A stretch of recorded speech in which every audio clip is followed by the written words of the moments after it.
What is going on, YouTube world? We were in episode 17 of the Insert Revolution podcast. He's Steve. I'm Dave. What's going on, guys? Tonight, who are we sponsored by? Do we have any sponsors? I think so. Pretty sure we do. Don't we always? Tap into the mountains. He was right. For Hey, whatever Paul. reason, I was going to say taste the rainbow. I don't know. Well, I guess if I added some Skittles to it, maybe it would. I don't know. I was going to say do the Jolly Ranchers with the Zima thing from like the 90s and maybe. No, not going that route. How's it going, Paul? What's up, Paul? Tonight, really no rhyme or reason. We sort of have something going on, but it's not topic-centric, I'd say.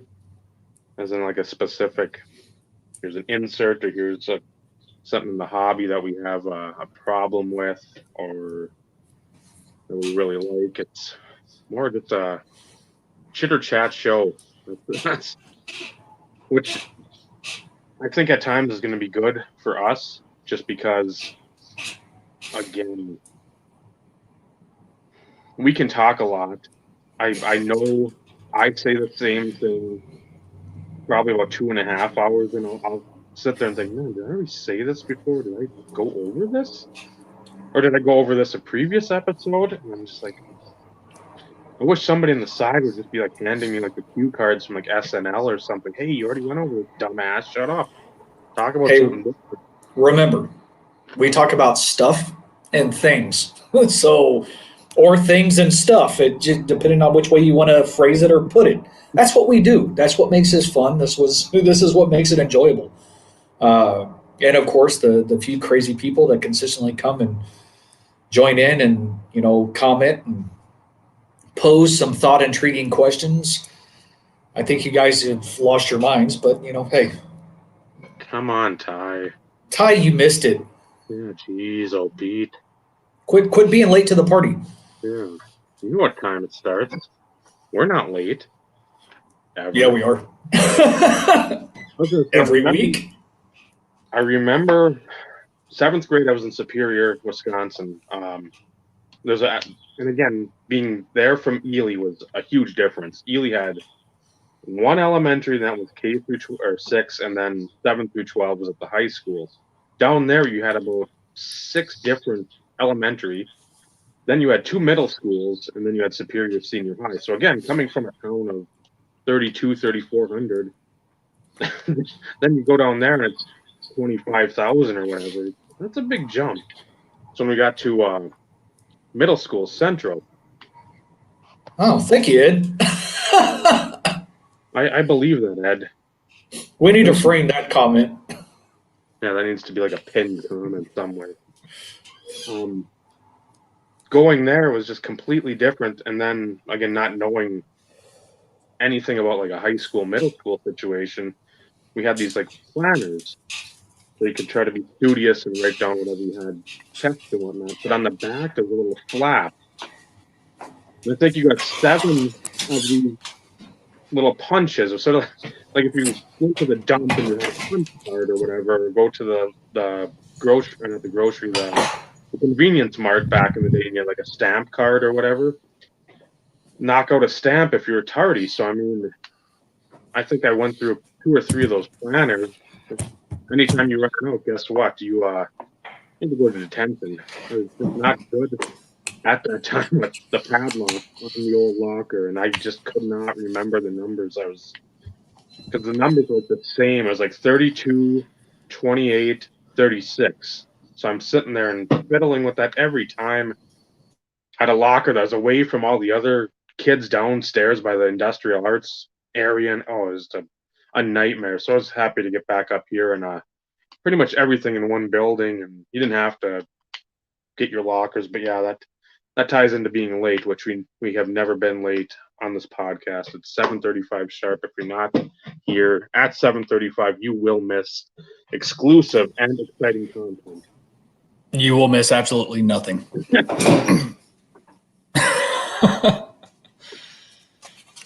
Oh, man. So I'm actually looking forward to this show, as Dave kind of alluded to. No specific topics. We're just going to see where this kind of goes. Feel free to kind of chime in, ask anything that you can think you want to talk about, what you want to hear about. We do have a very special guest, though, this evening. I'm actually going to let Dave introduce for the first time ever. You saw the old Instagram post I put up, I don't know about what time is it? Just under about 2 hours ago. To my knowledge, this person has not been on, shown his face on YouTube, social media, Instagrams, MySpace, AOL is Instant Messenger, MSN Messenger. So, and again, this is part of the 2020 where people look at it as just a shit year, which in a lot of regards, it's been fucking horrible. But in other regards, without 2020 being what 2020's been, a lot of you guys watching and gals watching, the one or two maybe that stumble across this and accidentally push play afterwards, we wouldn't know you. Steve and I'd still probably be texting, and that's probably about the extent of it. We'd show each other stuff and whatnot, and but I don't think we'd be doing this just because, again, we've gotten so engrossed in the hobby. And it's not like we haven't been before, but it just you start getting back into it, and then a pebble rolls down the hill, catches a little bigger rock, then it hits a boulder, and then everything just avalanches down.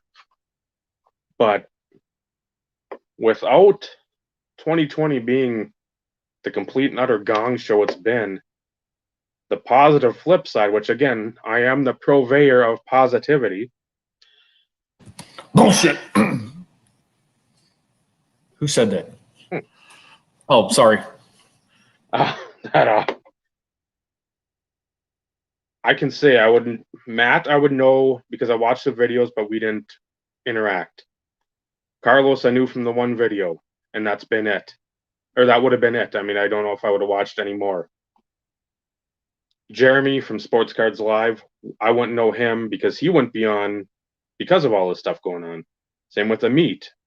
And I mean, I wouldn't know the greatness of Ziggy Palfy and that Upper Deck rookie. And then there's a lot of you guys in here too. Ty, we wouldn't talk as much as we do. I mean, you may message me as much, but not here. I don't want Bob Lewis. We'd talk to him probably a little. I mean, there'd still be texting, but I wouldn't be to the degree where I don't want to say we should feel responsible for some of these like cross-branding of relationships, but I like to feel that way because there's a lot of I like this, and I've said it to anybody that wants to get on here. I want you to be on here with somebody you've never really interacted with, especially on camera, because you see the same sort of few people on the same sort of shows, which is fine. I like the diversity. I like to I want to cross-pollinate. I like to use that term. And like when Steve was on a couple weeks ago with Matt and Bob, that's the first time you've seen him in the comments, you probably watched a few of their videos. That's the first time you had any sort of actual face-to-face interaction with them. And I like that. And that's what they mentioned too when Bob was on, I think, one of Matt's collector type interviews. It was like, because we didn't know each other until we were on here. And I like that. I want that. If I can say nothing else for this show, besides that it goes entirely too long, I want to have the relationships and the friendships that we do value, that we do constantly, not pimp. I mean, that's what, when we say it, it's not bullshit. It's we mean it. That's the truth. Yep. So without 2020 being the absolute dumpster fire it's been, we wouldn't be able to converse or have these like serpentining, intertwining friendships, relationships, even casual conversations occur. So, without further ado, and so with that being said, I don't want to use that without further ado because that seems to be a catchphrase that pays, and I like to bludgeon when I hear it. This is a guy that both of us had no clue about. I will say that honestly. Before all the COVID stuff, then I started picking up the hockey, which again, Steve led me to that watering hole, and I drank the water. You posted on Instagram. Somebody else knows Matt. Matt post whatever, starting to cross pollinate there, and then all of a sudden this dude comes out of nowhere, and you never know with these people because it's always one of those things where you see him comment, you see him participating. When you don't see people, it's you don't know. But I'm glad he's agreed to be on here tonight and make the debut, and that warms the cockles of my heart. I mean, it. Did you just say cockles? Anytime, and again, over the past few months, I consider him a good friend now because we comment on a lot of stuff. He's always in here watching. I mean, so you know there's a screw loose because if he's watching us, I mean, you are you're good people, but again, your hobby views are maybe not in what the general populace right now is just investor driven or follow that hot card. It's you do you and you keep going doing you because that's what brings you happiness and joy. And this guy personifies that. So without further hesitation, what's shaking? What's going on, Vinny? Uncle Vinny. How you guys doing? Doing Not bad. fantastic. Subcockles, possibly, and definitely for Dave the colon, possibly the kidneys. We'll never know. Oh, so I have to say, Vinny and I have been texting quite a bit over these last couple of days, and I am going to give you a little crap, Vinny, because I can, because this is our show, so I can do that. And I know you won't mind because you always come back. Vinny's been quite nervous about joining this crazy group of people for the first time. But on the flip side, he and I've had some great conversations. This is a fantastic individual that I am so thankful, past episodes, so thankful that because of what 2020 has given us, given me the opportunity to branch out and, engage in conversations with people that I normally wouldn't. Just some of the conversations we've had up to this point, they make me smile. They warm my heart. He's very appreciative of us. Don't know why, but at the same time, it's genuine. And I know I'm talking you up, Vinny, and I don't mean to put you on the spot, but it has been an absolute pleasure just chatting with you and texting back and forth in some of the stories. And I can't wait for the friendship to continue to grow. I mean that from the bottom of my heart. Absolutely.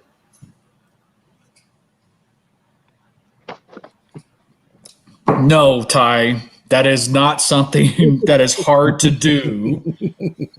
But Vinny's got a warped sense of humor like Dave and I. I know it may not seem as such in the comments. He's a little bit more PC sometimes. Reserved. Yep. I'll give you PC. Okay. But to be able to chat with him, via text message and things along those lines. He's a lot like Dave and I, which I know is another one like us. That's a scary thought. But, you know. That's why I'm here. You know, Well, I came in, I watched a lot for about a year and a half, and then I made the jump, made an account, figured I'll start commenting, seeing where that takes me. Well, that didn't go too well. Who are you? Well, just like anybody else, making a statement, a comment, opinion, but it did not go over well. And then it was Lollapalooza, Cartapalooza, whatever it was, and was on something there. I was not getting a good vibe, so I rolled out of that, stumbled on the Matt's thing. Then I see Dave. I'm like, oh, this is interesting. And then I had what was it, a superpower, Lethal Weapons, Fleer Ultra, and I had a question on that. Or no, Fleer Metal. Yep. And Dave gave me the confirmation I needed that one's shiny, one's not. And I'm like, okay, that's what I thought. And from there, I'm like, oh, I'm going to go watch this guy's video. So I watched about 150 a day's videos, and much to my wife's chagrin. And when she wakes up in the middle of the night and there's you two on the middle of the screen, oh, no, not those guys again. But, you know. Remember, it's what makes you happy, Vinny. Her happy. Okay. That's what makes me Okay, happy. wait. Okay, wait a minute. Happy wife, happy life. Okay, Happy life. sorry. That's I'll, right. I'll shut up. So, but it's been, I started collecting probably like 89 with the whole Griffey thing. I was probably 12 or 13. And my brothers and I, we devised a plan. And there she is. Oh, there she is. All right. Be nice to your hubby. Be nice to your hubby. Please and thank you. I know you may not like us. Not many do.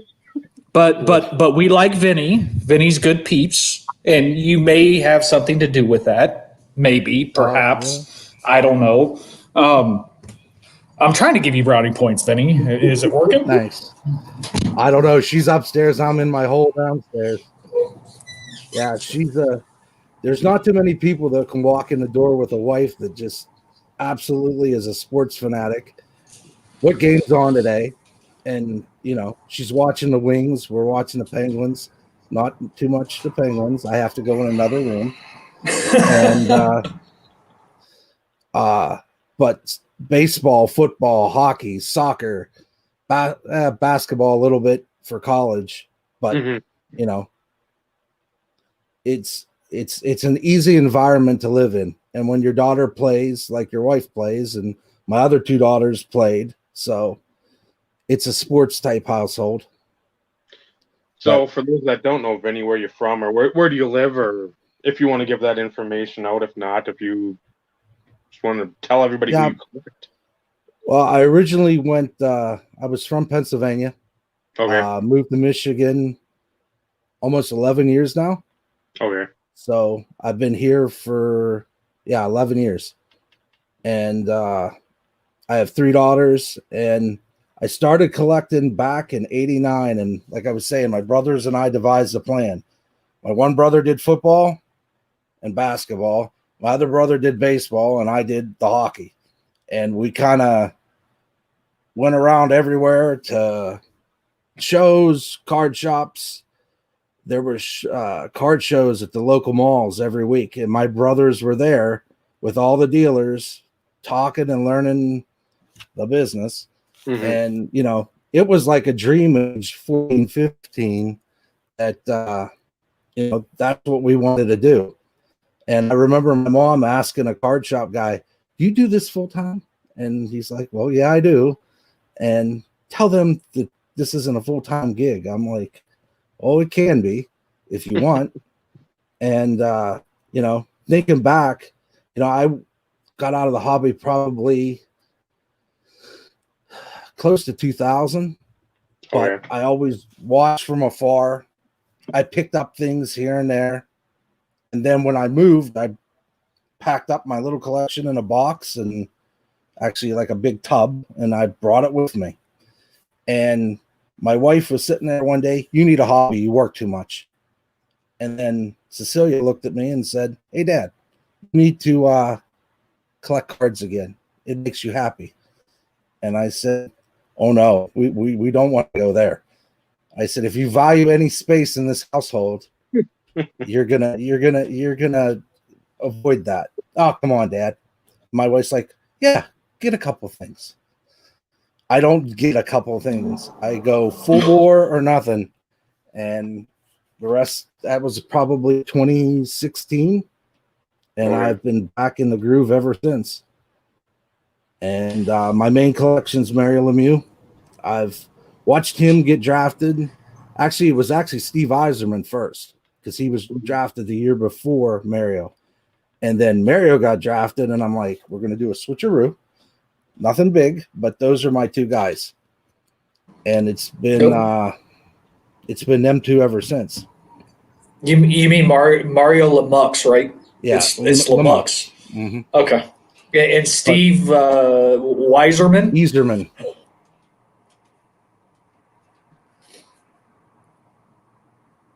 Uh-oh. I think we got a little bit of laggage going 5 on. or 6 years ago.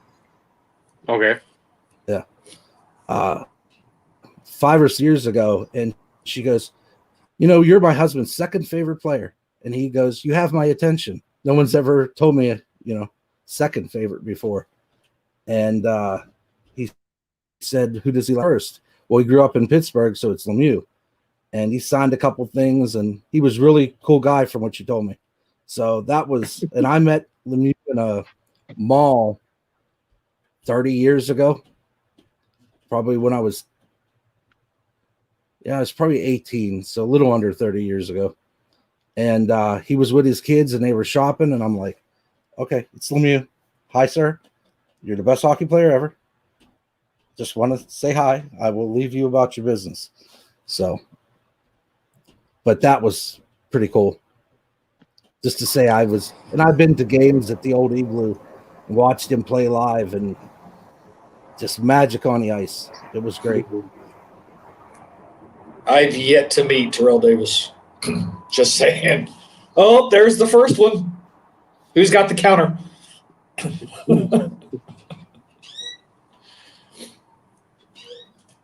No, I've never met, again, out of the cavalcade of players I've got. I mean, it'd be Steve Olin's dead. Natron Means is still out there.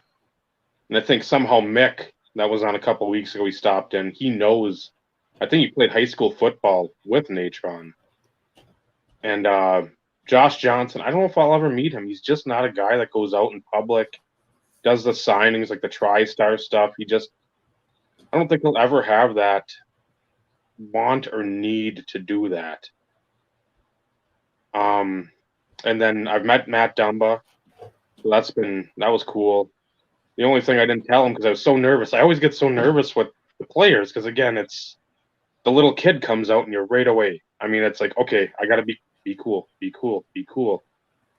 And that goes right out the window. Yeah, I'm like, I see him, I'm like, oh shit. There he is. Oh boy. I'm like, so I didn't get to tell him, hey, my daughter and you share the same birthday. I didn't get to tell him the most important thing. I was so pissed off. I'm like, so I hope I got a chance to meet him again, develop the picture that we've got with him, and then like, you want to sign this? And he may remember it, and then like, I didn't tell you that you two have the same birthday. I'm an idiot because I was so nervous in meeting you. And that was his second or third year, I think, into the league that I met him. But other than that, I mean, like Rob Brodeur, I mean, I watched him as anybody did. Steve really watched all the hockey very intently. I mean, he had like Sportsnet from Canada, and so I mean, it's Hockey night in Canada every Saturday night, both games. Don Cherry's his idol, so I mean, you'd watch playoff hockey, you'd watch like Melrose talking about him and all that stuff, and at the same time, I don't have a super desire to meet these guys. Would I, if I had the opportunity? Would I? Obviously, because I mean, they're people from our childhood, and that's what this hobby really focuses around is nostalgia. It brings you back to simpler times when things weren't as bad as adulting can get, and you just go back and think, okay, I watched how much hockey. I remember the 2 or 3 overtime game with Colorado and Florida. I remember all these overtime games that were insane. I'd love to meet any of those players. I mean, Yui Krupp. I don't, other than him scoring the game winner in the Stanley Cup to win the Stanley Cup for the Avs, nobody should know him. But I'd be like, hey, you have one play that's a history-making play. So, not like I'd sit there and mark out like I did for Dumba or Ric Flair, but I'd be like, anytime you can meet somebody that you see on TV that's done something that you think, and again, it can be somebody else that says, it's just hockey or it's just sports. If you see like Randy Moss make a catch, flip the ball over his shoulder to Mo Williams scores against the Denver Broncos in the Metrodome. You're like, man, that's insane. How does he? You're itching your nose, Steve. But I mean, you see that, and it's something some people don't give a shit about. We care. I mean, I wouldn't mark out. I'd be like, Randy Moss, you're an awesome dude, but that's our thing for whoever we want to meet. We're going to be excited. And then for those idols like Lemieux, Terrell Davis, Jay Samaro, or whoever I'm wanting to meet that week, we're excited. The kid comes out very, very quickly. All right. So making sure that we don't miss this. There you go. Thank you very much, Dave. Yeah. So my youngest daughter was born on Alexander Ovechkin's birthday. Okay. And my wife's sitting there trying to convince me to name her Alexandria because of her infinite love for Mr. Ovechkin. So it did not work, but it was close. I said, you name the other two, I get the third one. That's only fair. That's only fair. True. I will have to say my one hockey experience, I know I'm going to like cement the legacy right here.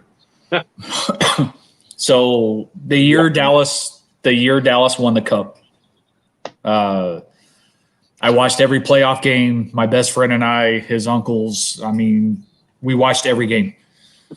And after they won the cup, we found out where their plane was set to come in.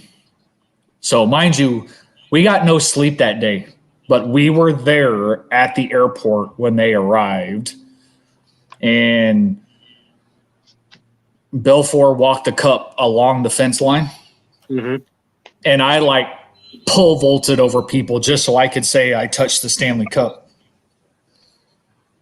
Because not too many people can say that they've got to touch it. Oh, those are nice ones. So that's my only hockey story. Yeah, don't be modest, Steve. Well, only one worthwhile. Only one worthwhile. I was at a game. So Y2K, New Year's Eve of coming up on Y2K, third row at the Stars game. That was a freaking blast. Just saying. I love the game. I do. It's fun.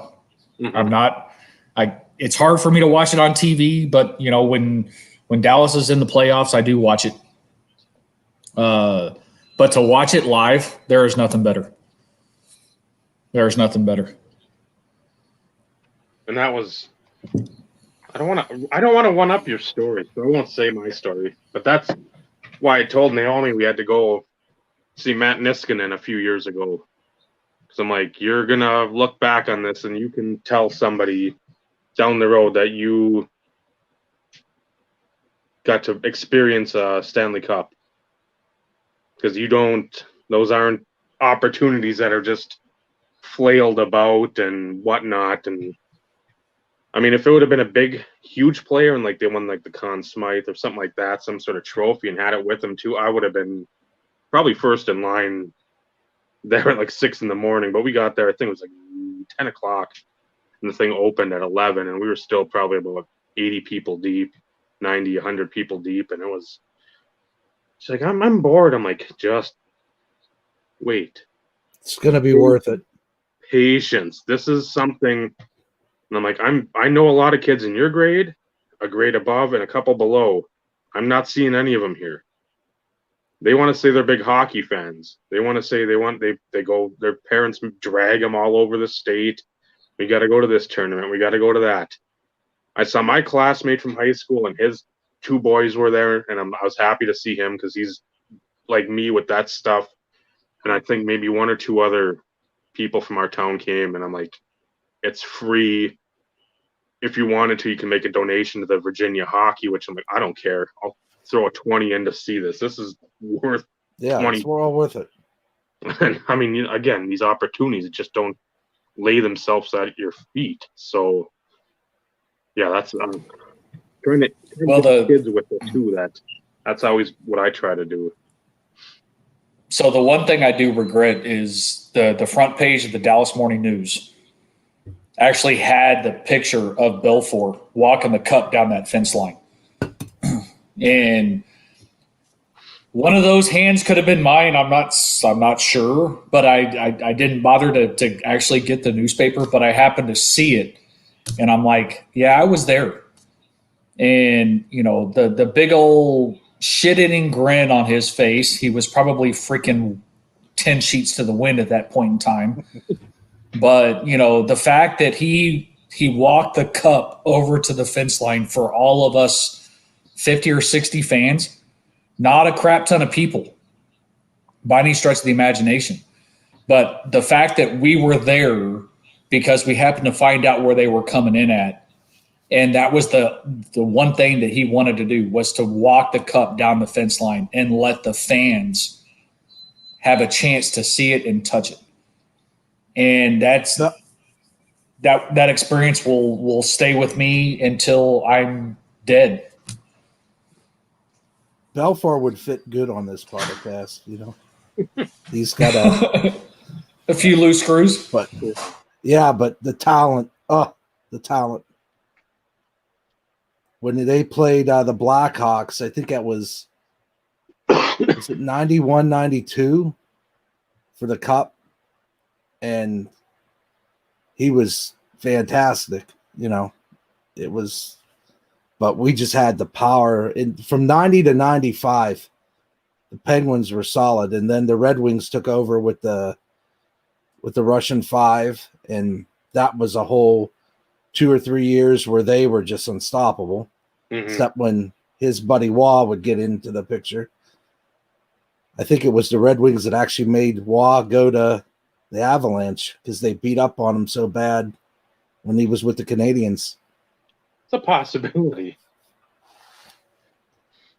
Yeah, there's that Russian Five movie that's on Netflix, and I've watched it a couple of times, and it's an interesting thing to see how all that came together.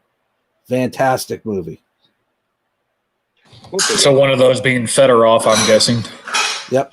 Konstantinov, Larionov, Kozlov, Kaprizov. Yep. I remember that was the big thing, what, in 89, 90 or 90, 91 tops. You had like the Team Russia or whatever. 90, 91. And to see those and like, these guys will never be over. And then they started finally trickling over. I was like, oh, this will be fun. Where, again, before there wasn't a ton, if any. Because you didn't want to break that federation. You don't want to go against Gorbachev and all those other guys.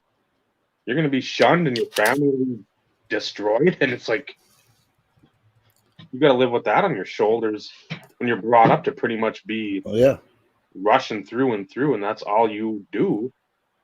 And that's why Konstantinov didn't leave. Fedorov left first, he was drafted, and Konstantinov was drafted. And Konstantinov was a captain in the Russian army. Mhm. So he would be shot for treason. So he had a problem. Plus, he had a wife and a little kid. So they actually got him out through Hungary and then brought his wife and kid afterwards and brought him into, I think they brought him into another country, then brought him over to Detroit. And then his wife and kids came later. But in Slava Kozlov, they traded I think it was a Mercedes to get a Russian doctor to tell him he has a heart condition. He has to go to the States. So they signed the papers, got Slava Kozlov to come over, and that's how he got over here. And then Larionov was already over here. He was playing for the Canucks. Yeah, the Canucks. And then Fetisov, I think, was playing for New Jersey. And then Fetisov left to come to the Wings, and then New Jersey won the Stanley Cup. So when he won the cup, that's when Steve Yzerman gave it to him first, because he knew how bad he felt losing the previous year and not getting the cup then. So, you know, that older guard that was part of it, they had that one focus. If I'm coming all the way over here, I want that cup. Mm-hmm. And those guys were just, they were, and then after the accident, I still get chills to this day when Konstantinov was in the car accident. And that changed things a lot, because he would have probably been Hall of Fame. He hit, before there was Cromwell, there was Konstantinov, Vladinator. He used to have the shades on. I'll be back. And then he got hurt, and it was horrible.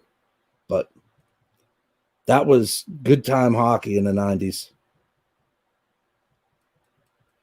Yeah, and there was, I'd say every team had somebody that we could look back at. I won't even say iconic, but I mean, if you said like the Ottawa Senators, you're going to think of probably two players. Good, bad, or indifferent. You're not going to think of, where again, if I said Detroit, you could think of a whole slew of players. Or Colorado. But I mean, that was the fun part about the 90s hockey, that you had, even for like the first half, okay, Alexander Daigle was in Ottawa, solid player, but I mean, he was never going to live up to the next Gretzky. He was never going to live up to that.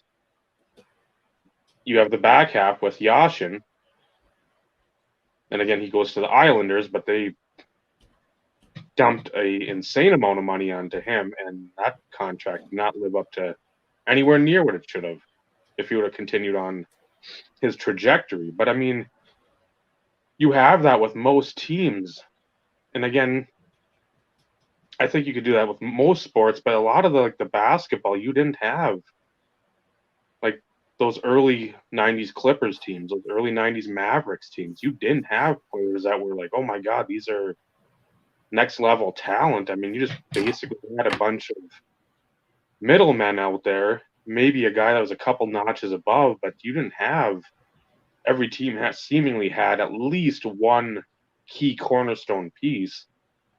What those teams did with it, it didn't matter. At least they had something to build around. So again, that's why I like the hockey. Probably more so, I like football because you had, even with like Cincinnati, and I brought it up before, with like Carl Pickens, Jeff Blake, Darnay Scott, and you got Corey Dillon in '97. I mean, they had talent to win, but they just, under that curse of being Cincinnati and garbage, that's a tough cloud to get out from under when you've been bad for so long and you had your little blips against the 49ers in the Super Bowl. You lose like 52-17. We had that one, what was it, 88 or 89. Did they not have one where they were ahead near the end of the game, and I want to say Johnny Taylor scored a touchdown with a minute or two left? Yeah, that's back in the boomer days. So I mean, they were just about there, and then you run into the Bill Walsh buzzsaw. But I like that. I like where you have teams that at least had players that you can sit there and like. I wasn't a Buffalo fan. I remember Hawk vividly. Just that. I mean, you had some pieces around him, but it was him that was carrying the team 99% of the time. And I like that. LaFontaine. Yep. Mogilny. So I mean, you had pieces there. I wish they would have won. That would have been nice to see instead of him going to Detroit. I didn't like that. I was not a fan of him going A lot there. of people here didn't like it either.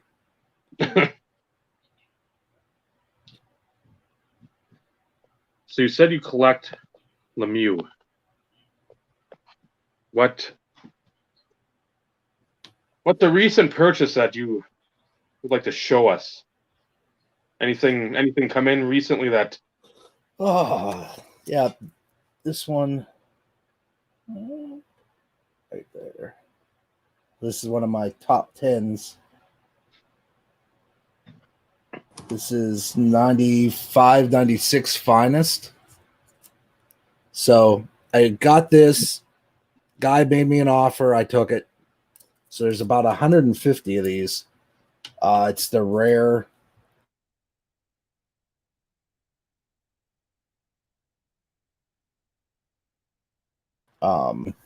Then all of a sudden, I get the package.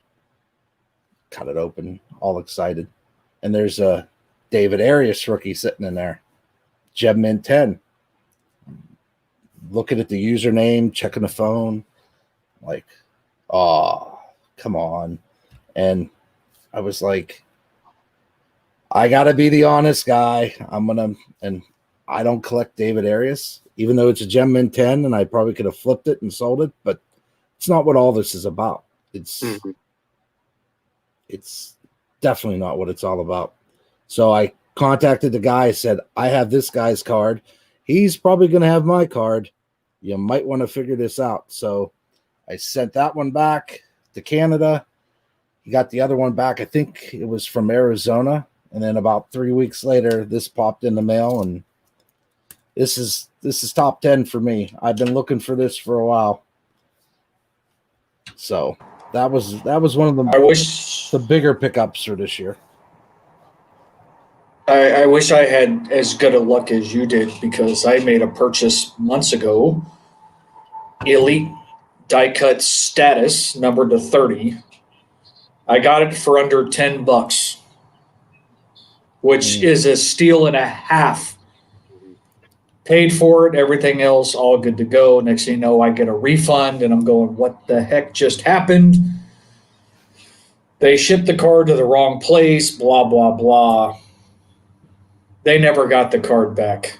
So, of course, I've yet to see the card pop on eBay. So, of course, whoever ended up winning it is either sitting on it, or maybe they did return it. But yeah, that hurt. So I'm glad it worked out in your favor to where you actually ended up getting what you paid for, because that's crap when that happens. The other night, I think I'm putting together several sets, as Dave would say, several. And I ordered 9 cards. I mean, they were $3 a piece. I'm like, I'm never going to see this again. So I hit the buy it now. 3 hours later, 7 of the 10 are not in stock. I'm like, okay. So that was my latest debacle. I'm like, why do you have them on here if you don't have them for sale? Where did they go? Did they disappear? But I think it's like a lot of websites, like Dave and Adams and Steel City, they'll put a box on their website, and then it somehow links to eBay, and then one doesn't talk fast enough to the other, and then it disappears on one, and it doesn't come off the other. So, it's like we talked about before, the Cole ComC thing. You have the card on ComC, you have the card sitting on eBay, what's the timing between the two? And it's always going to be higher on eBay usually. But, to get it off of eBay, you're going to get it probably a lot faster than you would if you ordered it on COMC. But or the Beckett eBay link. Yep. Yeah, it takes forever to decrement it for whatever reason and, sync together, which with the APIs, so I work in technology, business phone systems, but it's still technology driven. APIs are the key to the business. And when you have APIs, and for those that are non-technology savvy, all that is an interface between two separate applications. So it allows them to talk to each other and pass data back and forth. With the way APIs are done these days, it's in a matter of seconds, if not milliseconds. So why these interfaces between COMC, eBay, Beckett Marketplace, and all those, why there's such like a lag is beyond me. I don't get it. No, you can pick the card, pay probably $20-$30 more depending on the price from a eBay COMC auction, get it in with a week, 10 days or whatever, normal time. You buy it from COMC, sits in your cart until you're done or whatever, request shipping, and it takes 2 months. If you're lucky. Well, yeah, I mean, if you're doing stuff from Seattle to like Canada, I know it's a lot longer than 2 months. But I don't know if they've got something separate, like a separate wing of a building where it's like, hey, here's all their eBay stuff. That's all the stuff that we've got in COMC. But I mean, a lot of it's crossed over, so it's not like it should be. It should all be the same thing, and you should. And I've heard people again say, "Well, cut them some slack." It's like, well, no, hire some people.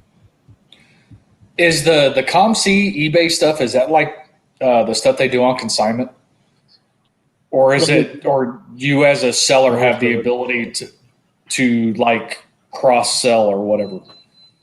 I think you can do both. I know I've seen like COMC auctions, like just straight auctions with like the COMC like second line of text, and then you see on like the buy it now, it's like something's like $43.99. I'm like, man, that seems high.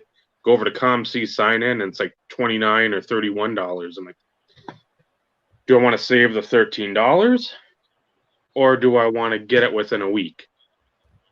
That's just depending on the card. I mean, if you still think the COMC price is, that's fair, and you've got the money, do it. But again, I've got to think. I don't even know how many cards are on a page, but I think I got 5 pages worth of cards. I don't even know when I'm going to submit or request shipping. I don't really care. I mean, they're not going anywhere, so it's not like I'm going to lose them. But still, I'd like to get them sometime because there's 3 or 4 Josh Johnson 101s, albeit plates. There's a few Cool Bro Dur inserts, and I mean, there's a Walter Payton on there that I stole. I couldn't believe I got it for what I did. So, yeah, it's a struggle. So Vinny, since we know you're the hockey guy like Dave, that's you, and I just love hockey so much. And since we brought you on, you shared your most recent pickup / debacle that actually ended up okay in the end. Kind of give the floor to you for a minute, because I'd actually like to see some of, maybe not the top 10 type situation, but some of your most favorite or even most rare Lemieux that you have. I know you prepped quite a bit for this, and I want to give you the opportunity to actually display some of what you've acquired over the years. Yeah, I could do that. Actually, before we start that, I want to show the football project that you guys got me started on. Reach over here. So That's the illusions, right? Oh no. Okay. Yeah. So this is the blue set. This is not numbered though. So there's the blue version and then there's the blue version numbered. So I've been able to put together one whole set of the blue and then list. Gotta have lists. We had a full episode on it. Yep. I need I think for the blue I need Kurt Warner, and then I'll have two whole sets of the blue. And then I need Eddie George for the red, and I'll have a full set of the red. And then the green, what do I have for the green? I think that's the one I have the least amount of. So I don't know if I'm going to go after the green since I'm close to having both two sets of the blue. But I think I have, Ricky Williams. And three Chad Penningtons. So 3. yeah. And Mark Brunell. So I Pretty bought cards. some lots. Yeah. I bought some lots. And the EX has become my thing for hockey. So the Fleer Showcase, the Fleer Ultra EX versions. I know Amit collects a lot of those. Mm-hmm. He showed them off, and I think that's my new project that I've been working on. So, but this was my football, and then we got my middle daughter. We went out a couple of weeks ago, and I found. We'll stay on football for a minute. These illusions. I was going to say the illusions. I remember seeing those that post. Yeah. So I went back to see if they had anything left. Yeah, nothing. But I got some cool stuff. See, pulled this. And Is that acetate, Vinny? Yeah. It's clear shots, they call it. It's acetate. Yeah. I'm a sucker for acetate. I And love then acetate. These here. Other Mahomes. So that's been the football lately. I'll grab the blasters when I can, when I see them. But it's usually a barren wasteland. The hockey, if it wasn't for Lafreniere, it'd be sitting on the shelf still. But they hyped him up so much, hasn't played a game. And like Dave was talking about, Dag, Yashin, all those guys, they were the second coming, and they did nothing. But it's the risk that everybody's taking. I hope the kid does good. Anybody who gets a cup of coffee in NHL, in my book,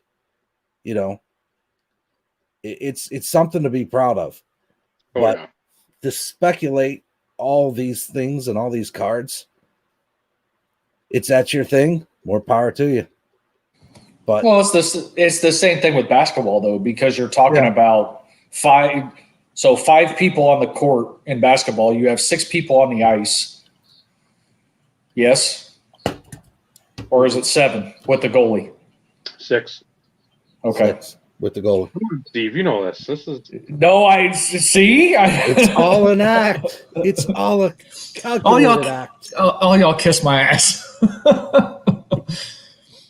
So when you're talking about limited amount of spots, basketball has the least amount of spots because their bench is nowhere as deep as hockey. I mean, hockey typically goes to 4 lines, right? That's typically – I've watched enough of it to where I know what the hell I'm talking about at least. I'm not completely ignorant. I love the game. I've never denied that. But there is no hockey in the collection. No, I can't, Carlos, but good try.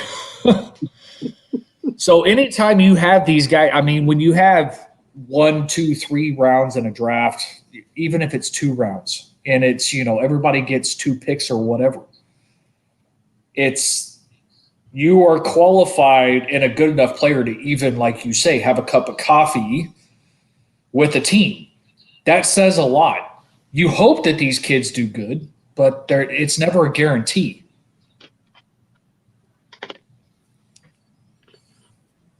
No, I mean, if you make it to the pros in pretty much any sport, you've done something well along the way. I mean, it's not.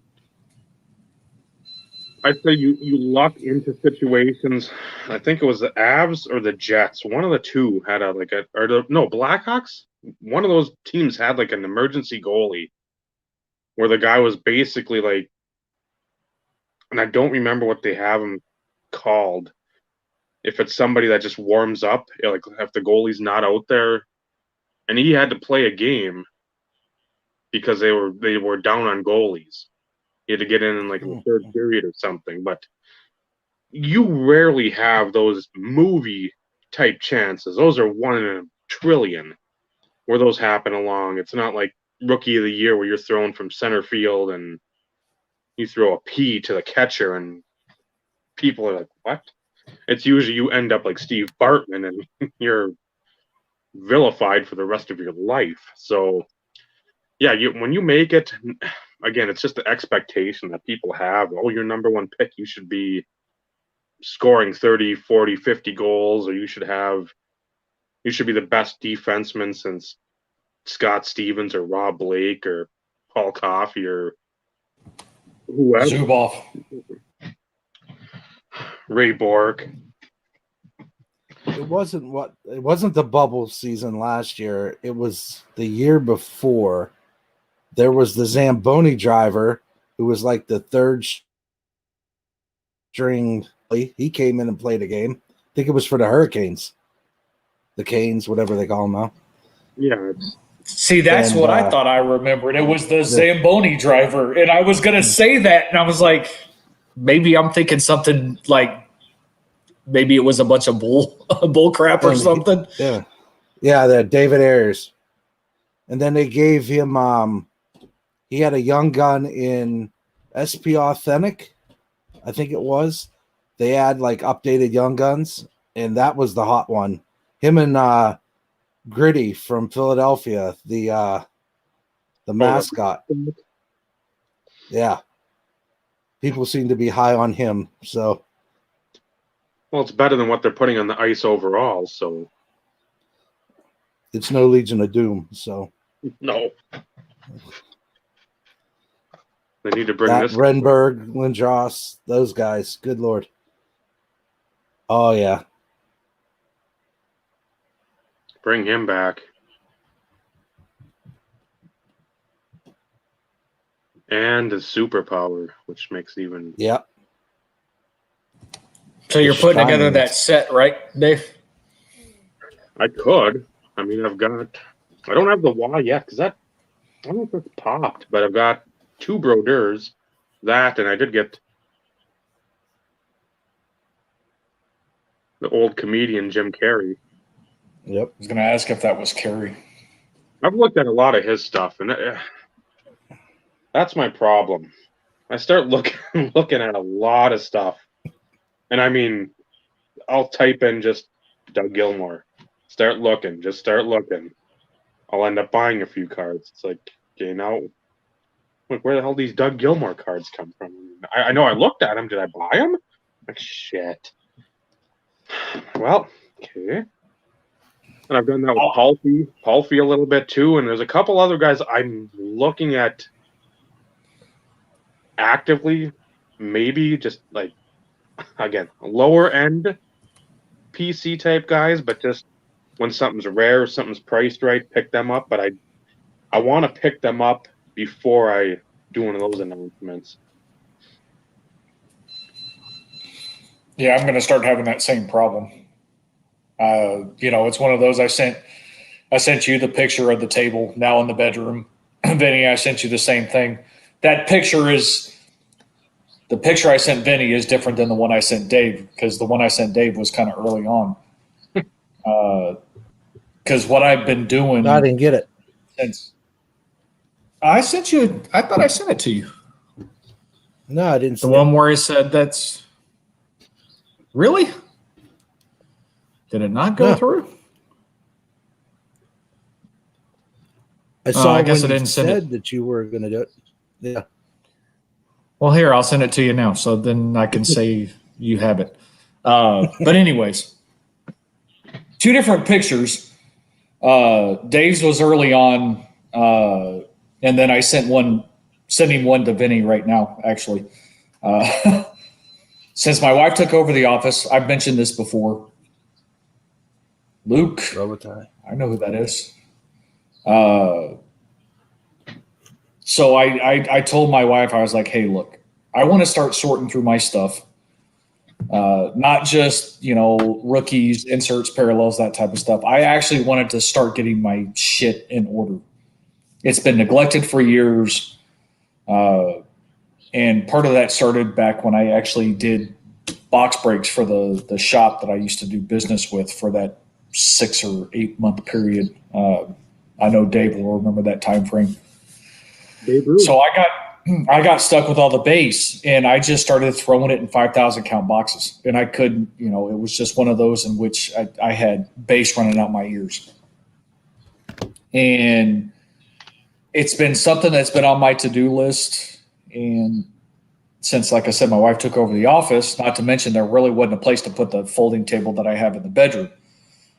So I started going through just my base inserts, rookies, parallels, those boxes. One of the few times that I've had, on the table and showing random cards and stuff when we've had the last few episodes.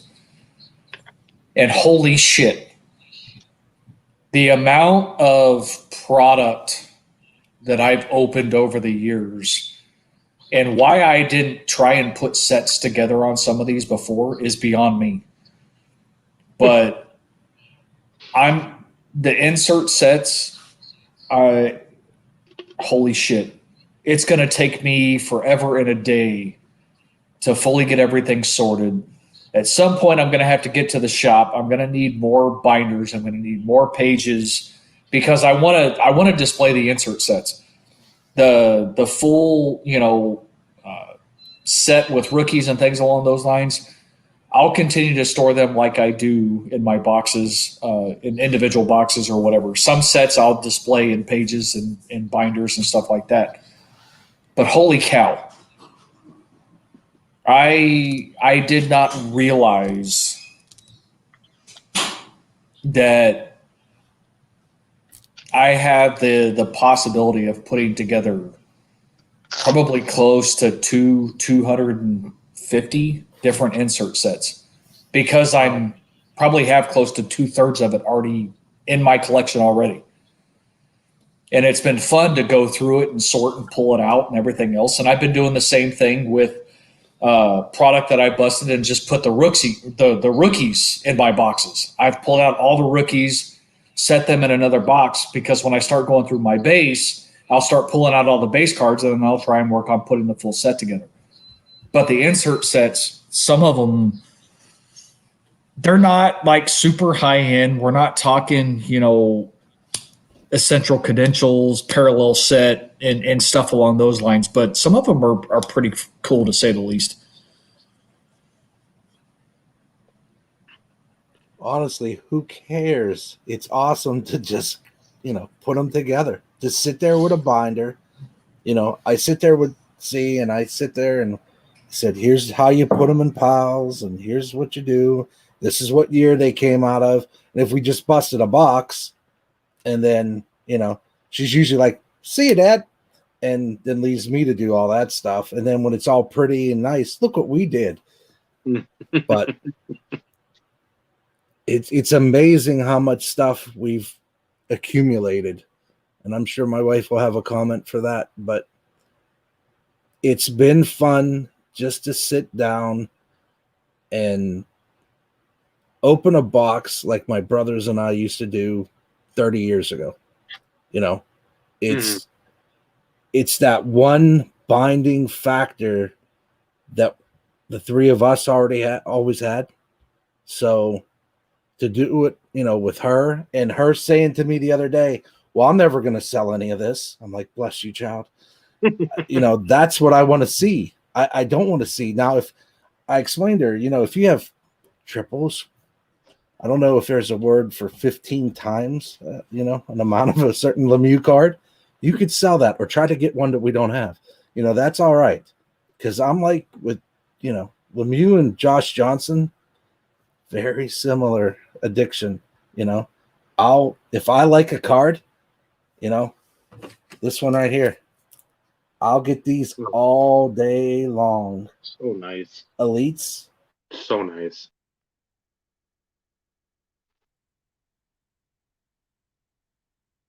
To me, it's 10,000, but to me, let me try to get 1% of them, a 1/100th of a 1%. Anytime I see them for cheap, I'll grab them. That's like an 8, but I don't care. And it's probably because the edges, but yep, encapsulated for $15, why not?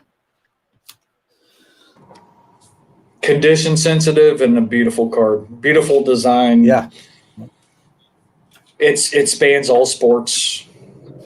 Yep, beautiful. Yep. So now we'll go back to the spotlight. So I want to see some of, we'll call it your rarest or your most favorite. This one here. Mm. So that's the 95, 96 Mirror Gold. One of my favorite parallels of all time. This one I got in a 9.5 Beckett, and I don't care what brand encapsulation it is, really. This is a canvas Lemieux. I got this for like $20. And raw, they're going 40, 50. I mean, all day long.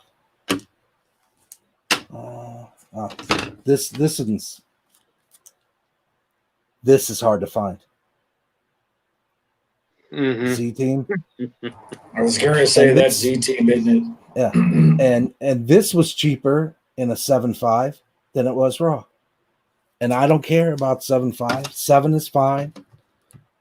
There was a Lemieux OPC. I have it here. SA to OPC Mary Lemieux. They came on the other day, and I started to bid on it. It's up to $79 in a 2. A 2. So, I mean, the stuff that, anything OPG compared to tops is always going to command a higher price, but that's the one thing I'm looking for right now. I have a couple of them, so I'm probably going to pull the trigger on one of those fairly quickly before they're astronomical. I think my Lemieux rookie is a 7, and I got it for a most expensive card that I ever bought, $112, and now they're like $300. And I have a hard time, much like Steve. You pinch that quarter till the eagle screams sometimes, and I just, to me, getting out of a pack was always the way to get cards. I didn't buy singles when I was younger, but then, the older me realizes pack odds, it's like, Dave, last week I was asking you about the captain's choice. Did you ever get any of those? Like the Lemieux, I bid strong, and it went for $1 higher than what I bid. And I bid strong. I was prepared to take to Chuck. There we go. Yep. I mean, there's nothing on this card that says, oh my God, insanely beautiful acetate layered with like wood and felt and die cut and serial. It's just trying to find this product, and B, just anything out of it. Because I mean, the one guy had so much. I bid on a bunch, and this was one I just wanted to get a copy because, again, Jagged Edge of Korea. Again, nothing. I haven't even looked at like what the odds are, just because I mean, he had a bunch of Ultra, he had a bunch of Fleer, so like a Mr. Momentum, Lindros, because I hadn't gotten one of those in hand. Because any of that Ultra stuff, you look at 95, 96, and there's like the Extra Attacker and a couple others, and I mean, the odds are like a 1 in 8, 1 in 16. A great one. That's a okay card. Cheaper than the Lemieux went for.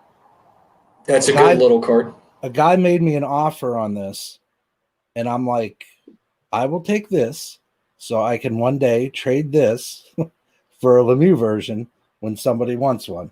It's, to have this sitting there is like, not saying money in the bank, but it's, if somebody has what I need and they collect Gretzky, I will give you this for the Lemieux and maybe something else. But that was a no-brainer. That was a steal.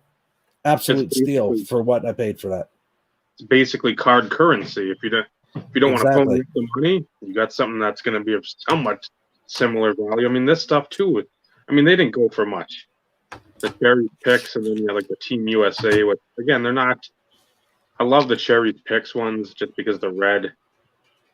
I mean, that part hurt. That was one of the sets. I don't think we had much in Superior. That was a time when 7th grade, 2 guys in one of my classes, we would buy cards wherever we were at. And I mean, every time we went to that class, we were showing each other, hey man, I got this Potvin rookie. I got this Lindros rookie. I mean, everything we were showing, and I loved it because that's what cards are supposed to be. It's not like the one-upsmanship. Like, well, you got that Gretzky. Well, I'm going to show this Gretzky. Take that. It's like, no, that's an awesome fucking card. I mean, that's what it's supposed to be. Yeah. I mean, if you got the Madonna Peachy, I figured, well, I might as well get that. And that was the same seller that had all those Captain's Choice and all those other cards. Was that TNT or Carter's? Carter's.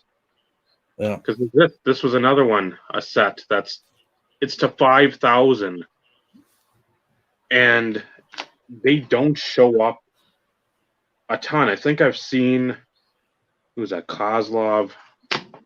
Got it here somewhere, but this was the main one I wanted to get. Yeah, that one, that stuff, I love that. If I could find the 96 7 ones, oh my god, those are. You're paying out the nose. Those are like the jambalayas of the time. I finally got $2,000 right now. That's cool. And that's one again. It's to 5,000. This isn't like it's to 100. I had to pay like $14 for that. Well, stuff's still buried in those boxes in some landfill or in somebody's basement. There's tons of it that's never been opened.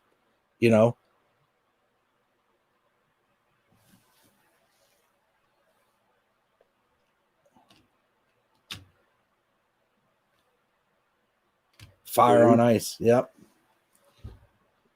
I hate to jump around Carlos's guy, but yeah, Forsberg. Steve, is that what do you got, Dave? 89.90, Steve, or he's on mute? Yeah, you're on mute, Steve. I know I am. Oh. But yeah, the Flair stickers. Oh, this might have been the steal of the year. I'll wait till Dave's done. Oh, those are nice. I had the Lemieux. And again, back to those.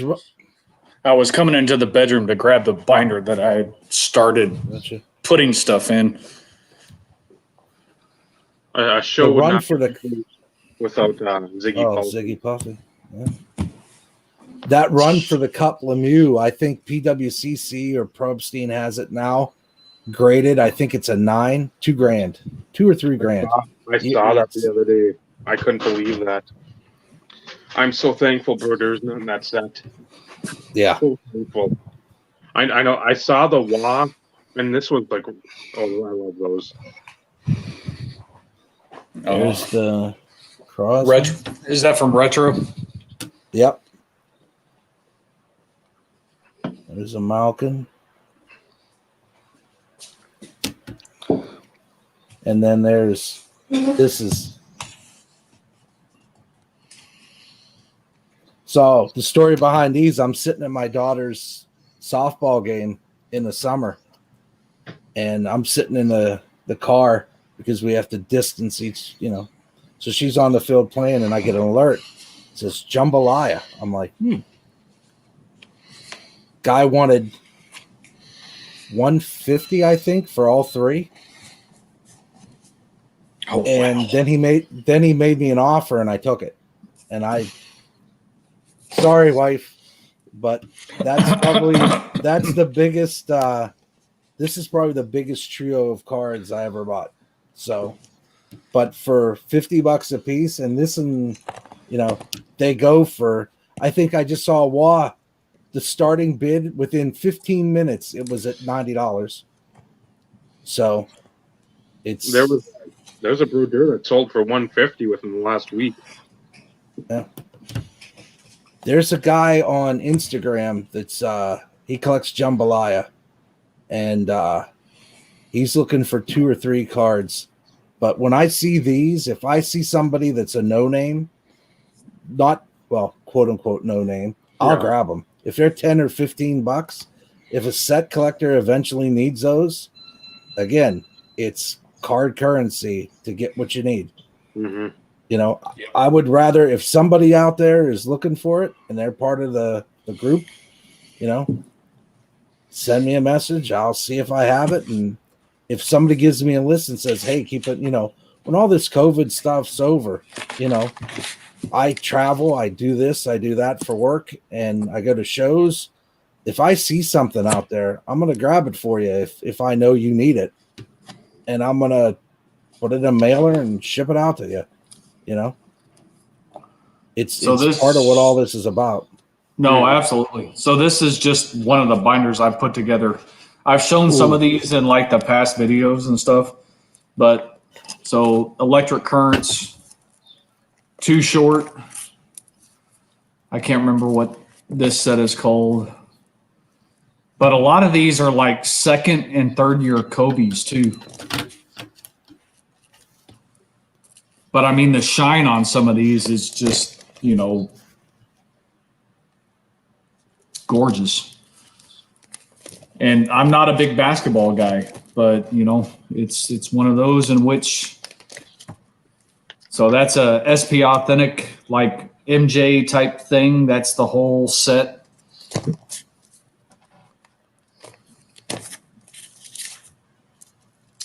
Another one out of SPX, missing quite a few. Triple double holograms. That's the complete set, and there is a Jordan in there. Oh,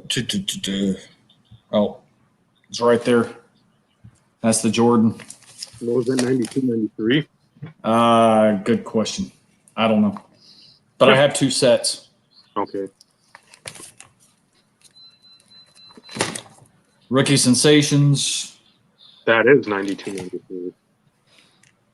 That it is, because there is Shaq in here somewhere. One of my all-time favorite sets ever, Diamond Kings. So this is, what do they call them? Complete Players. There's 3 versions. So there's 1, 2, and 3. There's a lot of gaps there, and then there's Magic's Kingdom. Yep. And then the SP Authentic stuff, not Future Watch, Impact. So that's the whole set of those. And then SP Athletic. You can see quite a few of the gaps, but this is just one of the binders that I put together. Rookie Blitz. NFL Headquarters. Like I said, nothing like super valuable, but 95 SP All Pro die cuts, the silver, and then Holoviews. Sorry about the glare, but the Holoviews, you can see there's a ton of gaps until you get kind of to the back. And then I've got quite a few of them. This is out of 2008 Press Pass Legends Bowl Edition. All serial numbered. So just the varying sets that they have, they're all numbered to like 250. Thank you, Joe. Press Pass, I still think will go down as one of the most underrated football products of all time. Yep. Especially people that don't give a shit about college, that's fine. But if you follow a player or you follow your team, they had to start somewhere. It's not like that in hockey, obviously. Not really like that in baseball. I mean, you get drafted and then you go through the system. Church's Chicken. That's got to be, some kind of restaurant down there? Yeah, it's a chicken place. But what's cool, and so some of these actually came from my father's collection that I inherited after he passed. They actually have a gold variation. It's probably not going to pick it up, but they have a gold variation of these too, which I thought was kind of cool. Not that I'll ever be able to put that together, but hey. And then everybody's favorite Action Packed. So these are like the insert sets, quarterback club, 1,000-yard rushing, blah, blah, blah. But this is just one of the binders that I put together of some of the stuff that I knew I didn't have any other stuff to add. Mm-hmm. And then, Vinny, you should have gotten the picture. All the stuff that you see on that table, that's all going to be insert sets that I'll eventually start working and putting together. Yeah, I have a table like that to my left. It's it's a work in progress. Always is. But like I said, this is stuff that I've neglected for forever. And I share with very limited people the extent of the collection. Because most people probably don't give a shit. But on the flip side, it's one of those in which I always say I've collected since I was 5 years old. Now, I don't have anything from those years, and I've stated that for a long time. But it's one of those in which it's hard to start doing deeper dives and truly explaining the extent of one's collection outside of what you show on a video. Mm-hmm. Mm-hmm. So everybody knows me as the Terrell Davis guy. That's what everybody knew me as. And for the longest time, I was always, and I've said this before too, I've always been given shit. Collect something else. Because I would always pick up all the stuff that would come out. And that's because I had the opportunity to be able to do something, to be able to pick up a lot of that stuff. And people would always bitch at me. I can't buy you anything or I can't give you anything because you're always picking up everything. So you need to give us other options, which is why I started the Broncos Auto PC. And a lot of what I have in that collection has come from fellow YouTubers. It's like me, what did we get you? So I went on Amazon and I put my Christmas list together with the ASIN numbers. I said, top loaders, here's pages, here's this, here's that, here's this. Nothing other than on this list, you can just grab any of this supply stuff. And I remind them, supplies means organization. Organization means less stuff for you to see.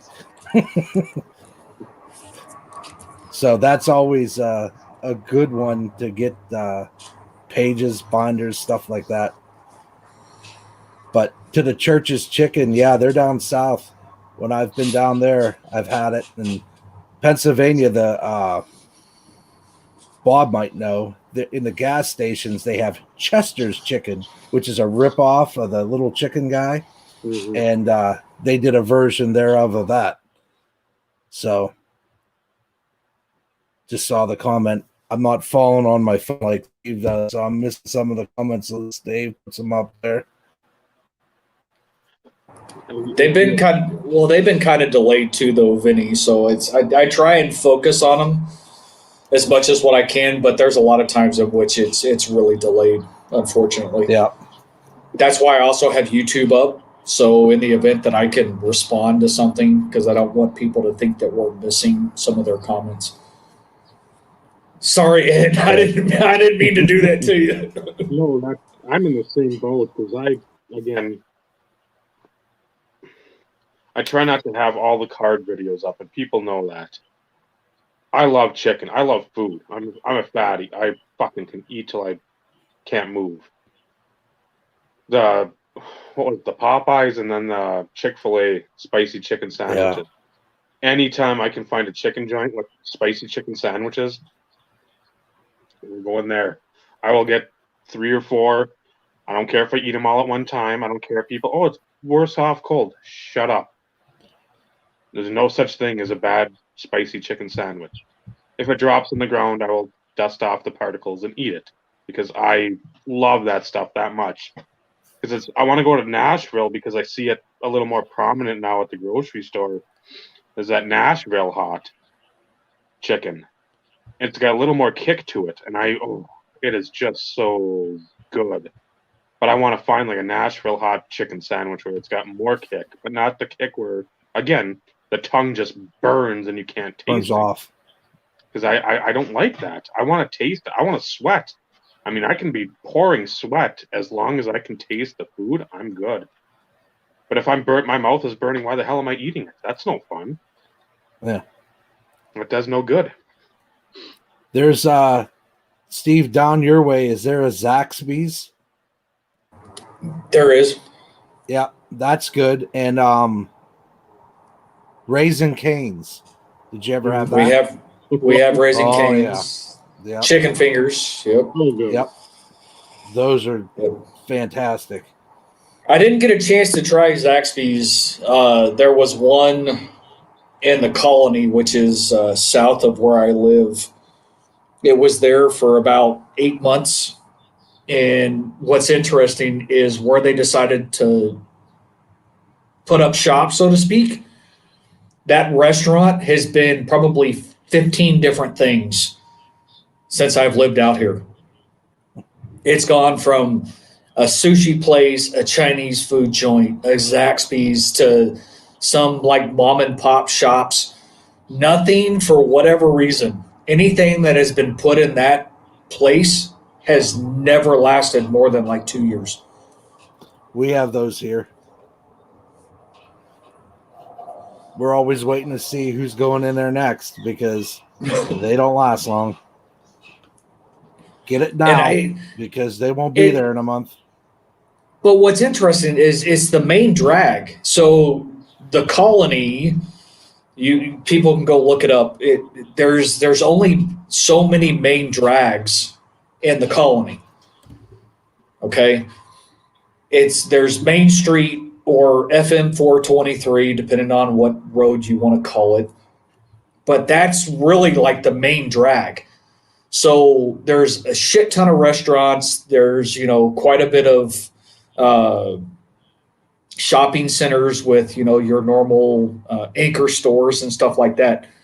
So, I mean, you'll have your Mickey D's, you'll have, there's a Brahms, there's a Taco Bell,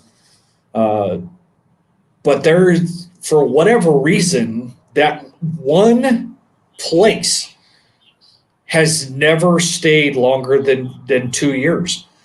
And it's not a bad location. It's on the main drag. But for whatever reason, nothing lasts there. I don't get it. Same here. There is no bad location around here. You will get business of some sort. And it's just some bad luck voodoo type deal that building just will not stay occupied. But they don't stay unoccupied very long. Within 3-4 months, something else is in it. They last a year or two. Something else goes in it. The independent chains and independent places buy out these former chain restaurants, and that's a lot what we see around here. They'll go in there for a year or two, excellent food, And then all of a sudden, poof, there was a Polish place. This guy goes, "You have 1 year to the wife to make this place a success." Place was jammed every time. You can't give 1 year to make things a success in a restaurant business. You know, the food was out of this world, out of this world. One day we went in there, gone, just poof, nothing. 1 year to like the day. Apparently she didn't make enough and closed the doors. And I mean, the food was fantastic. It's just interesting how those places go. Yep. And it's one of those in which, if I used to watch Restaurant Impossible back in the day, every once in a while I'll watch like the repeats. And, you know, it's typically the family owned or the unusual type, no name type restaurants that you see kind of come and go. I knew Zaxby's was not a run of the mill place. I had heard of it before, not here in the local area, so to speak, but I had heard of it before because, you know, as I told you before, I used to travel a lot for business.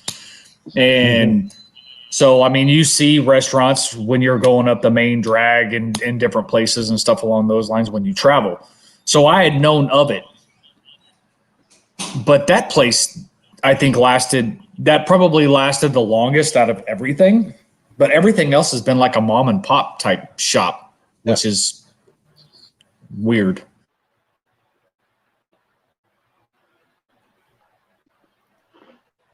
Yeah, there was a Steak and Shake I regret not going. When I came back and loop from where RBI Crew used to be, coming back around to the north, there's one there, and I regretted that I didn't go there. But then we went there last year after the concert in Louisville, and it wasn't bad. But we were looking at, I don't know what we were at. Oh, we were looking for a rib place. We were in like southern Indiana, down that way. And it's like, well, I want to get ribs or something down here. I don't want to get burgers and stuff like that. But yeah, I don't know. Food, a lot of people like to go to their comfort. They want to go to like a McDonald's, a Burger King all the time. I don't. I want to Google best Asian restaurant in Marquette, Michigan, in Terre Haute, Indiana, in Denton, Texas, in Florissant, Missouri. I want to do that instead of, there's the same place we can go to anywhere in the world. Just because I want to try different stuff or try a variation of that stuff. Because again, like I said, chicken sandwiches, that I can gorge myself, and burgers. If I see a good, juicy, thick burger, I'm done. You guys are do whatever the hell you want. I'm finding the burger place, and we're going there. And when I used to travel to Chicago, I go every other week. Leave on Monday morning, come back Friday afternoon, and we went to Chicago, and it was a mom and pop's delight. The pizza, the food, but we were working like 12, 13 hours and then just show up somewhere, and it was well worth the day, 12, 13 hours. And the pizza, just the pizza. That's all I have to say is the pizza. It's delicious. Nothing beats New York style for me, but that deep dish, it's good. Well, that's always what was fun, about traveling. It's dependent on situation and circumstance. Sometimes you went with what you knew. If it was one of those in which you didn't feel like being a little, what's the word I'm looking for? Random, I guess. You stick to your norm because, sometimes when you travel, nerves aren't always your best friend, so to speak. I used to to hate getting on planes. My stomach would churn all the way to the airport until I finally would land. And it's, for whatever reason, I can't explain it, but that's always the way it was for me. And nerves always got the best of me, and not that I was scared to fly, because I did it freaking for 3 years straight, pretty much twice a month, a week at a time. And sometimes during that week, I'd have multiple flights depending on where I was going. So you would kind of stay to your norm, your tried and true, what you know you're going to like and enjoy. But when you go out to eat and you're going with coworkers or whatever, you want to definitely branch out to a certain degree. But on the flip side, when you're localized, so to speak, and you go to other places, sometimes those local cuisines are not fun later on in the evening. Just saying. I've had a few. I've had some pretty much bad experiences going to Arizona and their Mexican food. So I live in Texas. We have Tex-Mex. Tex-Mex has flavor. Mm-hmm. Okay. Authentic Mexican food really does not have a whole lot of flavor. It's very bland. But because of what they cook with, it does have an after effect on the digestion, and it is not always a pleasant experience afterwards. No. That was my brother and I went to an Indian place in, I don't know if it was just outside of Appleton in Kimberly, Wisconsin or what, but great food. I'd like authentic Indian curry, and I was in heaven. That tasted magnificent. Like SpongeBob. 1 hour later, I was spackling the toilet, and I'm just like, oh, like Jeff Daniels from Dumb and Dumber. I'm like, this is horrendous. But then I asked him, when are we going to go back to the Indian place? Like a Homer Simpson, where you just don't learn from your mistakes. It's like, because like, the food tastes so good going in. It feels so bad coming out. But you literally push those memories to the side. And because, again, it's not like there's Indian places everywhere unless you're in some sort of neighborhood or borough or whatever it is, where that's more of the populace there, like a Muslim food, you're in like a falafel or something like that type of thing, or the Jewish food or whatever it is. And it's like, you're not going to have this stuff just on any street corner. You sort of have to travel where you're at to travel to get it. But a lot of the times, like I said, I'm always for that. If people, I don't like the word foodie. I don't like that term. I like food. So if we have to travel to get good food, I'll travel with you. I don't want to go once in a while. A burger from McDonald's, you get the craving. Once every 6-8 months. Otherwise, no. That's it. Not usually. I want that if we got to drive down to St. Louis. We got to drive to Chicago. We got to drive to Green Bay, wherever. Okay, I'll take that and go. Because I just want to get there and then eat the food. But otherwise, yeah, we're going somewhere special. I'm not sitting there and, hey, we're in Milwaukee. Where should we go eat? Let's go to Pizza. Fuck you, Pizza Hut. Kick rocks. You go to Pizza Hut. I'm going to go somewhere fun. As soon as I would land in Minnesota, I'd get on the shuttle, take me to my hotel, unpack my stuff. There's a restaurant by the hotel I always stay. I walk my happy butt down the way. Walleye. Huge pieces of walleye. Mm-hmm. I go back the last time. Yeah, it was almost a year now because I haven't traveled since all this went on. And it's a Mexican place now. I'm like, son of a gun. There goes my walleye. So I had to find another place for walleye. So when I'm leaving town, I'm like, you know any good places for walleye? There's one in the airport. Thank you. And but yeah, in Minneapolis, St. Paul, there was Axel's Bonfire Grill. and they made walleye nuggets. Ooh, walleye nuggets are tasty. So I always would stop there, and then they shut it down. So I'm like, there goes my out of state meal in Minnesota. So, but some of the best Mexican food I've had were in places in Minnesota. Fantastic Mexican food. And then I ate sushi for the first time in Minnesota, which I haven't repeated very much, but I could say I've tried it. I won't repeat it. Yeah. My daughter and my wife get it every week. I'm like, what do you want for dinner? Sushi. Okay. So I go run out and get sushi for her. Mac and cheese, sushi. It's she lives a easy request of a life. And what did you have? Because obviously you didn't have sushi. I can't even remember. It depends on the occasion. Same restaurant, or do you actually make 2 stops? My wife's good about that. She's like, if I don't want the same thing, she'll go somewhere else. I mean, you could spit and hit a restaurant around here. So, I mean, I could walk down the block and there's a McDonald's. Walk another block, there's a Burger King. I could walk that way and there's a Taco Bell. You know, there's not a shortage of fast food chains. But, you know, there's a lot of mom and pop places I'd rather go. There's Chinese down the way that's just excellent.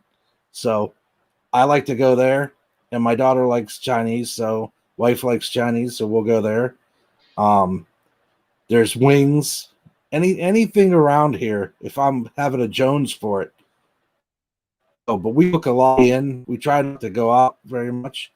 You know, with soccer and softball, those nights, you know, when that's full bore, we find ourselves eating out a lot. But the other day, the wife made chicken soup.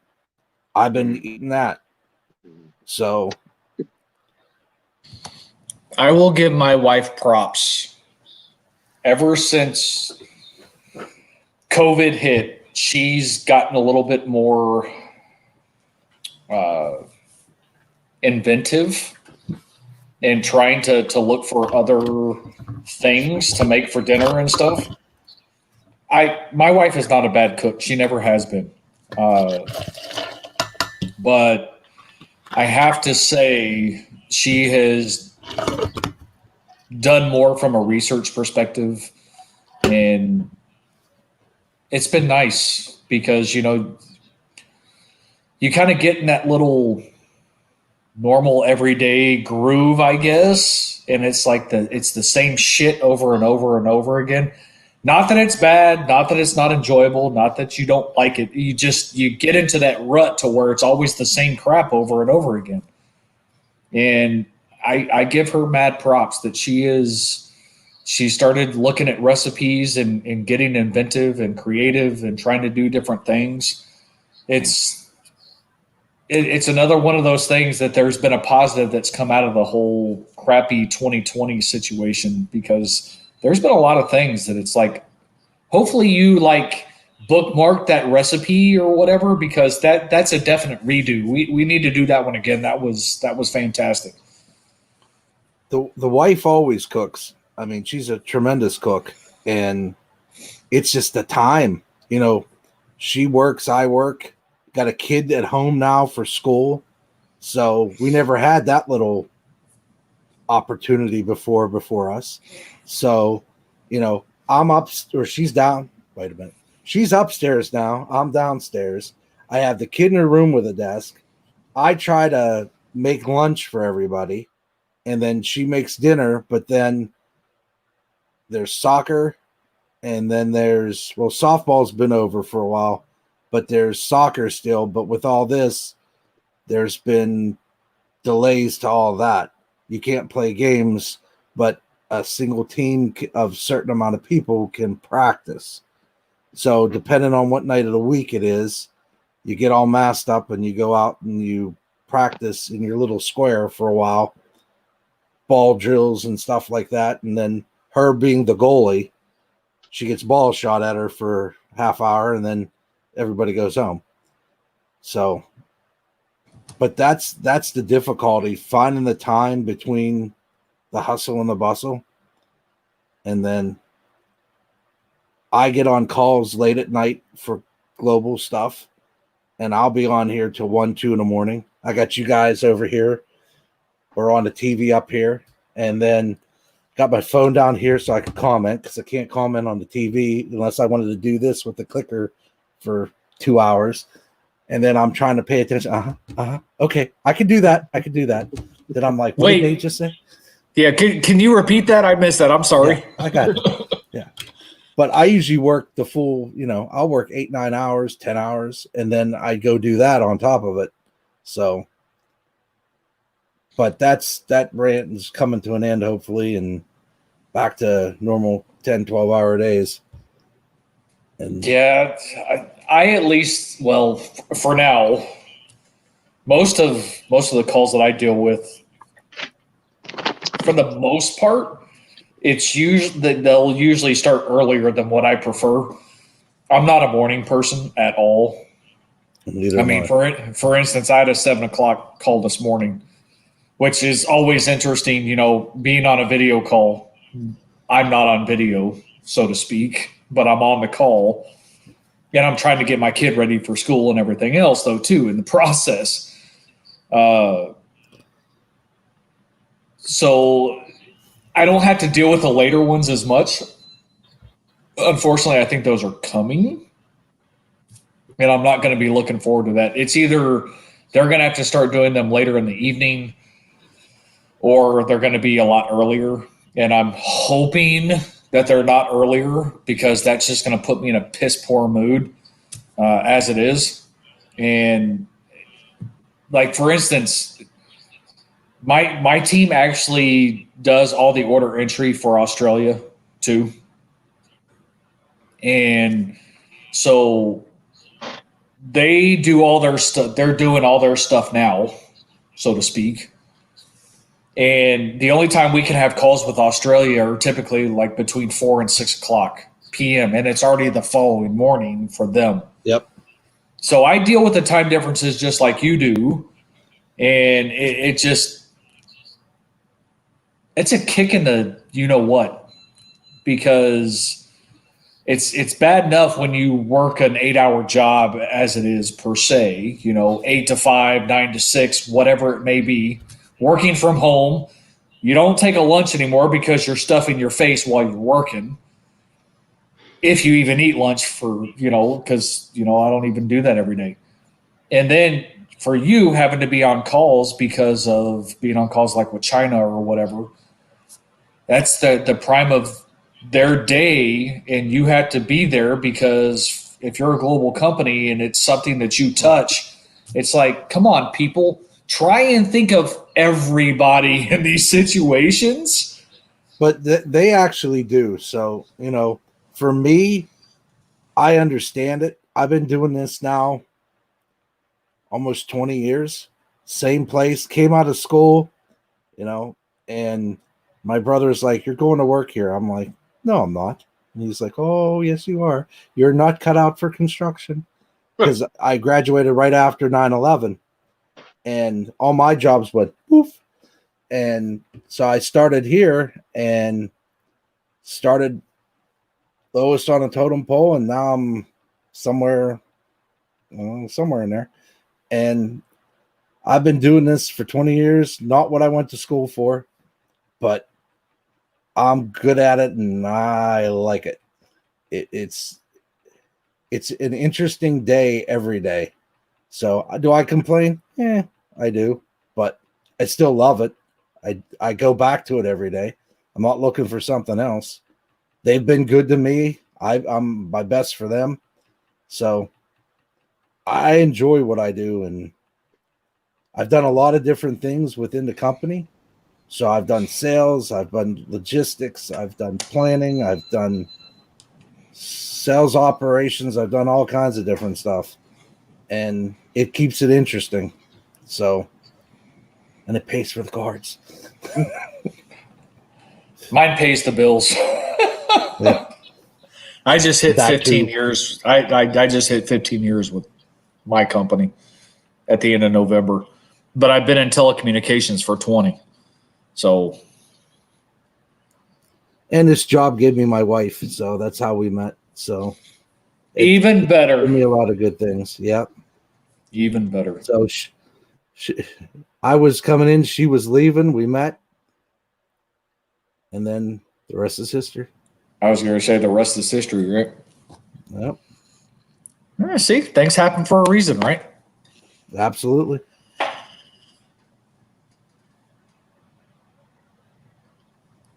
So I know you got more cars to show, Vinny. I know that's not all of them because you sent me the picture. So I know you have more stuff And things. And No. stuff. and things and stuff. There's one for Dave. Homeboys. What's that? Oh, in the game? Yeah, in the game. Don't buy one. I got Was that a subtle hint, Vinny? Yeah, I was an idiot and showed that. I shouldn't have. This is an ITG, pal. So this is the red, but it's not numbered. There's some of them that's numbered that are red and some of them that aren't. They're weird. They're like Pacific. They throw a corkscrew curveball. It just doesn't work right. But these are probably my favorite. This one here. Let me do this. This is another ITG. In the game, they were never known for like cool inserts or anything. So anytime you got something like that where it looked nice, you got a bonus because they were in the game because that's what they were offering you, memorabilia cards. So this is just a base, but I like this card.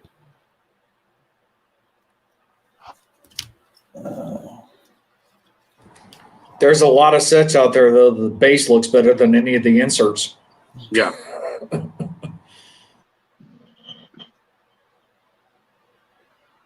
Another one. Oh, and this one, the reels. Highlight reels. Mhm. Oh, I love this one. Oh, Canada. yeah, they've got some some of the, like the emblem pieces too from some of those sets where it's just like I don't even want to look. Thankfully, that's after my cutoff date of when I want to look at anything. So I'm happy with that. But I mean, you see those pop up and it's just like go away. If somebody buy it now or whatever and just get it out of my. I can't resist. When I see a deal, I jump. It's hard. Here's another. This one's a cool one. You got some acetate action. You got some hologram action. It's upper deck. After I think this is 15-16. So you're not getting a box for this because there's a certain somebody in here that's you're never going to see wax for that cheap. No. So when you allude to deals, that's got to be another acetate card just because Yep. the name of it. I'm a sucker for acetate. Is that It's upper for any? deck. Is that for any card though? If you see a deal, are you like Dave to where if you see a deal that's too hard to pass up, you go after it, regardless of who it is? I think I am his uncle. Yeah, you know, if there's something out there, you know, that I'll give you a good example. It's a jambalaya, and it's Spider-Man 2099. and I'm a comic book guy. I like Marvel. I like DC. I like Star Wars, Harry Potter. I'm a nerd. I like sports, but I'm a nerd. I like this stuff. But Vinny, we're all nerds. $10 for a jambalaya card. Come on. Yeah, that's stupid. It's just like, and here's speaking of jambalaya, here's another one. The Lemieux in this. That's the one I lost. I told you, Dave, Okay. that it was on there. Oh, this one, and there's two more. I think there's either 3 or 4 Lemieux in the jambalaya. I have one of them. But when I got that set of 3 for what I did, I'm like, I think this is good. I'm not sure, but I know jambalaya is rare. I'm in a parking lot watching a softball game. My Beckett is far from me. I don't have the internet access to check it, but I'm going to go with the old gut. And that's what I did. And all these, there's another. This is ingrained. It's made out of wood. These are the ebony. Is that the one at 10 Yeah. or no? No, I have the 1 to 10. That's some of the stuff that I've had enough time passing on. As soon as you see like the Allure come out, and then there's like the ingrained in the wood, like the old, like it's almost like the wood burning. I've seen some Brodeurs, and it's been so hard to hold off on those because that's exactly the stuff. That stuff is so hard to. I screwed up on this. This is 1920, the 1819, the first year of ingrained. Mm-hmm. I should have bought it at $40-50. I'm like, it'll be around. No, it won't. $400. But there's a guy on YouTube, Captain Puckhead. He's one of the first guys I started. He's either New York or New Jersey, and he's just fantastic to watch. He breaks UFC, NASCAR, but hockey, baseball, just funny, just great. But he put the whole set of this together. And I know he's one of the guys that probably beat me out to try to get this one because he said it was at 3 o'clock in the morning. And I said, I was up at 3 o'clock in the morning trying to get this thing. But yeah, these carved in time. They're fantastic. And I don't know if they have all autograph variations, but I've seen some of them with it. And I'm like, oh my God, that's just. That's ingrained. That's a piece of stick. Those are That's remnants. So nice. Where one's to like 65 or something like that, and then you have another one. Some of them are like 30, and it's this like, is to 100. Okay, it might be 100 and then 65, but I mean,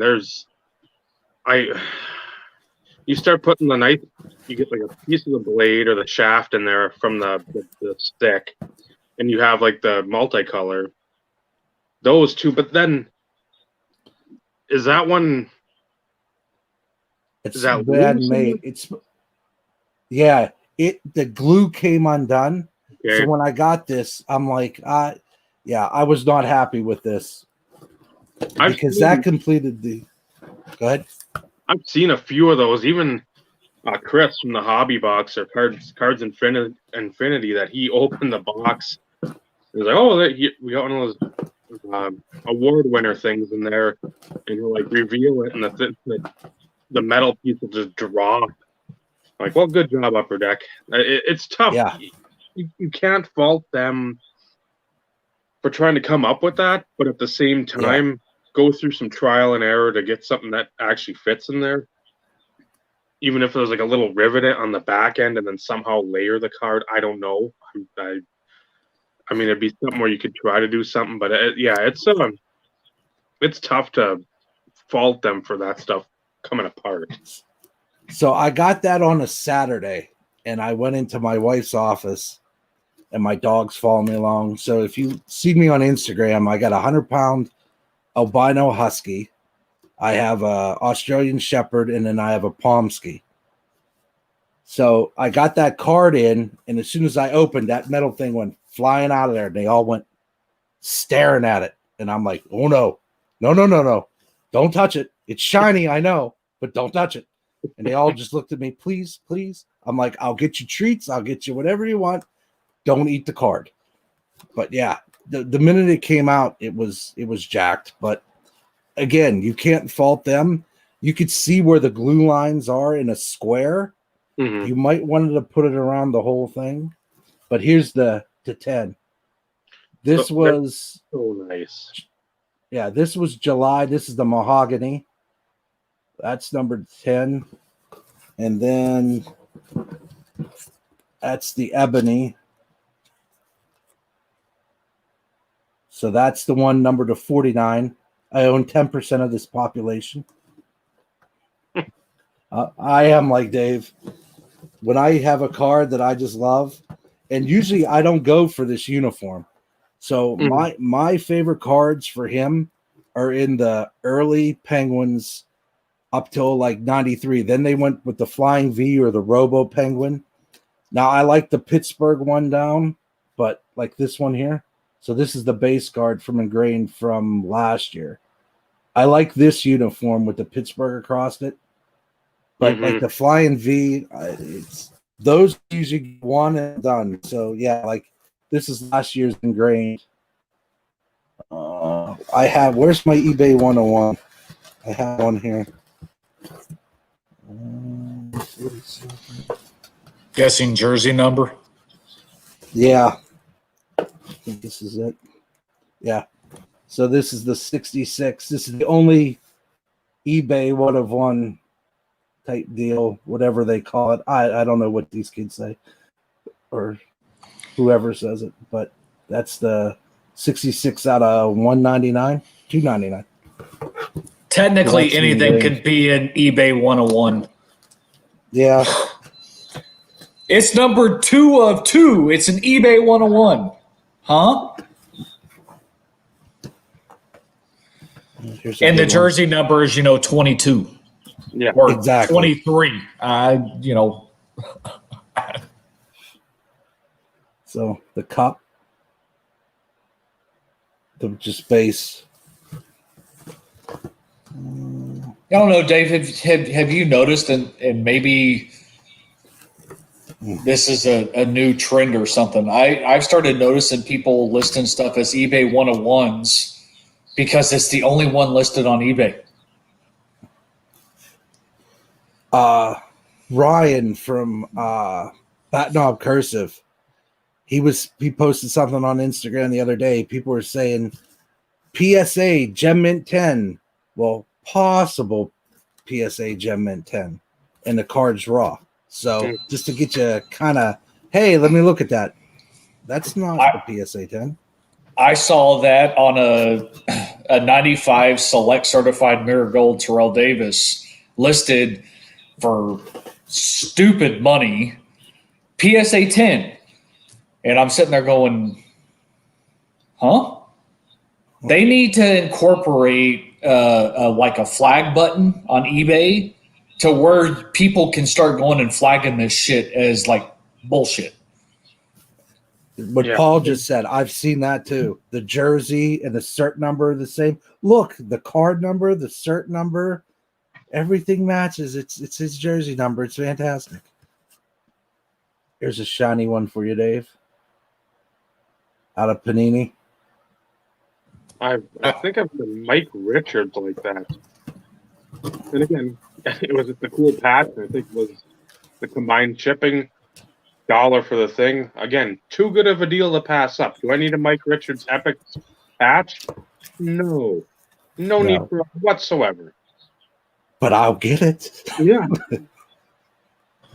And that's not even card currency that anybody wants. This is black. I like this because of the patch. It's just solid. And then I think this is man-made. Well, they're all man-made, or female-made or whatever. But this one was cool. And I think this one was like $15 or something. I was like, it just looks cool. Mm-hmm.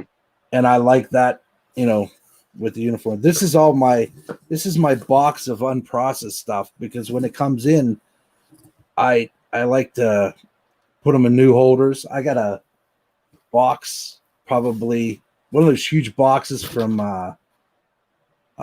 like a filing box that's just full of old top loaders. So if you need top loaders, let me know, because I got those just sitting here because I like them clean, fresh. I get my little rag out, I clean them. We didn't do that back in the 90s, but I'm like, I see all these guys doing it, and I'm not going to get probably half of this stuff graded. I might not get any of it graded, but I just like it to look shiny. Like that run for the cup. I was there with the rag today, cleaning it, and just to make it look spiffed up a little bit. But I like these older patch cards because they're game used. It's the stuff that's game used. You buy it today, and it's just like it's hit or miss. It was used. He wore it for 33 seconds, took it off, and it's used.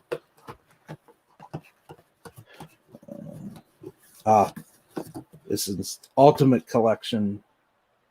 That's one of my favorite cards. I just love this card. I probably bought 5 of them. I love that. $10. Yeah, this is the 25th anniversary, and on the other shoulder should be the Badger Bob. So when Badger Bob passed away after the first cup, then Scotty Bowman came in. So they should have the Badger Bob on the other end. I'd like to kind of peek my way over there, but I can't see it. There's another one. Oh, another year of Ultimate. Yeah, Ultimate. It's the jersey. I loved Ultimate and UD Premier before the cup. Well, obviously, they came out before then, but I think they get ragged on, or they don't get the love from upper deck. And therefore, they get the love from collectors that they should, because that Ultimate used to be the shit. I mean, that was stuff you look forward to. Oh, I get the appeal of the cup, but I'm not going to pay that much for the cup. Singles, of course. Well, I'll always look at that. But yeah, UD Premier, that 0203 UD Premier. Oh. Then here's upside down. Chronology time capsules. Opened or not? I haven't found one that's priced So- right that's not opened. Okay. So this one was supposed to be not opened. So same one. It's opened. And then what you got out of there was that little bugger right there. Okay. Like the rip cards Yep. from A&G. And then more acetate out of Chronology. The 0 degrees Celsius. The ones that I found that I like and I don't want to start looking for, Jeremy's showing them is those Sub-Zeros to 8 or whatever. Yeah, I have. I don't have any of them numbered, but I got the Lemieux Sub-Zero somewhere. Okay. Yeah, there's some. I don't know. He's had something that he's shown that's to like 8 or 10 or something, and I'm just like, oh, another wicked cool insert or a parallel, and it's just like, nope, I can't. I just again, if I had been collecting Brodeur all these years, that might have been one thing where you can.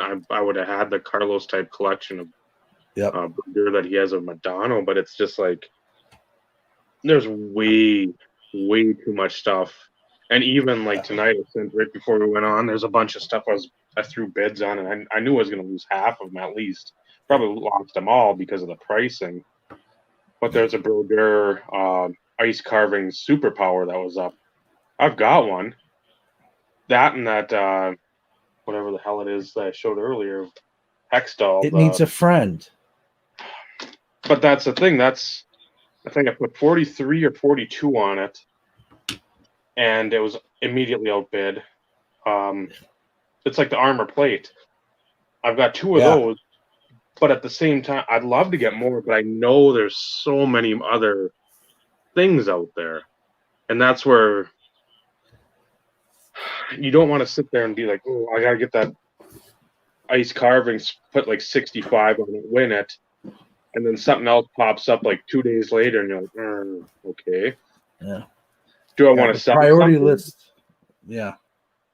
Go ahead, Dave. Sorry, I don't mean to cut you off. I'm not used to. Don't worry. There's enough footage on here on YouTube of me rambling that people they know what I'm going to say already. But you I hate to cut people off. Oh, that's all right. That's all right. I do it all the time, Benny. It's fine. Yeah. It's just especially with all the people I collect, and then all the people I like to pick up, and all the people I might want to snag a card of. There's so much out there, and that's why I've always went back to don't pigeonhole yourself into the one player. No. Because it gets boring, and I know that.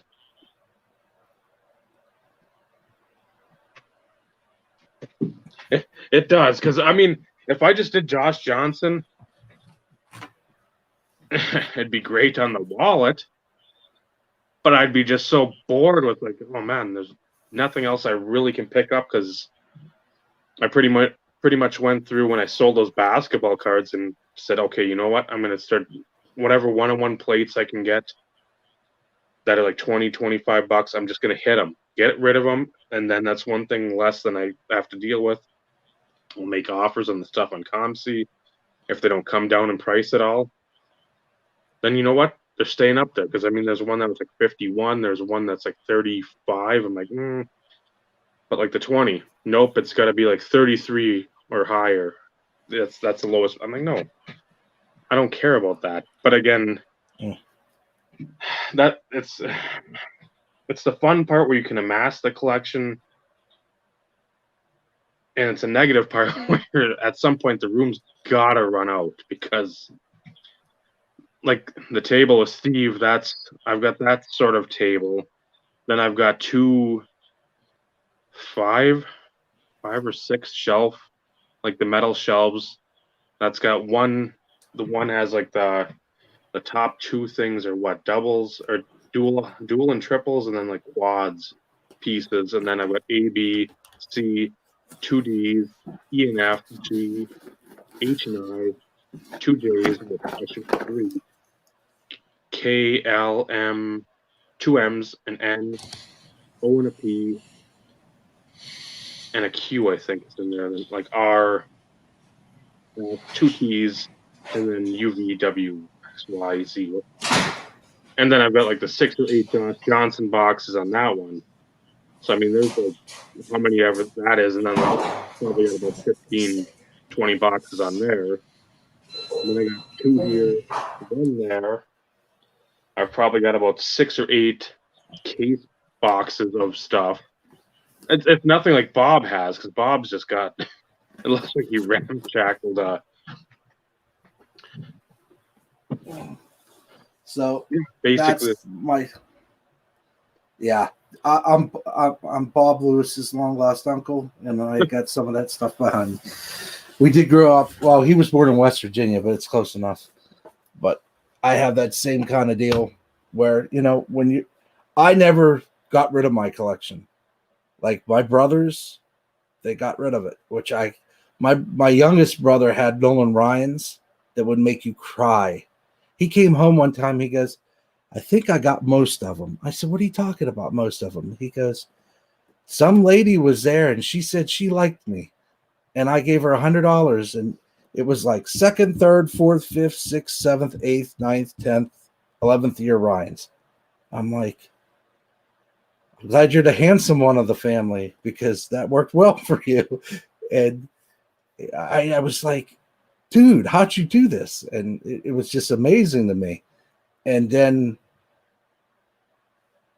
poof one day. And I wish he wouldn't have done it, but he lost the interest for a while. But I'll text him almost 2-3 times a week and I'll show him what I got. And he's like, what's that from? It's like those ingrained. He's fast. He's a woodworker. So to him, those ingrained cards are just fabulous. So like I posted that picture on Instagram of Dale Earnhardt Jr. and Sr. in that frame. He made that for my wife when we first started dating, probably a while back. And, he used to make all that kind of stuff. There's a picture of Pacino from Godfather Part 3, and he put African mahogany. It's probably almost 3 feet tall and probably 24 wide. It's one thing I never brought back with me. I think when I finally can get back to Pennsylvania to grab it, I'm going to grab it and put it up in here somewhere. But it's just something different than cards, you know. Like you said, what else do you collect? You know, there's other things, watches, like Carlos, you know, pen knives, what have you. You know, this cardboard gets us there, but after a while, we talk about chicken and whatever. You know, that's why I like this podcast. We talked about wrestling and games and toys, and you know, it's never. It's stuff and things. It's stuff and things. It's what I like. I like to talk about stuff and things. It's things and stuff, Vinny. Get it right. Things and stuff and things. And I have to give you mad props. That was a nice save earlier. I saved something? What? When you were talking about when you and your wife were still dating. Yeah. That was a nice save. This the one episode where she'll sit back and say, "Put that on the TV. I want to watch it all," because I was sleeping on the second half. Did you say anything about me? So what I'm going to do tonight, I'll put it on the TV in the bedroom, and then she can wake up to it. So she could see all our three smiling faces at her. So, yeah. Now, Ed, I wouldn't go that far. If we were top notch, you would be here all the time. Yeah. And we're still waiting for you to sign up for a future episode. You know, we're still waiting for that. We haven't reached the big time. You know, we like took a step up getting Viddy on. You know, that was huge. Huge. You didn't step far. Now, sure we did. Now we got to take it the next step. You know, we got to get Ed on here. Who is it? James Washington. I think that's. He'll be top notch when the lives join. His wife is commenting on this episode. Who? So this is Vinny. Vinny's better half. She's been commenting on and off throughout the evening. So, like, we're the preferred ones. Like, I wouldn't go that far, but I mean, I probably would. I wouldn't go that Boys, far. let's go. We always have a good time, Matt. That's why we do this. Okay, fuck your dogs. Let me stay out there. Sounds like my wife with the 3 dogs upstairs. Okay, but wait a minute. See, Ed said earlier that this is better than Tuesday Night Football. Obviously, not in your wife's eyes. I'm trying to watch the chat and see where she's lurking, but it's not working well. I thought she'd be sleeping, but she's watching football. She's a big James Harrison fan. Yeah, but it's the Cowboys and is it the Ravens? I think so. Oh, that Lambert's pretty. Oh, that's a nice one. That's the problem with finding something you like. Then you start. Oh, I like Lambert. I like Jack Ham. Again, like this one wasn't much. Bad boys. Yeah. That contender set though, that was a well-designed set with a deep checklist. The one thing I hated is most of them were short printed, but you didn't know what they were short printed to. I have the Terrell Davis from that set, and stated print run is to 5. Yeah, that's I never liked. And we mentioned it before, especially like the absolute. What is it? The jumbo patches, where it wasn't to 25, all of them. It was like, okay, then there's a Drew Brees in there to 5, or a Brady to 3, or whatever. She plays fantasy football.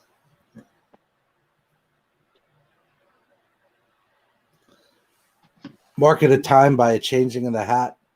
I figure if I could get through all of them, we break Carlos's record. There's one for you, wife of mine.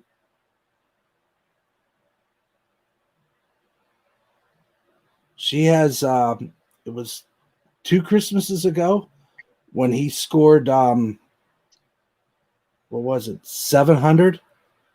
Okay. And I got her the plaque with a piece of the net, a piece of the puck, and it's signed on Black Friday for like a good deal. We'll leave it at that. Good deal. I was going to say, And- don't spoil it. Yeah. So I gotta remember she's watching upstairs. She's lurking, and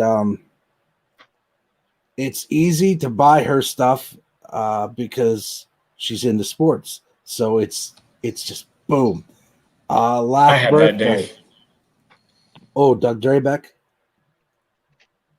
Yeah, Elite Series. I have that one. Yeah. That's the only one I have. I tried to pick out the Pittsburgh stuff that I knew I had. Yeah, Danny Boy, Cracked ice. Central Catholic kid. Had to represent. The Archer. Of course, they won 5 of 5. Emerald. Nice. This was a. Oh, that's beautiful. That's nice. That gold ink. That was one of the Anything first. from It's the- like gold paint pen. Yeah. There's, who is this? This is Lambert as well. Anything from the steel curtain, anything from 74 to 82 is just, those teams are just fantastic. You heard that, Ed?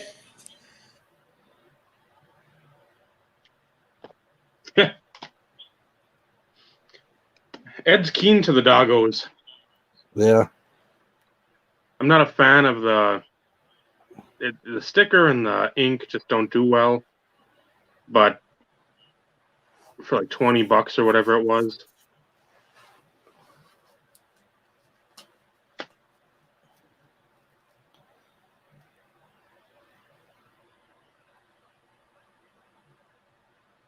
Oh, Stallworth. Okay. I was trying to make out the name. That's to I think 25. Dave's favorite set of all time. Yeah, that's by far. Mean Joe. Oh, Oh, 06 that's National beautiful. Treasures. There's a company out of Pittsburgh that does these random things where you can get a signed helmet, a football, what have you. You kind of throw in $40 and see where it comes. She got a Jack Ham, Rocky Blyer helmet signed, and it's like there's like 60 things on the helmet. It's like Hall of Fame, Super Bowl, XYZ. It's busy, but it's awesome. She's like, "Who's this?" I'm like, because you couldn't make out the I'm like, it's Rocky Blyer. That's a good one. That's just nice. Yeah, they're. What year was it? I want to say last April or 2 Aprils ago. Some guy out in DC was selling. He basically had, I don't even know how many. So, I mean, I spent way too much on a bunch of 06 NT. I mean, he had some quad patches. There's one I've shown with Clyde Bulldog Turner, Butkus, and Singletary. I mean, 3 colors for each of those guys to 5. Wow. And I was expecting, I'm like, okay, this thing's going to go for like 200. And it went, I bid, I think, like 110. And it went for like 89. I'm like, oh, you people are stupid motherfuckers. That thing is a jam. What's like the story you told last week about who got something, an autograph, or maybe it was Joey. Burkhead had that story. They pulled something out of a break, and it was like numbered to 5 of a Hall of Fame player. Oh, and they that were was, disappointed. Was that you? That was on that Grand Slam where he has a repack. I don't know what it's called, like Gold Mine or something like that. And you got 3 hits, and it was like in the pack, you got like a decent hit, a good hit, and then like the major hit. A lot of times the major hit was about as good as a good hit because you can't have great hits on every repack. You're just losing money. But it was a patch auto, Jim Brown, or like Leaf Limited 05 Jim or Brown, that's who it was. to 25, and the guy was bitching, and I'm like, "Are you fucking dumb?" Out of your mind. Exactly. The dude's like, "You know what? Then he told one of his dudes, like, hey, refund this guy's money. Don't ever join again. If you're bitching about a Jim Brown patch auto at 25, you have no clue what you're doing." Exactly. Because it's one of those new guys that all he wanted to see was the Mahomes or the whatever it was. It's like, no, that shit doesn't matter. That stuff's great if you pull it and you can jettison it out for big money. Get Jim Brown autographs. Those aren't going down anytime soon. No. So that No, those there's a limited supply of those compared to what they produce these days. Just Yeah. throwing that out there as a small tidbit. Oh, Tim Wakefield, Oh, old knuckleballer. so yeah. That card right there, the rated rookie back in the day, I had a plethora of them that I used for trade. I remember my brother just bringing stacks. I'm like, where'd you get? Doesn't matter. I have them. They're here.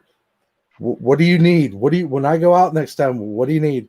And it's just, that was huge. The slash Cordell Stewart in Pittsburgh when it's local like that. So I went to a card shop around where Bob lives when we went back to visit my folks, and I'm just looking at the case. He's like, I got some nice Lemieux, don't I? I'm like, oh yeah, they're good. And just the price on them, I'm like, yeah. I said, that's the local price. That's not the, Yeah, I'm lucky. I'm a lucky man. And to answer Ed, one day if I ever come on, I'll broadcast from upstairs in her office. I'll let Ed see the hounds. I'll bring them all in. They'll be glad to talk to you. They will talk to you.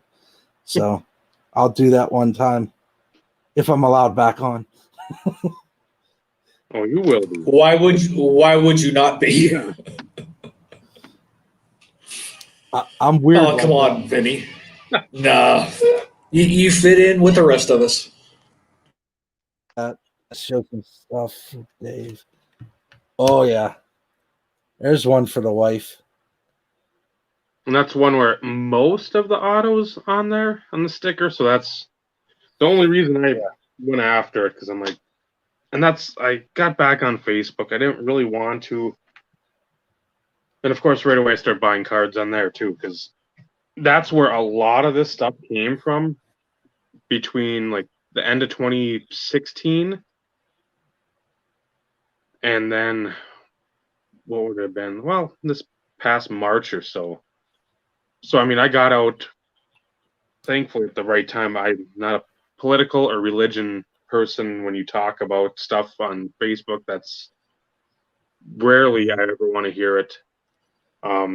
So I was like, you know what? This will be a good year to pretty much take the whole year off, because I know that's all you're going to get inundated with. And I miss picking up some of that stuff because I had, this is one here, I think I picked it up for like 30-ish.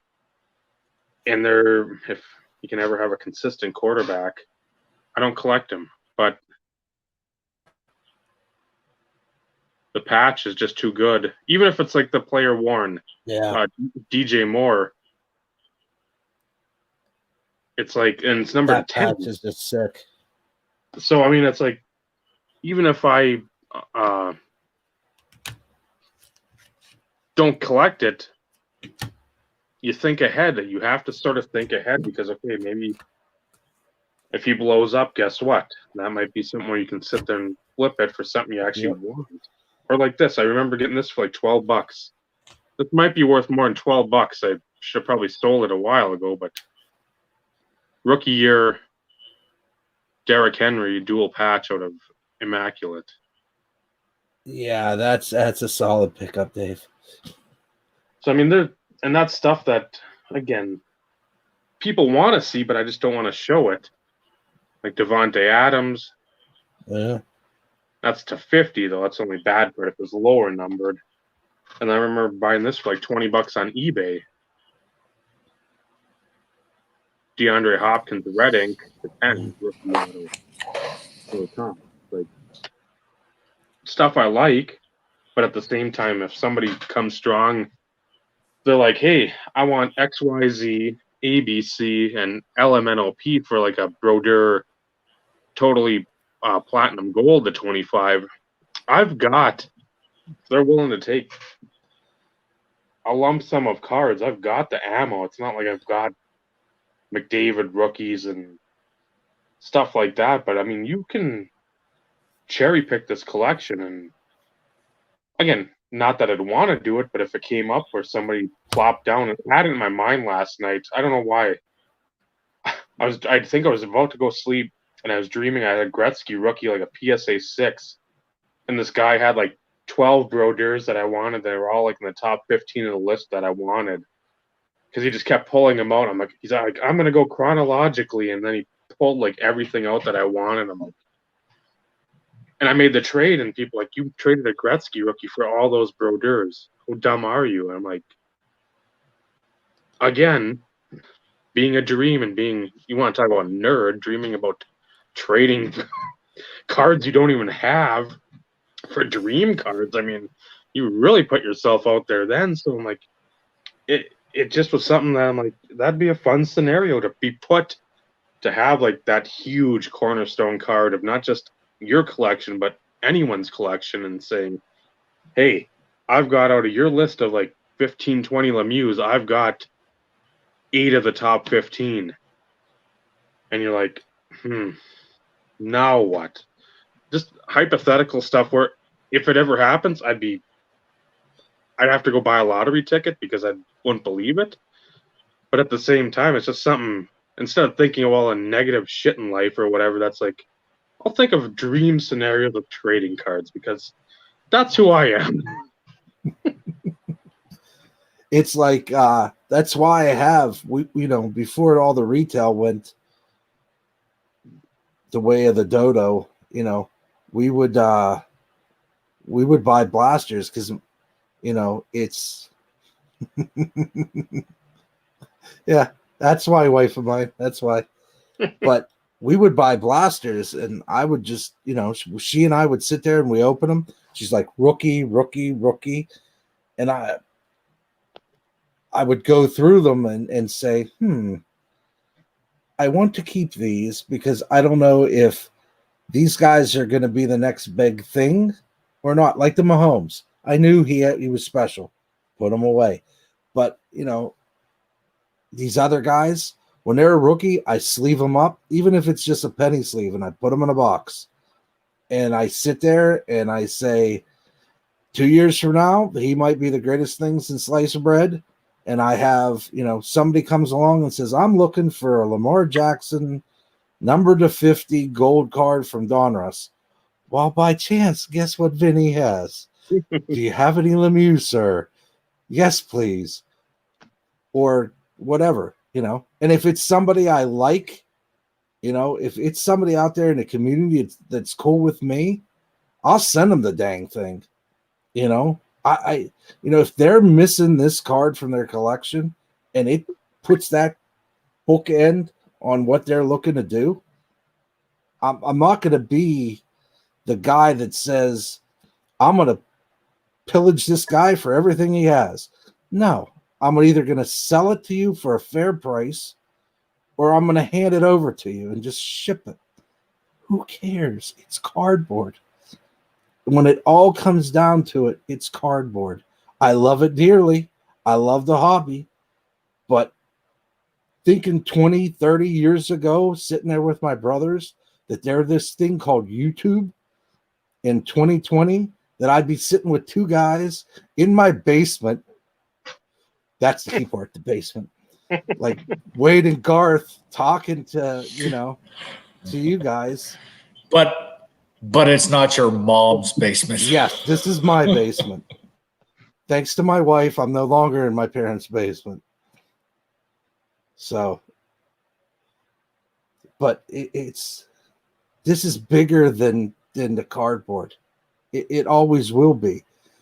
The fun I had with my brothers to go through this stuff, and my brother, my middle brother, he wanted to work for PSA. That was like his dream. And that kid had hawk eyes, like you watch Nolan Klein, Alico 3. That guy's got an eye. I mean, he's one of the first guys I watched, him and those back pages. And when I saw Nolan's come through with the stock market thing he has for his intro, yeah, blah, blah, blah. I was like, this is interesting. So this is like 3-4 years ago. I watched probably 400 of his videos, just watching his stuff. And he collects. He doesn't flip. He sells. And the guy funds his stuff. But there's a PC there. That's the big difference. There's a big PC. Same thing with JT. He has that Cabrera collection. Mm-hmm. He sells cards. That's what he does for a living. But he collects Cabrera. I mean, that's a heck of a focus. And I've met him. He's been at the shows here. And I met Mike, Canadian Cards, who was one of the first guys to like anything on my Instagram, So, Mike's a great guy. He's always been nice to me. And I met him, didn't know I met him. So, and then after that, this whole thing broke out. And, I have a stack of cards sitting here for him, Gary Price. I got a Bob stack. And I write what everybody likes down. And I say, if I see something, if somebody's looking for something, I'm going to grab it for them. If it's reasonable and it's in my means to grab it, I'm going to grab it. And then I'll just send it to you or say, hey, do you need this? So I do a lot of blah, blah, blah. My wife knows. Vinny should have been around. Yeah, Vinny should have been around in the old days. Mm-hmm. And this is the unfortunate thing with the new blood that's kind of taken over, I guess. Back in the old guard and the old crew days, in mine and Dave's heyday, of course, Dave has stuck around through it all. I've made my appearances here and there type situation. That's what it was. We always talk about it. You build the friendships and the cardboard becomes second. I've said it multiple times before. I always sent more than what I ever received. And that's what it wasn't about the money. It wasn't about the rarity. That was irrelevant. It was one of those in which if I had something that I knew could be appreciated somewhere else, I would rather go to someone else and who could appreciate it. And it was always no strings attached. And that's the way those are meant to be. And even in those days, you still had people out there that were like became the expectation type always situation. Will. Oh, well, I sent you something. When are you going to return the favor? Beg your pardon? No. Okay. Although a lot of people always felt the need to reciprocate, it was because that's what they wanted to do. It was not supposed to be because it was expected.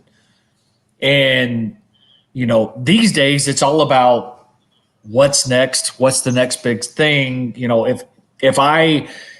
If you were to send something to somebody and it was, you're not going to get the plug that you would if it was, thousands of dollars worth of stuff, but yet it was only a few hundreds of dollars type situation. That's bullshit. That whole mindset and that whole philosophy, there is not a place, in my opinion, when it comes to those individuals. I've always felt as though when it comes from the heart and the fact that somebody thinks of you, that's where the value is. It's not about the what you could sell something for or what something sells for on eBay or anything along those lines. That's irrelevant. Now, on the flip side, if somebody were to send me something that was, $1,000 or whatever, I'd probably freaking go somewhere and want to give them a swift kick in the ass. That's excessive. Not that it's not appreciated. Before or after you humped the Santa statue that you got it? Well, since we don't have the Santa statue anymore, I can't very well do that. Maybe I'll. I don't know. I don't think I have anything big enough to be able to do that too. That just tells you Vinny pays attention. But No studying. Do what? No, like in the movie Vakeman from Ghostbusters. No studying. Not allowed. But no, I'd be forced to take a trip somewhere and give somebody a swift kick in the ass because that's excessive. But at the same time, that's when I mentioned it early on in the podcast when we first brought you on, the fact that you were never really given a second blink to a certain degree and trying to get involved with some of these people for whatever reason, you trying to branch out and form the relationships and everything else, that still chaps my ass because that's not what it ever was in the past. And hopefully at some point things will somewhat get to what they used to be and where it really was about the friendships. It didn't matter your sub count or who you knew or who you didn't know. It was irrelevant. It was all about taking that first step, reaching out to somebody, engaging in conversation, forming a bond and a relationship to where then that spreads to others. Because, as you said it in a lot of your text messages, and even I did, I'm thankful for Dave for making me do this. I mean, he put a gun to my head and said, if you don't do this, then, I'm going to, hunt you down. Okay, well, we all know that that's not true. But without him and I having those conversations and me doing this on a weekly basis, I wouldn't have met you guys. And it's one of those in which this brings me back to early on in the early days to where when your phone consistently goes off with text messages because of the people that you enjoy talking the hobby and even not talking the hobby. I mean, shit, Vinny, a lot of our text messages today were, just talking about past experiences, things along those lines. And that's how you consistently form those bonds and those relationships. And Cardboard. That's the start. Good stuff. This got us there. Exactly. It's all it is. It's a conduit. Mm-hmm. Yep. And I had a book. I have a book, one of those old. They have the marble kind of color on it. I wrote every channel and then I see the national videos of all the people, this big community and that, and I'm like, man, I'd like to meet X, Y, and Z. Then after a time, I'm like, no, I don't want to meet Y. Y is kind of douchey. I don't, But then there's guys that they intrigue me.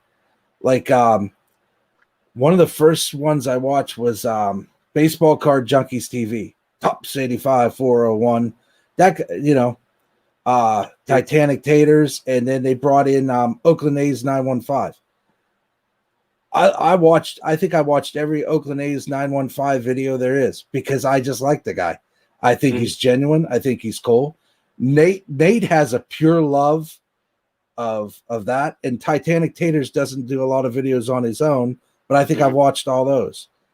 But those guys, and then that's how I found out about Mike O, Wesker Griff, and Ray from Philly, because they did that like episode where they said this is the East Coast chapter. And I'm like, and I think Ed had a dog in that, or a cat, or I think it was a dog in that video. I'm like, I like these guys. I mean, these guys are solid too. I'm like, and those are the guys that I gravitate towards because they seem like good guys. There's other guys I watched after a while. It's like, smash the like.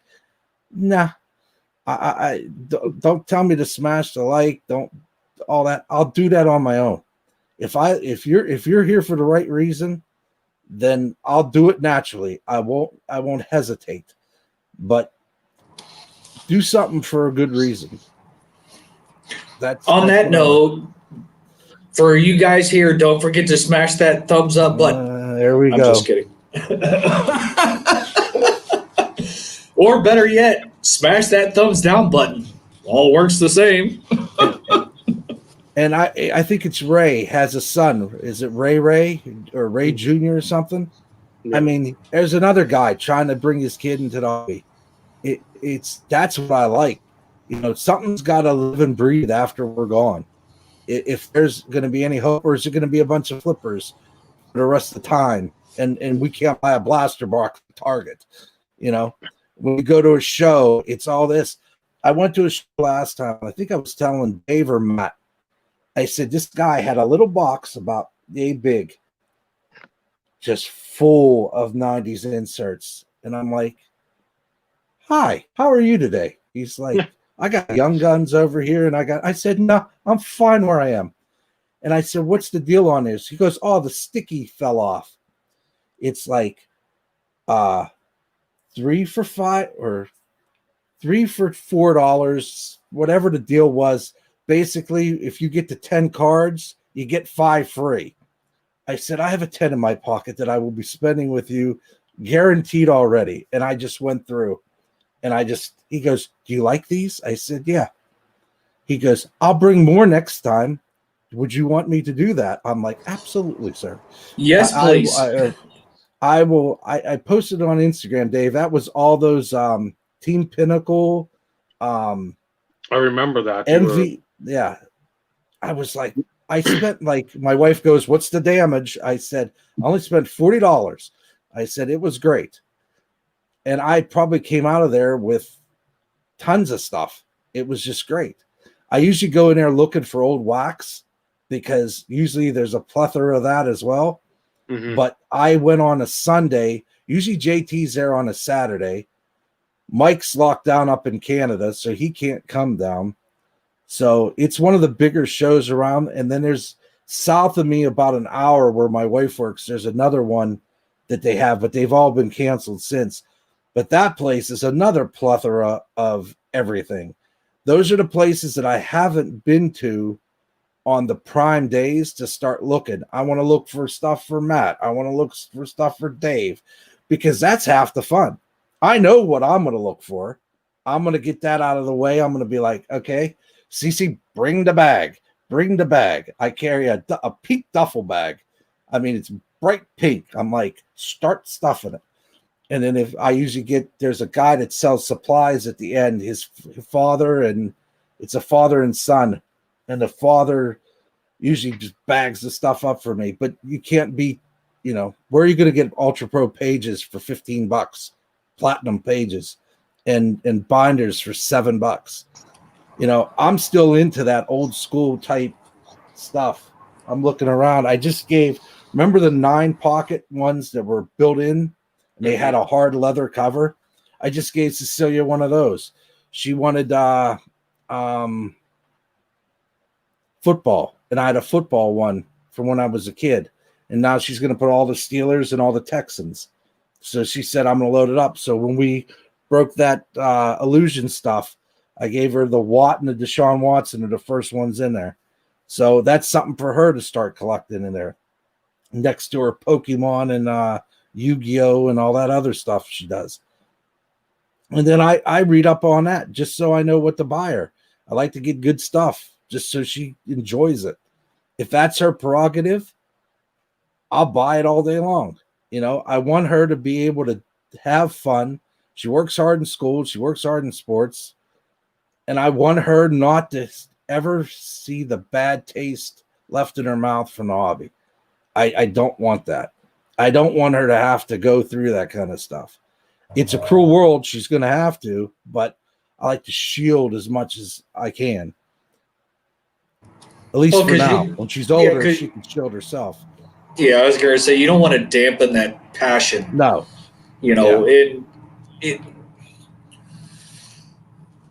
My kids never had a thing for sports cards, and that's fine.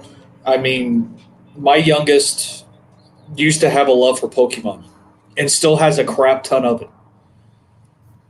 But, at the same time, that's not something actively being done these days. However, if and when I ever do go to the card shop, I mention it, and it's like, when are we going? I want to go. Yeah. Just because of good experiences. And that's what you want to keep in front of them, because, like you said, as they get older, I don't think we're going to have to consistently deal with the state of retail the way that it is. I think there will be some sort of normalcy that happens at some point. When that is, who knows? Because this all boils down to supply and demand, folks. I mean, that's the basis of all of this. Supply is limited, demand is high because of the situations. Therefore, people are going to pay stupid money. It's reality.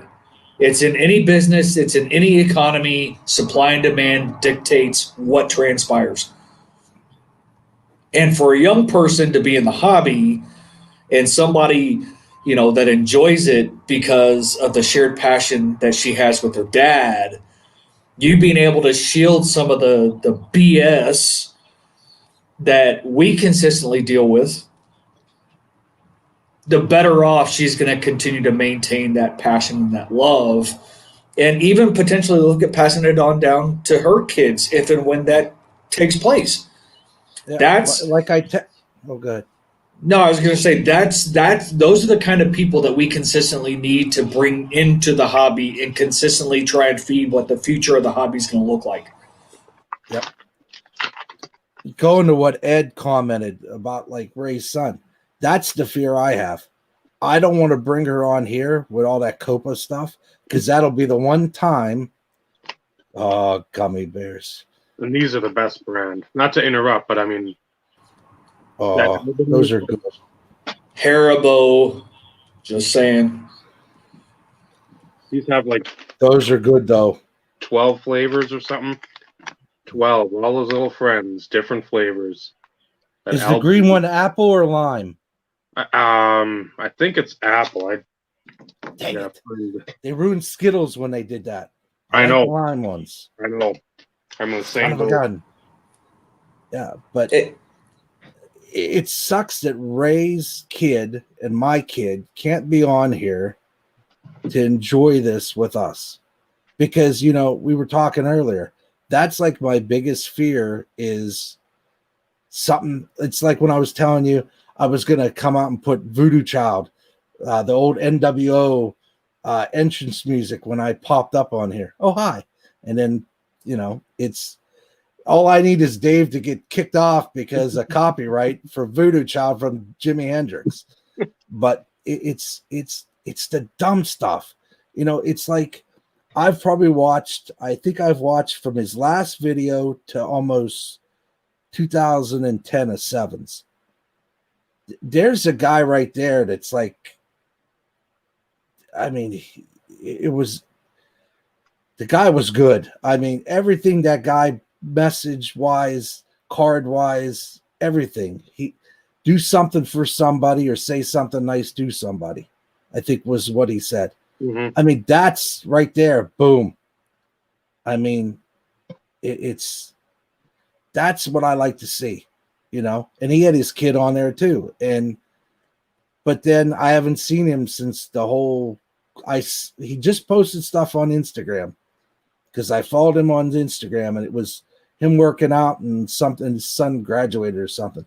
But there's a guy that, if anytime he comes out of the woodwork, I wouldn't mind talking to that guy because, you know, like-minded individuals have a tendency to fluctuate towards each other, you know, and it's nice to see people. I find myself going back and watching not new stuff. If somebody new comes out, I'll watch it, see what it's like. But I have this gravitational pull to old guard people. Like I started watching Joey stuff, Burkhead 8. I go back and I look at stuff, you know, 150 videos of yours. I mean, Dave, I watched stuff where you were at a Guns N' Roses thing. And I'm like, that's great. I skipped my high school reunion to go see Guns N' Roses because they came back, because I found that a better service of my time at that point. I missed them. I missed them before, and I was not going to miss them again. I will see the rest of you at the 30th reunion. I will see you then, possibly. But that to me, I had to do it. It was something on a list that I wanted to do since I was a kid, and I did it. But it's the things that we talk about other than all the other stuff. I love showing cards. I love talking about cards. But all this other stuff is stuff and things and stuff. It's what makes the world go round. So, I mean, it's great. So Dave, to go back to the gummy bears thing and the fact that I'm still waiting for my Reese's pumpkins. Don't worry, they're gonna be heading down there. Okay, well, is it going to be here before Christmas? Unless again, UPS and the postal service decide to ship it to like Kazakhstan, and then it comes back over here and gets stuck in what, like, where is it, Linwood or something wood, Missouri, like 3 or 4 hubs that are just like absolute purgatory for packages to like go and die. So there's one out in like New Jersey, one in somewhere by Chicago, and then the one that's just west or just east of St. Louis, and they're just garbage for like sorting facilities. So unless it should be good. So can I request a thing of gummy bears so I can see what it's all about? That because that has to be a northern thing. These will kill your Haribo. I like the Black Forest to come out with one like a little juice in them. Those are pretty good. They're pricey because they're, you know, all natural. They're organic, you know, so you pay for that price tag. But I have to admit, those are pretty good. I grew up on Haribo, and that's just because they're more gummy. You know, they're harder, that harder gummy. But these are a little softer, and they're so good. They come My out with wife like a just got the 2-pound bag. Oh, you open it up, and you're like, how are you not having like an air freshener of this scent? I mean, you could just money. You would just be printing money. It was so good. My wife just got one of these Santa Claus things that are tiered, and there's little boxes.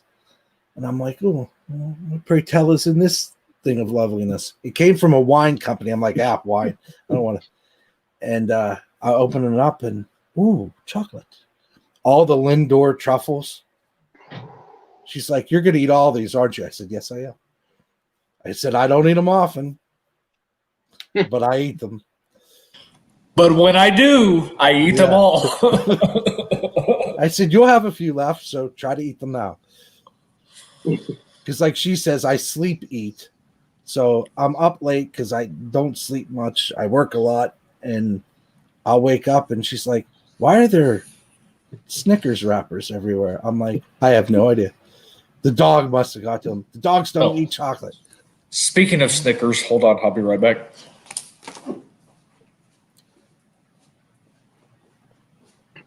I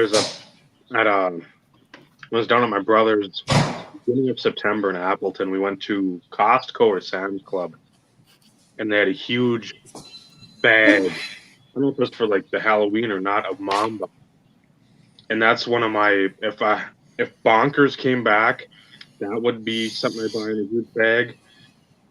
Are those Christmas Fried Snickers. Brown Ooh. sugar. Explain this, mad scientist. What is this nonsense here? Fried Rambling. Twinkies, fried Snickers. Good Lord. Are you sure you're not in Houston? Because I know that population is a weighty population. Because that seems like something you'd have like a street taco truck. Nope. Street fried Twinkies, fried Snickers. People just vendors going down the street. My wife found a recipe. Holy shit, they're good. Probably should share with the class. That'd be nice. She's not here. But man, so good.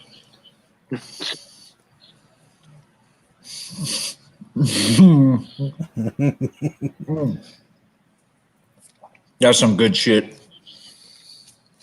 Did you mention the sponsor in the beginning? Of course I did. I might have missed it because I was logging back on. So I have you on screen up here. I have you a screen down there.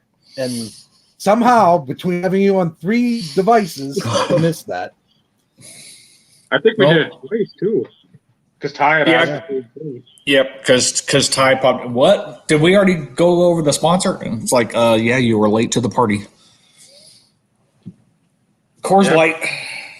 It's been a Coors Light past few weeks from the beer front perspective. Oh, Those those are- are good too. Those are good too. I made sure to put some snacks up here so I wouldn't go hungry because that's a problem. I haven't had those yet. Oh, so good. The jalapeno cheddar Cheetos. So I have to ask. So was it Lay's that just came out with cheddar jalapeno? Has anybody tried them yet? Sir. Oh, that's That gets my disappointing. answer. That's disappointing. But I trust Dave's opinion. for jalapeno or jalapeno cheddar chips, I pretty much only stick with the kettle cooked because I pretty much can go through a bag of these in a day, maybe a sitting. The Dutch Crunch jalapeno and cheddar. That is I mean, I'll say it for probably everything. But that's another crack. That I mean, I'm just sitting there, I chug and mow through it. Another one is and again, this is from Wilmer, Minnesota, so it's up here. And I try to not spill it, but it's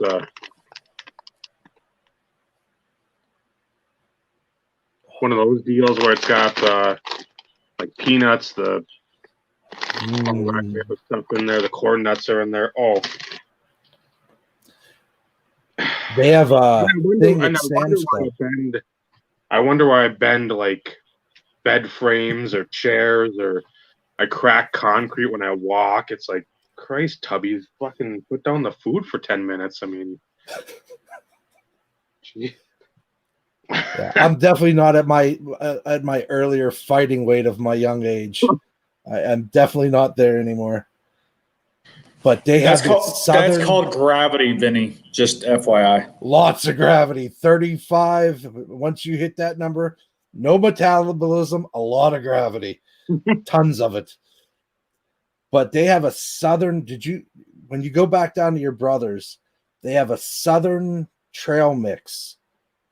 And it's got like these spicy peanuts. It has sesame sticks, peanuts, and all kinds of goodness. It's a green container, a can. Oh, it comes out around Christmas, and sometimes it stays for longer. It's not like the McRib. That disappears too quickly. I had one last night. It was horrible. I was so disappointed. They're supposed to bring it back permanently. That'd be nice, but if it's as bad as the one I had last night, it was like not enough sauce or something. It tasted odd. I was disappointed. I've waited so long. I do mine without the onions. I get mine plain. I save the pickles for Dave. I know I don't want to be the cause of the shortage. Between him and my daughter, she discovered double cheeseburgers or McDoubles. Chickentarians, the whole family, chickentarians. And all of a sudden she ate a hamburger. She's like, "Woo, I like this." So we've gone to like every hamburger joint buying hamburgers. Extra pickles, please. So now that she's into it, like when she starts liking a food, I make sure her horizons are widened. You know, me traveling, I got to eat a lot of different places. And like my dad says, does everything have to come back to food? I said, did you see us most of our lives? I said, did Granny cook the way she did? And said, here's your 6th pork chop. Here's your 5th bowl of spaghetti. Here's some more roasted meat and potatoes. Here's some more pasta. I was doomed. I don't know how I made it this long, being the Adonis I was at a young age, to become pleasantly plump, as Cartman would say. But it's... But happy. You know, yeah. Yeah. But my youngest brother could cook. Oh, the pizza. I mean, world-class pizza, pasta, sauces, lasagna that would make the angels cry. It's just fantastic. When I go back, you know, Dad, bake me a loaf of bread. I'll just bring it right out of the oven, have a pat of just bring the stick of butter. I'll rub it on, and we'll, you know, it's homemade stuff. You know, my wife makes barley soup. I'm like, just come on. And she hasn't commented. I was waiting for the fatty comment from my wife, but you know, but well, it is getting later. Maybe she's asleep now. No, this is when she chimes in. Just when you think she's not lurking, she pounces like a cheetah.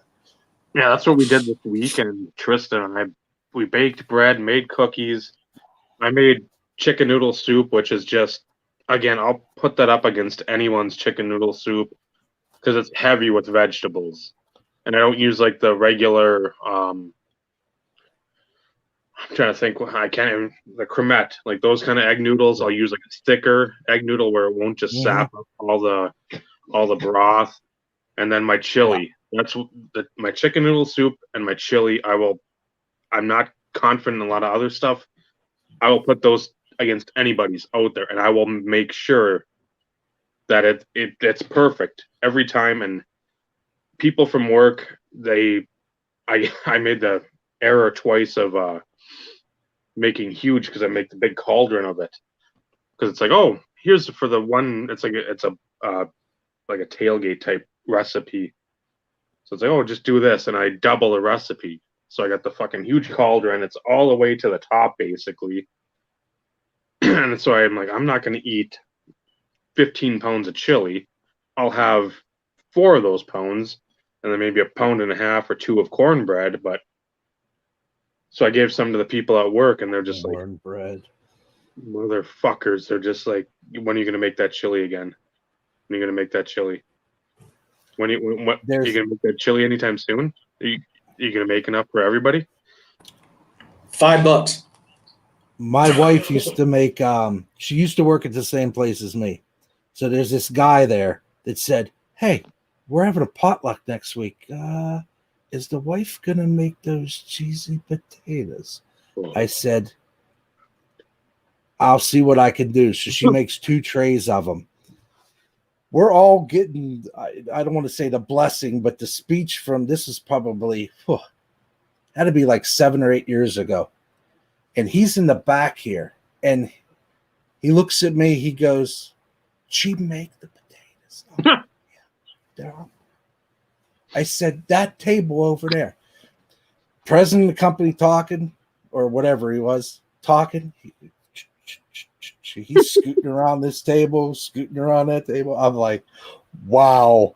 Okay. But he first in line, but he had them in probably 1997, 98. when the oldest girls were little, and he remembered it. Well, she left in 09, so he hadn't had them for like 5 or 6 years. And I'm going to tell you something. I wish that was a higher person up in the company, because I'd have got a lot of kudos that day, because he was searching for them things. Yeah, cheesy potatoes are fucking good. They are. Oh. And my oldest two say they're never the same twice. She goes, they're good, but they never taste the same twice. I don't know how that works. Yeah, cheese on top. Yeah. And like Joey was saying, we put the ricotta cheese in there.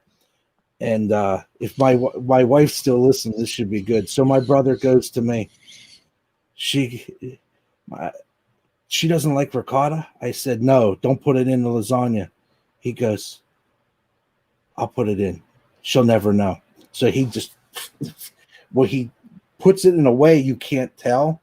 Mm-hmm. And she's like, oh, this is the best lasagna ever. And my brother's like, you're eating ricotta cheese, lady. So when she watches the replay of this, so sorry, brother of mine, I ratted you out. She likes you probably more than me anyhow. So yeah, I don't do ricotta cheese. I've yet to. But on the flip side, I've yet to have somebody make lasagna to where I couldn't tell it's there. It's one of those things in which it's a skill. If somebody didn't tell me it was in there and I tried it, and then they told me afterwards, I would be able to give them props. But typically, the way people make it, I can taste it, and it's like, no, and I can't stand ricotta cheese. I hate it with a passion. He could hide it with the best of them. You never could tell, because usually you could tell because of the consistency of it. But he put it through a blender with all the other cheeses, and you're just like, oh, cheesy goodness. I don't even know it's there. It blended so well. And it's, I haven't been back there for a long time because of all this stuff to visit. And I'm like, my dad said, he goes, you're missing the food? I said, oh, yes. I said, not that I'm not getting good food, but I miss some of the things that I grew up eating that would be comfort food, stuffed peppers. My dad can make a stuffed pepper with the best of them. Oh, Lord. Halupki. But, we ate a lot of roasted meat, pork and lamb, and a lot of pasta. Lots and lots of pasta. My brother makes a cauldron, 5 gallons. My wife does the same thing. She makes a sauce pot, 5 gallons, and then we freeze it. And, crack one of those open like hitting a safety glass. I need something good. And then break that out. And then there's a place that has pasta from Italy, and it's only like $1 a bag, but it's right from the boot. And you just grab that stuff, and good. Yeah, that's right. Wow. Layers. Now I'm getting hungry again. I had mentioned too, there's a place, and I don't know if they've closed it all because of this COVID shit or what, but in Duluth, we went, Tristan and I went, man, I don't know if it was last fall, and it's a place where they smoke all their own meats, and I mean, it's like pretty much right there. And when he said the Carolina sauce, that's more like a mustardy sauce. They have the Alabama, which is like a white horseradish sort of base sauce. The Carolina, which is sort of like a mustardy sauce. And then I think like a Kansas City type. And then I don't know, there's like another one too. That Carolina sauce. I mean, we had, I don't know, it was like a sampler of like brisket and shit. And just, I'm like, God damn it. I'm just going to go in the back and just eat. You guys just bill me. I don't give a shit. Just weigh me now and then weigh me when I'm passed out. Then we'll figure out from there how the billing goes. Just so good. And then up here we've got, I call it the funeral hot dish, because at the store they make it when there's like a funeral or a wedding. It's wild rice, It's like cream of chicken soup. Oh, celery, good Lord. mushrooms. I mean, they make a fucking vat of it. And I'm sitting there, I'm like, make sure you got like a couple containers worth for me. And like, okay. And I mean, I'll eat those two in like one sitting. I'll pay for it dearly. It's like a pea shooter out my ass, but I'm like, this is the best stuff in the world. I mean, Minnesota wild rice. Oh, fuck. I can't get wild rice soup. My mom will make a big pot of that for my birthday. She's like, here's your birthday gift. And I'll eat in one sitting. One sitting. I'm like, you wonder why my gut looks like Fat Albert's lower lip. I mean, it's horrendous, but I mean, same place. It's so good. The same place I stay in Minnesota, where they have you had the walleye, had the wild rice soup.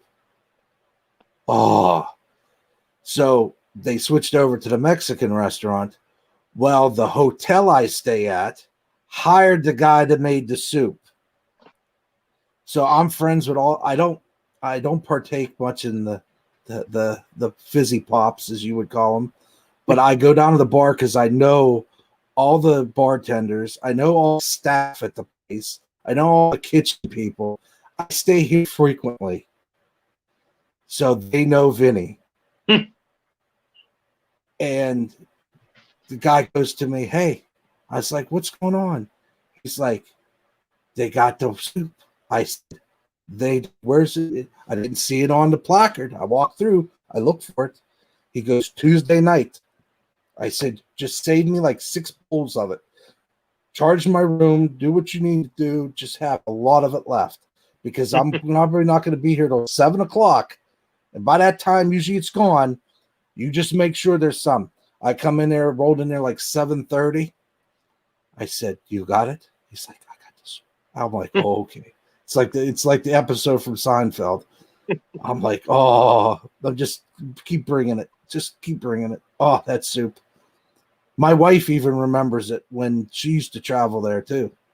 And that soup. Whew. Did I mention the soup? The soup is good. Yeah, there's food. Food is great. I mean, I'm trying to think of other stuff. The fish fries up here, they're huge. Oh, That's usually the Friday nights. For Easter. I'm trying to think what else we've got. So we went through a lot already for food. There's still plenty of other stuff you can talk about when it comes to food. Oh, I know that. There's a lot of stuff and things in the food category. And things and stuff, for that matter. Oh, squared. Yep. I know at some point too, I don't know what kind of chips they are. It's not the one chip thing, but there's another, like a ghost pepper chip that I've got that I'm going to do that on video too and make a fool of myself. Make sure you have your milk ready. I know. Oh, tons of it. Those are rough. I tried one. My wife found it very funny. Yeah, I can't. I like spice and I like hot. But there is such a thing as too fucking hot, and I'm not even going to try it. That right there, if it's like I said, I like spice, I like hot. Yeah. But I like it to where I can still enjoy it. When I'm starting to sweat, my eyes are watering, and I can't feel my tongue. No. There's a problem with that. We'll get into what Joey was saying about the National. What do you guys thinking the odds are? Because I was hoping to go this year, and then there it went with all this stuff. It was going to be my first one. I've been to big shows, but that's between that and the Toronto Expo for hockey. I think that's been established between Dave and I that there's going to be a crew making a run for the border up there for a show up there, because that's just hockey utopia. I mean, that would be fantastic. And I live close enough where I could get across and spend 3 or 4 days, get somebody to watch the dogs, and that would be excellent. But I was kind of bummed that, you know, Cleveland is only like 2.5 hours away from me. So that was going to be a definite destination, probably more so than Chicago, because Chicago is like a 6-hour drive. And then when I lived in Pennsylvania, you know, Atlantic City would have been easy. But now it's transcontinental. That's 6 hours and another 5 or 6 hours to get across the old Keystone State. You know, Michigan, Pennsylvania, how they use them as the maps. And I want to be there, but it's interesting to see if there is one. The Virtual Expo was interesting. Dave, I know you went for that was like 2 or 3 weeks ago. I kept on getting kicked out. I was trying to go to see a Meats booth. And I'm like, why isn't this app working?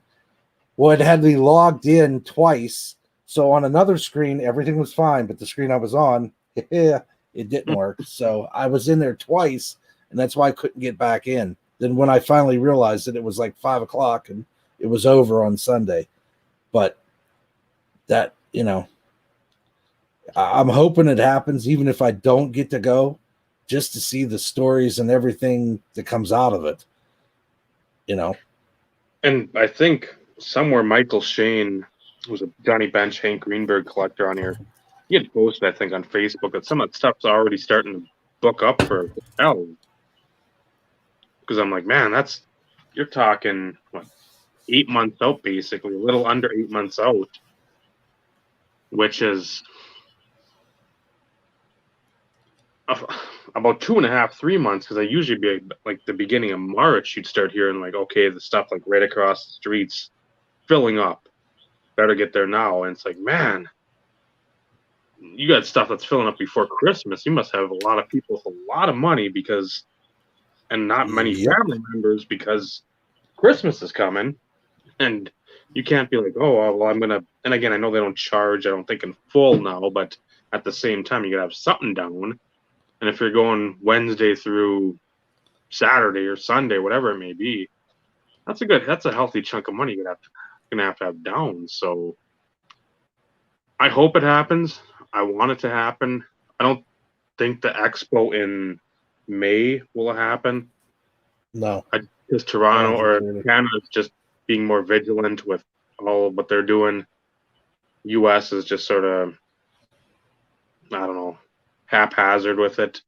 You got people that are just frantically locking themselves in their bomb shelter. Then you have like the middle ground people who are just trying to go along and do what's suggested. Because again, it's not like anybody here has had a hell of a lot of experience with it. And then you got people on the other side that are just like, I'm in America, fuck you, I'm not wearing a mask. Well, what if your mom gets sick? Well, they're not gonna, and then they die a week later or whatever. It's like, well, it's what we call karma. So you can't I've said it so many times at work, and of course now when I need to remember it, I can't. But you can't make it fit your like whatever your focus is. You can't be like, well, I'm gonna wear it for this, but I won't for that because of reasons. It's like, no, just do it. If we do it, guess what? We do it all together. We get back to fucking doing what we like. You keep on fucking being dicks. We keep on dragging the shit out. So I don't know. I hate wearing it, but again, my grandma has shitty breathing. So, and Naomi's got asthma. I know I've seen some reports about the asthmatic are less susceptible, but I don't care. That doesn't pertain to my thought process. It doesn't mean we're gonna fucking, hey, let's go to the Mall of America and walk around without masks. No, it's you wear it because you're susceptible to fucking bullshit. So let's see what we got for comments. Believe it or not, by me talking, I missed a bunch. This, I agree. I want to see what Mark has. Because I said Giordano's and he scoffed at me. I still want to go to Giordano's. I don't care because I'm fat and I want food. But he said there's some stuff down, I think, like Lake Street in downtown that's better. And I know there is because I remember seeing them on some of those old food shows as well. Like, here's like the hole in the wall dive, but they got the deep dish pizza and they pull it out and it's just like, I will die there when I have that. Just, I'm dead. And I can relate to Philippine food. That is so good. That stuff is absolute. Oh, some of the best in the world, especially the authentic stuff. It's absolutely the best. And I was Steve when he was saying about the chips too, that I had said earlier. I don't want to fucking feel my mouth just burning and numb. I mean, if I can't taste it, what good is it? And so Joey corrected me, which is nice.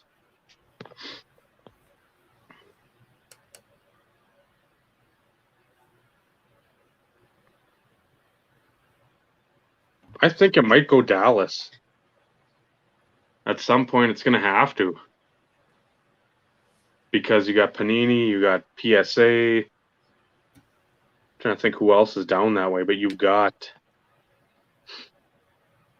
a big card hub in Texas. Why wouldn't you then have the show every 2-3 years, probably 3, down there?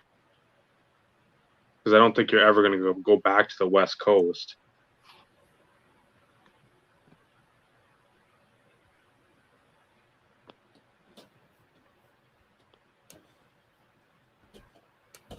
Yeah, balut is the Philippine delicacy with that chicken that's sort of alive-ish.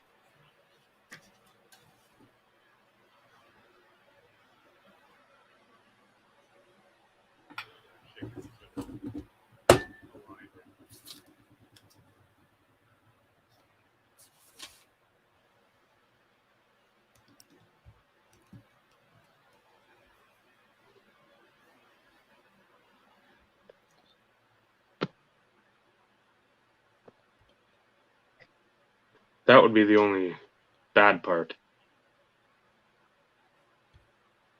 Having it in Dallas in the middle of or end of July, you'd have to have some sort of underground tunnel transportation.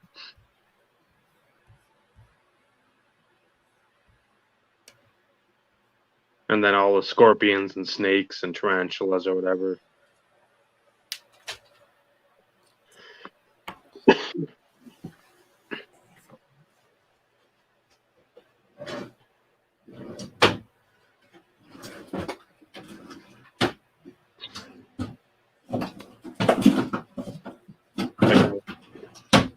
Denver would be, I don't mind it. I think there's a few card shops out there too that you could, I don't know if Mile High Sports is actually one of them, but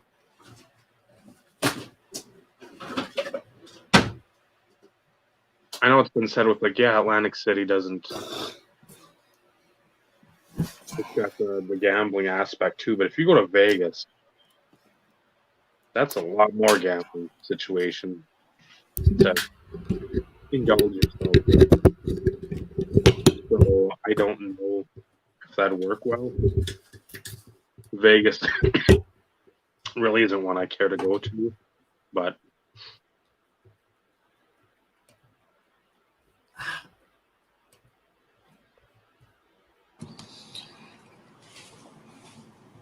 I couldn't do Vegas. Piping hot too. I don't care about people saying, "Oh, it's a dry heat." I don't give a fuck.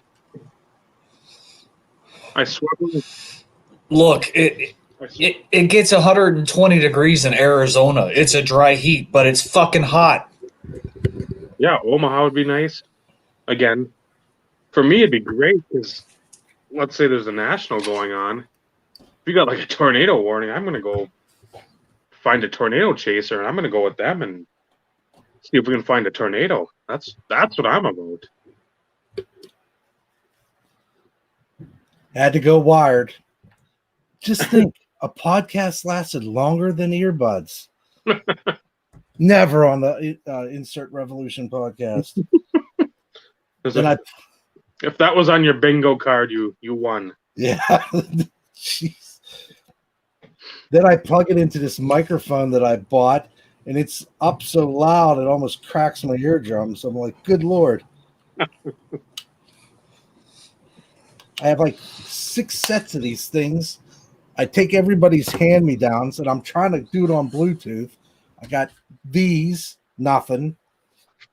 These are freaking good things. I tried these things, nothing. Got to go dig in a drawer for a pair of wired ones. So note to self. We must maintain less than 3.5 No. hours for Vinny to No. not run out of I'll juice. plug it in from the beginning. I'll wear these things from the start. I'll have backups. Well, I get on the thing, and it's like Safari does not work with StreamYard. I'm like, oh, the shit you say. And I'm like, okay, so what do you suggest, StreamYard? It gives you links. Firefox, some browser I've never heard of, or Chrome. I'm like, I guess it's Chrome it is. I'm downloading, I'm looking at the watch. I'm like, oh boy, it's going to be close. I'm like, I'm glad I came in a half hour early just to make sure everything worked well. I got bells, whistles, I got everything prepared. I'm like, I'm prepared. Took the day off. 10 o'clock, they call me, we need you. Okay, I'll be. It's not like I had to go anywhere. I just had to, like, I have a 2 wanderers set up. I got all my work stuff. I'm there. 5 o'clock. I'm like, okay, everybody's good.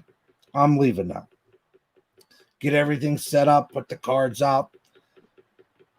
And then this happens. And I'm like, oh, technology, how you failed me today.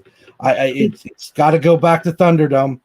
I must have, by calling it off with Bob, Carlos, I screwed up. It's going to haunt me for a while. It's going to haunt me for a while. Where is Bob Lewis tonight? I saw Matt in here. I do not know.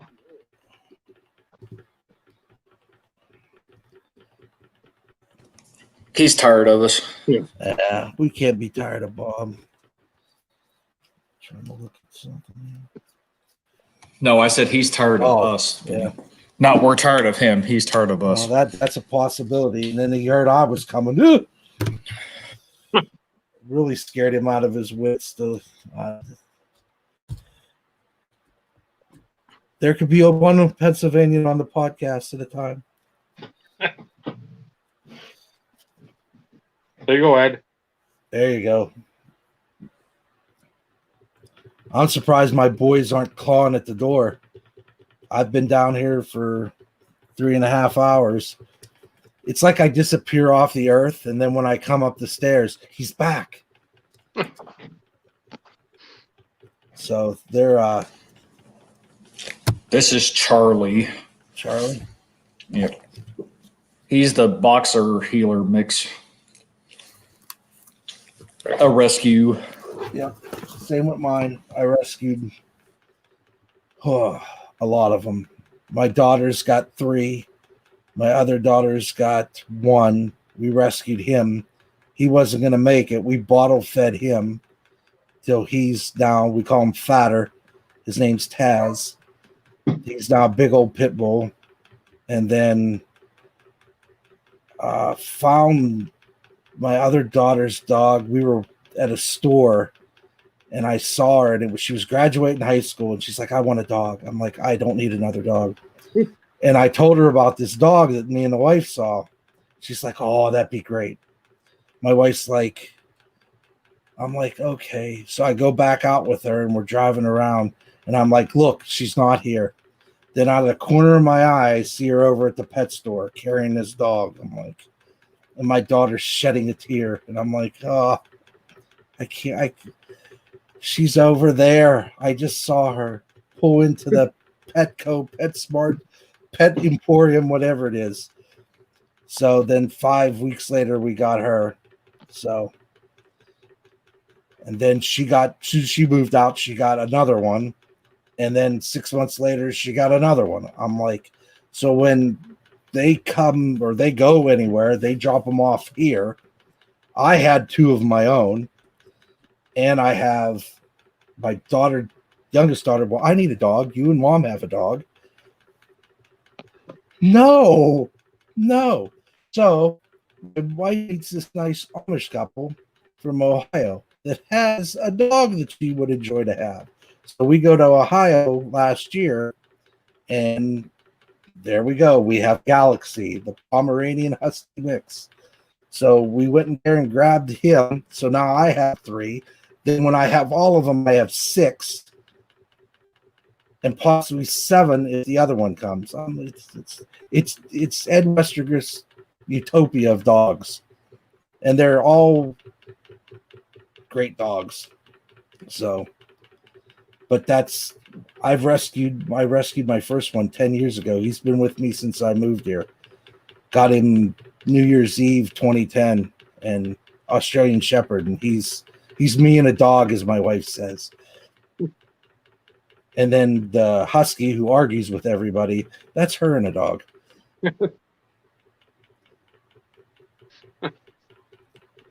What breeds do your daughters have then?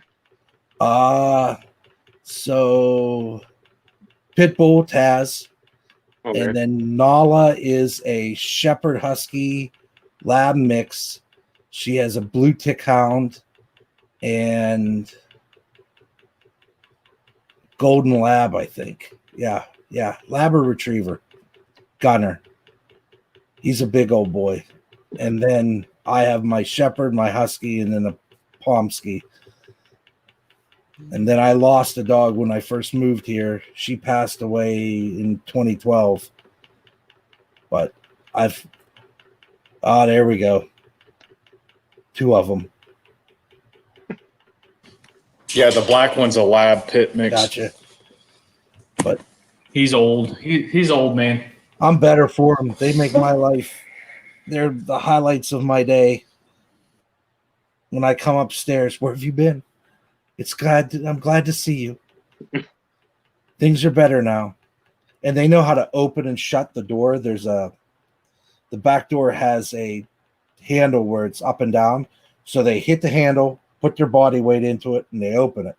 If I could teach them to shut it, it would be good, especially in the winter or on the summer nights where your AC is going to run till 6 o'clock in the morning. And I just fell asleep letting the dogs out. But I have that problem. Like, it's awful cold in here. And I look over. Oh, I did it again, didn't I? I'll be watching something and then. But they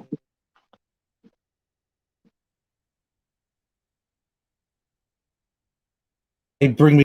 I don't need cameras, really. I have them to tell me where anyone's within a square mile of the house because they just start barking.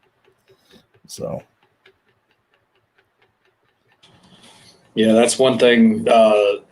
When we got Trooper and I was still traveling a little bit, I never had to worry about my wife and my kid ever. And what really cemented that belief is we were asleep one night, and I'm a heavy sleeper, like really heavy. So I can sleep through almost anything. I didn't find it out till the next morning, and this is before we got Charlie, so we just had Trooper. So in our master bedroom, where I sent you the picture, that bay window right there, Trooper heard something in the backyard. Had no idea what it was. Irrelevant at this point in time, right? And he was growling at the backyard.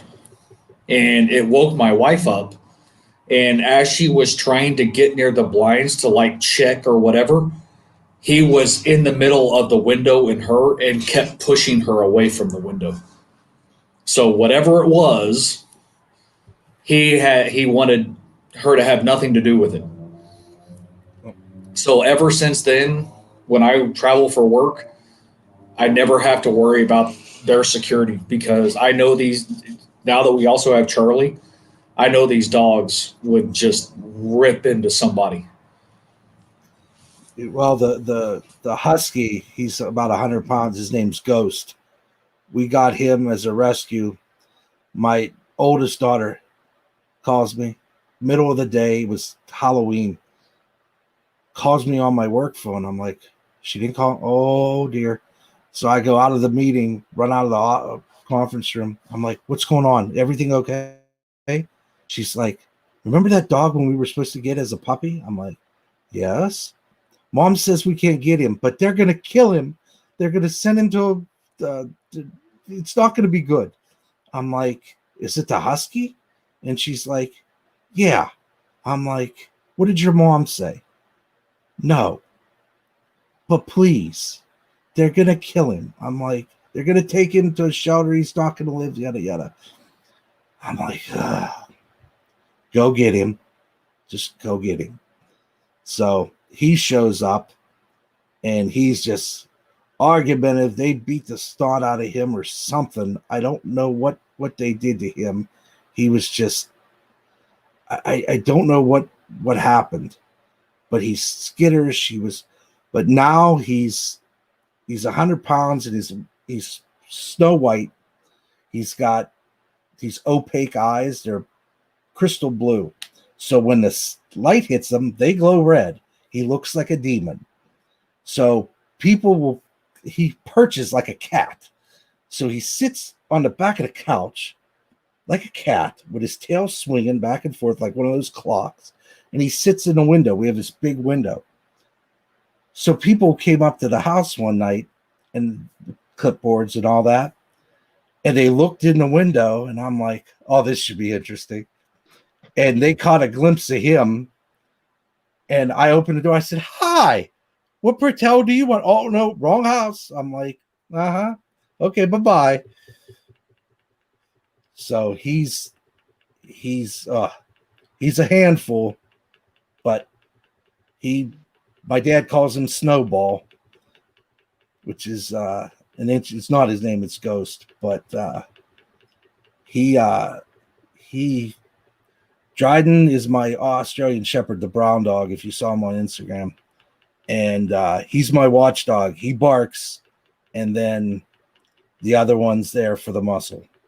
So the next door neighbor had a Chihuahua, and it's back when my daughters lived here. And I think we just had 3 at the time. We had Taz, the pit bull. We had Ghost and Dryden. And since Dryden was a baby, when my youngest daughter was born, I've taught him to protect her at all costs. I said, just wrap yourself around her, protect her. So this dog nips at my daughter through the fence, and Dryden wraps his body around him. And then there goes the husky. Never seen him that upset or mad in my life. Just fangs out.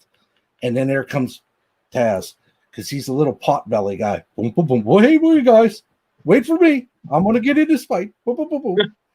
And I was like, well, that all worked well. I trained them well. Everything, no incident occurred, and they all did what they were supposed to. So it made me feel good that, anything. And then someone came over to the house once, and they tried to pick up C, and Ghost did not know him at the time, and he lost his mind, because where are they taking the child? It's like the Mandalorian. Where are they taking Baby Yoda? And he was not having it. I had to grab him and hold him back. I'm like, you need to put her down. This is not going to end well for you. But, he came around after that and he was fine. But he didn't know who he was. And the first thing he does is grab the kid. It's not going to work well for you in this house if that occurs. But yeah, Steve, very much to the same point. Love you. I have had friends come from out of state that I work with, friends for 10 years. They came over to the house. They're like, who are you? I'm going to probably lick you in a minute, but I need to know who you are. Please stand by for the test. and that's how they are, which is what I have them here for, really, but not really. I have them here because they're like my kids. They're just furry kids. Nope, absolutely. And then you have Dave and his dog. The Cavachon? Well, it's Trista's dog, but yeah, that Lily, It's I your know- dog too, I know. Dave. but it stays with her, and I want it here, but right now that doesn't, not part of the right now plan. In about 8-10 months, it will be. But yeah, she's good. I think she's what now, 11 or 12. So all the stuff on Instagram I got her, like the adventure dog, and shocked in how much when we stayed up in the North Shore camping and we'd go hiking and whatever else. Look how dry she was and how excited she was to do this shit. And usually it's Trista will get up, walk like 3 feet. She'll come out of like a dead sleep, like snoring like 10 seconds before, just to walk there, and then pretty much just like lay down. You really needed to do that. She's not going anywhere else. She's just over there. Just relax. But she's not. I don't know. I like her. That's about the size though that I like. The big dogs, I just don't like energy.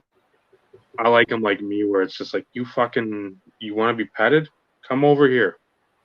You don't want to be touched or anything? Stay over there. Not throw me this, throw me that.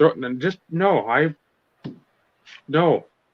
I'll nudge a ball with my foot or something. That's the extent of it.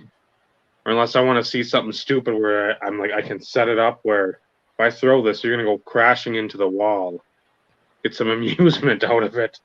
And then you come back, and then I'll give you some pets and whatnot and belly rubs. But yeah, if people don't like dogs, that's like an automatic red flag. Throw you in the La Brea tar pit. I mean, I don't have any time for that.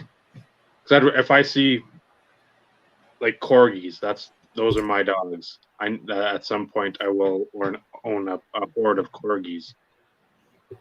If I see those at like a dog park, at whatever point this is going to be, I don't even know if I talk to whoever's with the corgi. I wouldn't even give a shit. It could be Josh Johnson. It could be a supermodel. I wouldn't care. That corgi's getting all my attention because that's basically me in dog form, a fat little yipper. The only difference is you don't have short legs. No, that's. I mean, if I was like 5'4", then yes, that would be a very accurate representation. But yeah, The Australian Shepherd moves slow. So I'm from Pennsylvania. So my wife always says, you just move so slow. I said, that's how we work. We're very programmed, concise. I map it out. I plan it. I know I got it down. And then I execute steps A through Z and it's done. No. When I moved here, it's step A, you're at Z, back to A to D. And that's not how, but Dryden, he's the chillest dog in the world. He operates like I do. And she says, that dog was meant for you. When we picked him up, the kids were like, oh, there's a black lab. I'm like, no. I looked under the table. I see these eyes looking at me. I'm like, okay. And he crawls out and I'm like, he looks like a bear. And he looks at me and I look at him and he crawls out from under the table. I put my palm down. He comes into the palm of my hand. I look at him. He looks at me. I'm like, that's it. I said, pay the lady. She has way too many guns in here and I'm kind of frightened. Let's go. And I said, if I saw 3 or 4, I'd be like, yeah, we're in the middle of the country. Okay. But I saw 16. I got to go now. This is just something, something's bothering me. Well, let's go. So I got this dog that looks like a bear, and I'm like, and he's just looking at me the whole way home. And I'm like, we're like kindred spirits. So he's been with me for 10 years. He's been, yeah, he's me and a dog for him, and I love him to death. He's just great. And then Ghost just argues with me constantly, like my wife. It's just it's her and a dog. But I'll come up the steps when this is all over, and he'll look at me. Where have you been? You will now be put through 3 hours at minimum. Oh, you're sleeping? Oh, no. You will now take me outside. 3 seconds later, pushes the door open. The little one follows him back out. Then I got him outside. Then, come on, little guy. No, the big dog told me I get a treat if I come in the house. I said, that's not how this works. Don't learn from him. Learn from the other dog who listens to me. The other one doesn't listen to me all the time. Listen, this one, the brown one. Listen to him. No. And my wife sits there and laughs at me. Do something with those dogs. I'm trying. It's 3:00. I've worked till now. I want to sleep. But he's being a jerk. But I couldn't, like my dad said, what would you do? I always say, do you want a husky? Tell my dad. He's like, oh, leave Snowball alone. He's a good dog. I'm like, yeah, I said, he's a good dog. But I'd be lost without him. When I traveled and I came home, it was like I've been gone for 15 years. In my face. He never licks me. He licks my face. Tore my shirt. I came home from Chicago, tears my shirt, rips it down the front, rips buttons off, going nuts. I'm home. 2 days later, I could tell that you're not leaving. I will return to being a dick. And he just every time, oh, he's sleeping. Watch this. 2 inches from my face. And it's just like, and they glow at you because it's nighttime, and those eyes hit what little light that shines in the room. They glow red. And you just, hi, I would like to go out. Okay. It keeps it interesting around here. So I'll disappear down here to sort cards, and they're like, I can hear him at the top of the steps, and he'll put his paws down. What are you doing? I'm like, sorting cards. Stay up there with your sister, as I call her, my daughter, and your mother. I'm like, okay, I'll be up. And I'm trying to work or do something, and but he's great. After all that is said, he's great. And I couldn't imagine my life without him, because when no one's around, like when everybody leaves, he'll come and put his big head on me, and he'll just look at me like, I love you, but you'll never ever let the woman see me do this. Never. I will never show her that I love you and adore you. When she's back, and when the child is back, I will return to being a jerk. So, You are non-existent. yeah, as soon as they come home, like flipping a coin, boom. Oh, Stuffing things. Gotta love 'em. We've covered a lot of stuffing things. Saw some cards.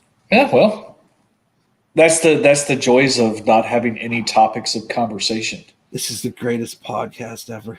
Not that I'm on it, but in general. This is episode, 17? Yep. I've been here almost all of them from the beginning to the end in some way or form. I might not be seen, but I'm there. And, like once I found out Dave was having this, I'm like, I'll give this a shot. We'll see what this Steve dude's like. And You're not missing much. But I am. If I don't, this is Tuesday night. Wait till your box gets there. Then you could read something, and then it'll be all heartfelt and sentimental and stuff and things. You'll enjoy. Yes. And before I forget, since you brought that up, so for those glorious few viewers that are still here, that stick around to the very end, those dedicated individuals. I was trying to think of some other adjective, and Couldn't think of one at the moment. Our glorious friends. So originally, and this is before, so Dave and I have known for some time that we were going to have Vinny on. Some of you already had guessed it. I mean, we had alluded to it in the past anyways. So Vinny, being the generous guy that he is, he and his daughter put together care packages for Dave and I. And Dave got his. I was supposed to get mine on Monday. We were hoping to get it today, and it didn't show up, unfortunately. But we were actually going to open them live because nothing better than opening things live, especially in an environment like this with the commenters and stuff along those lines. You really get the genuine reaction and everything else. And not to mention, since C helped, we wanted to make sure that she had the opportunity to watch as well. So what the plan is, I'll go ahead and preface this. When my box shows up, whenever that is, and Benny will keep me in the loop of that as he continues to check, we're going to do an impromptu live stream. We can actually call it 18 if we want, Dave. I don't know if you, or 17.1, 17A, whatever. So just throwing that out there. We're hoping that it will be sometime this week. And I'm really looking forward to it. I was, as I told Benny, I was quite upset and disappointed that, it didn't show up because I was looking forward to it. I know Vinny was. I know his daughter is. And, Dave's been stuck having his now for 2 days. So Dave has to wait a little bit longer. So thank you, Dave, for your patience, because I think it would be really cool for both of us to be able to do it at the same time. Let's see if I can find the name on there. Blades of Steel. King who? Clancy. Fancy. Oh. And again, it sucks because it's the vault, which has like 800 of the 101s, but at the same time, to get his piece of the skate or whatever, I think it's like $14. Wow. So that's the bad part about like, oh, I like those cards. Then you start Blades of Steel, sports trading cards, ice hockey cards. Oh, Tim Hortons in there. So I'm just like, I had to lay off the Tim Horton one that was on last night, and it pained me to do that, but so I at least know who that is. because of the coffee. No, not because it's hockey. Because they have the coffee. Oh no, because of the brand. Because it's sort of like up in Canada, like a Caribou or something like that. You got mostly coffee, but then you got some like bakery type stuff for the morning, bagels or whatever. And if Carlos would be around still, which I'm sure that I said his name, he'll be immediately typing. He can better explain the importance. But I think it's more like a Caribou, what they've become, or a Starbucks, where they've become like a not just coffee only, the pastries and some other shenanigans like that. Well, I was also referring to the cards because they have the Tim Horton cards. There's Well, like I six was of them. doing the Tim Horton card last night. That's what I said. I was talking about, doesn't Upper Deck produce it? Yep. Or manufacture it? That's what I was referring to, not the individual themselves. It's the brand, Dave, the brand. I should never question your hockey knowledge, Steve. Yeah. I apologize. See, listen to your own damn advice, Dave. Shut up and listen. There's 6 of them around here. Nothing. If you're not in Canada, you can't get the cards. Mhm. I can spit on 2 of them from where I'm sitting and probably hit them, and nothing. They do regional sets like for the wings, Mhm. and they'll do they do some other promotion. Like they're doing one in Canada now. It's a locker with a stick in it, and it's like McDavid, Crosby, Ovechkin, and I think maybe 2 goaltenders, maybe Lundqvist, Luongo, maybe. I'm not 100% sure, but around here you get nothing. There's no cards except the regional stuff. Mhm. But I've traveled to Canada, so when the border was open, there was. I'm trying to see. Yeah, I'll be right here. I want to hang myself. And Joey, if you send something tonight, I haven't checked because I'm on my phone now, and if I were to check it, that would completely destroy the stream or make it that much better. Depending on who you ask. Had to go fetch them here. Thanks for stopping. No worries. Yep. Take it easy, Ty.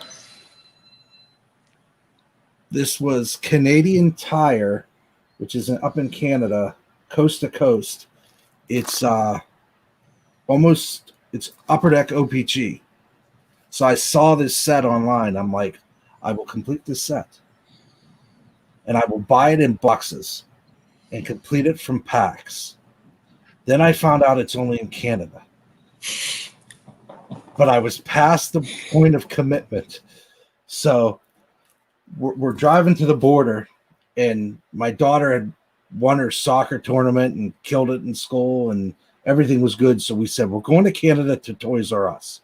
So we pull up to the border. What is your purpose of going to Canada? Let's see if this is believable. We're going to Toys R Us, sir, and then I'm going to run over across the street to coast to buy hockey cards. Okay, carry on. And away we went. So we get there, and Toys R Us is there, and I'm looking. I'm like, oh, there's cards at Toys R Us, isn't there? Okay, wife, and pick what you want. I'll be back. I go up to the front, and I'm like, oh, cards. So I get, I think it was SP Retail and something else. I'm like, oh, only in Canada, great country to our north, the hockey mecca. So I'm grabbing stuff, and I go and I put in, what are those? My wife, I said, don't worry. I said, I'll pay for everything. I got it. So we're coming out. It's in a strip mall. And I'm like, I wonder where this coast to coast is. And I'm like, I can't use my phone. I have service plan in Canada, and I've gone across this border before and it worked, but it's not working today. Where is this coast to coast? Where could it be? And I'm looking around, and my wife goes, across my head. I'm like, what? She goes, there. And it's like 2 stores down. We're inside the mall. She goes, there's the opening to it. I'm like, okay. So I go in there, and I'm like, where are your hockey cards? They're like, hockey cards? I'm like, coast to coast hockey cards. There should be a lot of them here somewhere. I read it online. You have 1,563 packs. I couldn't ship them to myself because you can't ship to America. I need these cards. So I go walking through the store, and they're at the checkout, of course, and there's a line. Excuse me, pardon me. I get there. I'm like, oh. And I'm doing the math in my head. I'm like, 2 boxes. I won't get yelled at if I just buy 2 boxes and 36 packs or 22 packs or something. I'm like, that'll be an even number. She won't yell at me. So I get up there and take them back to and the people are looking. They're like, are you American? I'm like, yes, I am. They're like, you came here to buy hockey cards. Yes, I did. Why? Because I'm crazy. I want these cards. I'm making the set. Goodbye. I hope you have a wonderful day, but thank you for the sport. I love it. I love it to death. It's great. And I need your cards because you're the only place that has these. And I made a stupid commitment to myself that no matter what, this set was going to be completed. And you dumbasses won't ship to me. Well, yeah, I and I didn't know Carlos at the time or Mike or anybody that say, hey guys, do your Uncle Vinny a favor. ship me some of this stuff. So I got, at the time I got 2 boxes and a bunch of loose packs. Then I won 2 eBay auctions for like, there's supposed to be 2 Canadian a pack. I won 2 more boxes for a decent price. And now they're going for like 150 a box. And then I had this one. Well, I finished the set. I had to buy 4 cards, I think. I was like, I tap out. It's been a good run. It's like 200 and some cards. It's like 150 cards and 50 rookies or superstars, rookies, but I got it. I finished it. Now I got one of the insert sets. I don't have the other one, the Great North, but that one's harder. And then there's like different places in Canada, like OPG does, almost like Champs does with the dinosaurs and things of the Western Plains, animals of the Western Plains. It's those kind of cards. But I wanted the base set of 100 cards. Then it was the superstars, the legends, and then the rookies. So there's a 4-piece to the base set. And took me till last 2 months ago, and I finally got it done, mostly out of packs, which is what I like to do. I love ripping the stuff, and at the time it was affordable for a hobby box. Well, this is actually retail, but for $60 for this box, it's not bad. And it was see what look at me. Why are you so dead? I said, because it will be done. It's like Carlos. Yeah, oh yes, it will be completed. There's no doubt. I have to do it. It's thrown down the gauntlet. Got to do it. So is that 1920? 1819. 1819. Yeah, this was 1819. And in each one of these is there's a numbered card. I'm trying to think. It's numbered to 100. It's like Starry Nights, Canadian Nights or something. And it's to 99. There's 1 per box. And there's of every card. So you have 250 different opportunities of that. They made 99 of each. And I think I've gotten Fleury and Bork out of a box. And then there's this one sealed. And then those are the 2 big boxes. And I forget who else I got. One of them I got, it was bent. It was James Neal. I got the card, and it looked like that card you got from Germany. It was heartbreaking. I was like, quality control. But that was a quest of a set. That was, that's been my biggest set building thing. I try to get a set for every year.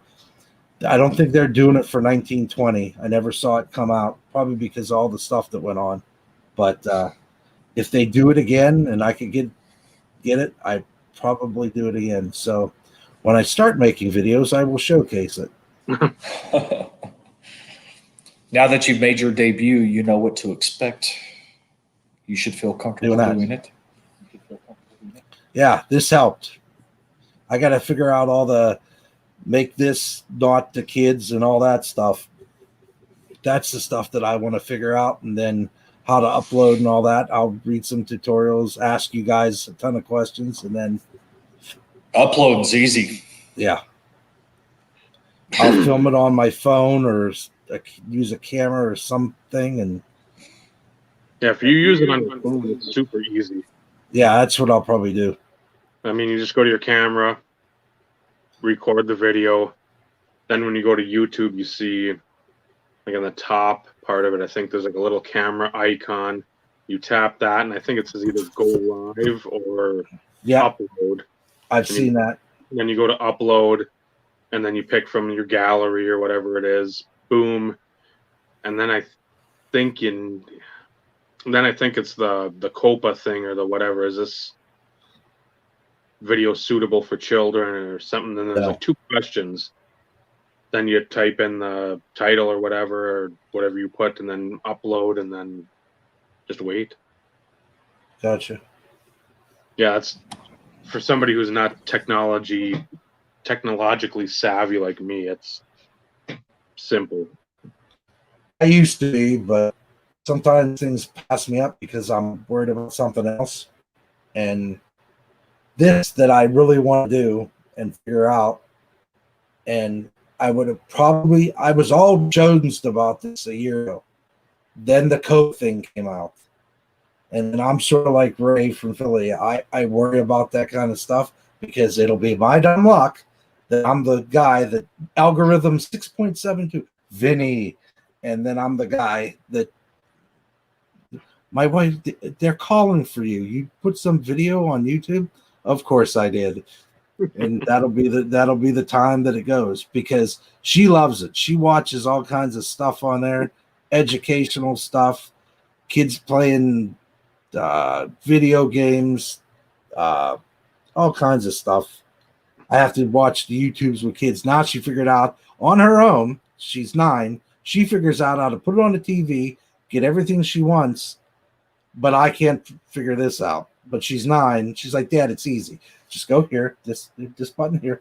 Look, there's YouTube. I'm like, well, I'll be danged. So now you know how to do it. Yeah, I have you guys on every TV. One day the wife left for an hour. Every TV in the house, from basement to upstairs, had you guys going.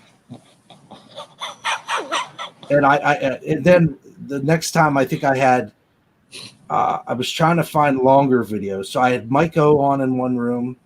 I had Alico 3. I had you guys in the main room. I had somebody else in Cecilia's room. I had my work phone with something on here. And then I was sitting on the couch. Hi. And I was watching something on and she just lost it. Like, why? I said, because I enjoy it. And I said, it's the same reason why when you text me, Chewbacca roars. Because you don't like Star Wars. And I thought, what sound could it possibly be that would annoy you? I chose Chewbacca roaring. So I'm in Chicago at a meeting with all these people, and I forget to put my thing on silent. And I'm sitting across my buddy from engineering. And all of a sudden, and he looks at me, he goes, who's that? I said, my wife. And the whole place just loved me. Chewbacca's your wife. How does she feel about that? How would you think she feels about that? The one time you can actually get away with pissing her off and consistently. And the same reason why when she calls me, it's the Imperial Death March. Why? Because it's Star Wars and she doesn't like it. I love her with all my heart and soul, but you know, there's those times I just gotta. She does it to me. Hi, honey, and then she knows how to push my buttons. So it's the little things in life that I find enjoyment in. It's like Carlos. I find enjoyment in Carlos. The things that come from him, like he said, once you invoke the "it will be mine," it's over. It's true. Yep. He speaks the truth. And I heard about Carlos back. Those back pages mentioned him, and I'm trying to find this channel. I don't know if it was because it had to be separated or I didn't put a comma after the I, but I couldn't find this channel. Then all of a sudden, 2 years later, I find because I'm Carlos. And yeah, that's been interesting. I watched your watch video from like 4 years ago. It's your only like on it because I appreciated it. And I saw now I understand what the Blu-rays and all that other stuff, movie reviews. So, I mean, these are the kind of things I like to do. I want to go back and figure out there's only so much time we get to spend with each other. You know, we text, we do whatever. But when you're in the middle of the day and the background, I don't want to call it background noise, but something in the background, and you go, huh, and you find something out new about somebody. Not a bad thing. Like Dave said about watching the videos before. X connects to Y. This guy knows this guy. Oh, that guy's pretty cool. Not my cup of tea. Move on. And then you find the next guy. Not everybody's going to be your cup of tea, but why not give it a try? You know, there's a lot of good stuff you find out there. You know, I'll just put in years of boxes, cards, like 2012-13 Fleer Showcase or Fleer Ultra Retro. I love that. $1,600 a box. I should have bought. I couldn't understand why they were $200-300. 4 years ago, they were going for like 160 to 100. I'm like, wonder what those are, and I didn't research them because I didn't. And now I could kick myself because I'd have bought 3 cases of the stuff, because that happens to be my favorite set. That retro set 12-13. I think it's either 9-10 or 12-13. I forget which one it is. I have cards from somewhere, but I mean, I could kick myself. And somebody has them for $1,600 a box. I'm like, okay, there's good stuff in there, but those aren't $1,600 good. There's not a LeBron rookie. There's not a Jordan rookie. There's not a Luka, Mahomes, and it's hockey. It's hockey. But Well, now it's those inserts, though, man. It's the iconic inserts and the name, the name recognition. There's so many of them too. That's one of my favorite boxes sitting over here to my left. Fleer. And they did PMGs too, didn't they? Yep. Multiple variations though. Yeah. Like 3 or 4. I've seen Because they did the same thing in football, but I think they only did it 1 year. Yeah, so I think this is the card that started it all right here. This hooked me in the hobby. So Fleer Ultra. this was, I went with my brother, I think just my middle brother and I, and we went to a place called Cousin's Corner. And I bought 3 or 4 packs of this, and I pulled 2 Lemieux and a Lemieux insert. And I'm like, this is fantastic. And I went back later, and we went shopping, and I'll never forget Whitney Houston's I Will Always Love You played that day 72 times. It's burned in my memory. I will never forget that. And I just remember that song playing. So every time I see this, I think of Whitney Houston's I Will Always Love You from The Bodyguard. But this is the card that launched 1,000 ships, as they say. And I have several boxes of the unopened wax. Why? It's like The Catcher in the Rye from that movie with Mel Gibson. Every time he felt nervous, he had to grab The Catcher in the Rye. Well, that's me in a box of 92, 93 Fleer Ultra. Anytime I'm having a bad day, I just grab a box. Good Fleer Ultra. Thank you for being you. Appreciate it. Yeah, it's that was the that's what locked me in. But I want to show a PMG. So since you have unopened wax, what's your highest valued, just out of curiosity, that you have currently? Wax. Yeah, unopened. Well, there's a blue PMG. And here's the red.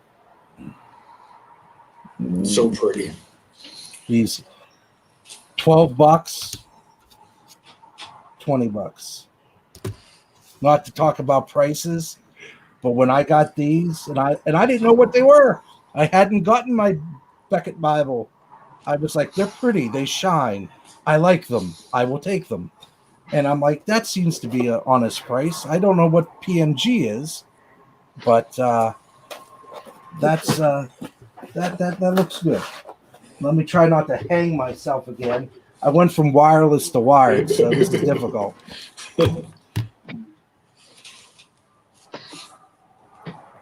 Yeah, I think I only have one PMG from football when they put it out, and it's the one numbered to 5.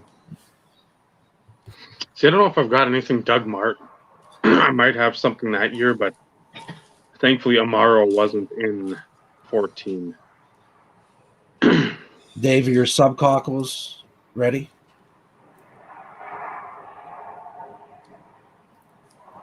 See, is that the old one? 96, 97 Fleer metal. Wow. David Adams, $50 a year ago. I saw it. I was like, oh, I'm quite aware of what's in here. Password, password. What's the password? Why do I do this to myself and make a different password for everything? And couldn't hit the button fast enough when I saw this. I don't know if I'll ever open it. I'd sit on that till I don't know. I told my dad I can't bring myself to open it because No. I think it's worth more here that I could say, okay, 20 years to see. You need a car, you need wheels on a car, you need something. There you go. There it is. So I mean, that's just I'm gonna just start reaching behind me. But Yeah, I wish I would have sat on some of the boxes I opened, but that's the thing. I can't have unopened boxes and not open them. here, I asked Carlos and Carvin. I don't know if they saw it, but does anybody know what this sticker is? Let me try to. Oh, where are you? That's the price. Oh, the vintage thing? Yeah, Vintage Sports Card. Was that a company? Matt thinks it was just something that was generically made. But I That might have see been that a sticker. redistribution type thing. That's what I'm guessing, because I remember some of them had like a 1999 price, because that's where I got my. And I think they distributed it through like the major retailers, because I remember getting like a 96 Upper Deck football. That was 1999, I think in like 98 from Kmart. And I remember seeing that, but I think that might have been just the company that maybe Upper Deck or whoever used it. All these brands said, you know what, we're loaded with some of the stuff here. Let's just kick it out and try to just move it. Which in retrospect, fuck, I wish I would have saved all that. No kidding. But I remember going to Meijer. We didn't have Meijer in Pennsylvania, but Meijer is popular in the Midwest. And I remember when it was probably 2011, 2012, only here a couple years. And I went to Meijer and I'm looking at all the cards, and there's tons of that, tons of it. With that might have been the label on it at the time. I don't know. But just looking at it, I'm like, why didn't you get back into it then? Because you have 3 kids and a wife and you got to do all this stuff. I don't think they were actually. Yeah, that's what Matt said too. But I was that thing had me curious for a while since I got back in to figure out, and if like Steve, the value to me doesn't. I'll crack a box of that open. Not that particular one, but I have most of the wax. Like Batnock Cursive was on there. He has about 60 boxes of wax. I don't have quite all that, but I want to be able to sit there and when Cecilia wants to open a box, come on, Dad, let's open a box of cards. Okay. And just when she gets that inkling, I want to take advantage of it. Lately, she's had that, it's Saturday. There's no practice. There's no soccer. There's no softball. She's got all her work done. She's played the iPad ad nauseum, whatever else. Dad, I want to open a box of cards. I like the fact that I can be able to do it. And I stockpiled a little bit. And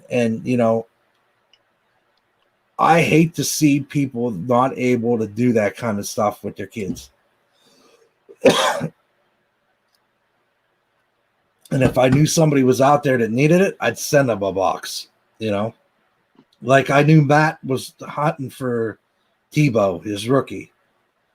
When we were at a show in here, the one that JT sets up, some guy had that box. I think it's 93, 94 Tops, Series 1 and 2, $10 a box. He had a case of both of them.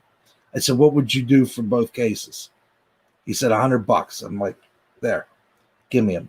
Come walking out to the car with that. The wife was supremely happy at me. She's like, what's that? I said, wait, I'm sorry. I couldn't carry it all. I have to make another trip. Oh, this is too much. And I'm like, you wish it was only that now. But so I come back and I said, by the way, Cecilia's carrying that pink bag. I said, that's full too. But I said, I I spent what I took in. It's all. I said there's no charge cards involved. I have a budget.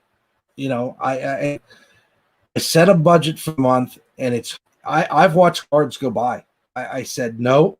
Like I bought that Golden Lemieux.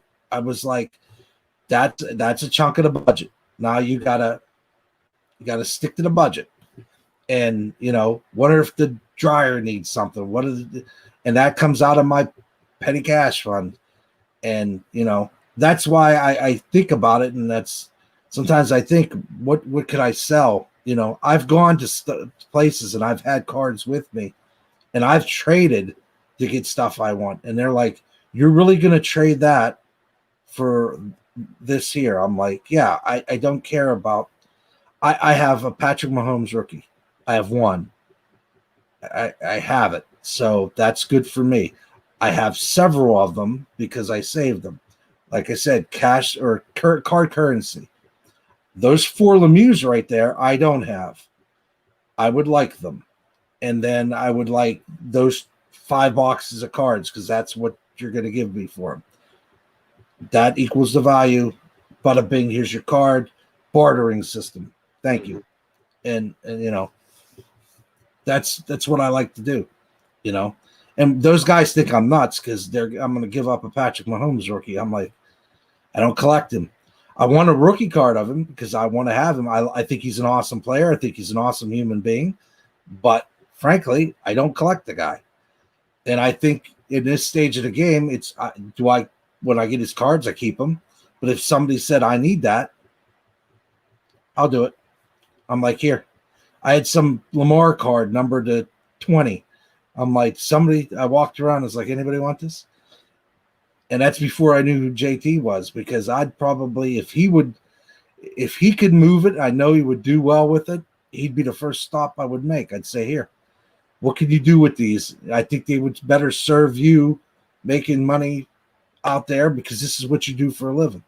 If I got something that I don't want and you could move it and you have something that I'm hunting for, there you go. Boom.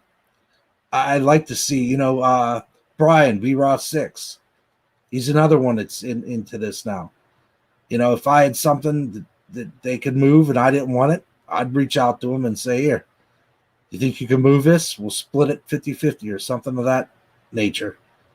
It's the community of people who want to do well and do right by other people. Those are the ones that I'm going to reach out to, or they can reach out to me, and I'm going to do what I can. If I got it, I that's my main collection's in this guy. It's in him.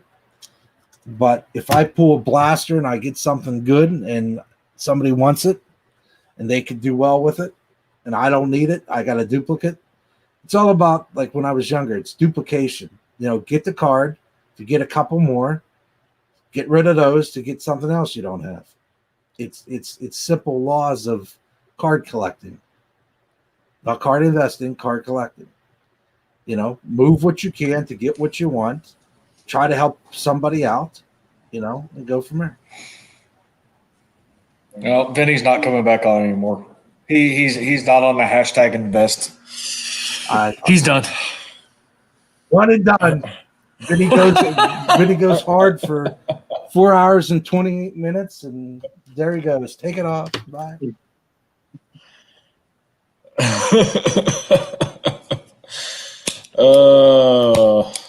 Much I love, said Vinny. I would change my Much hat love.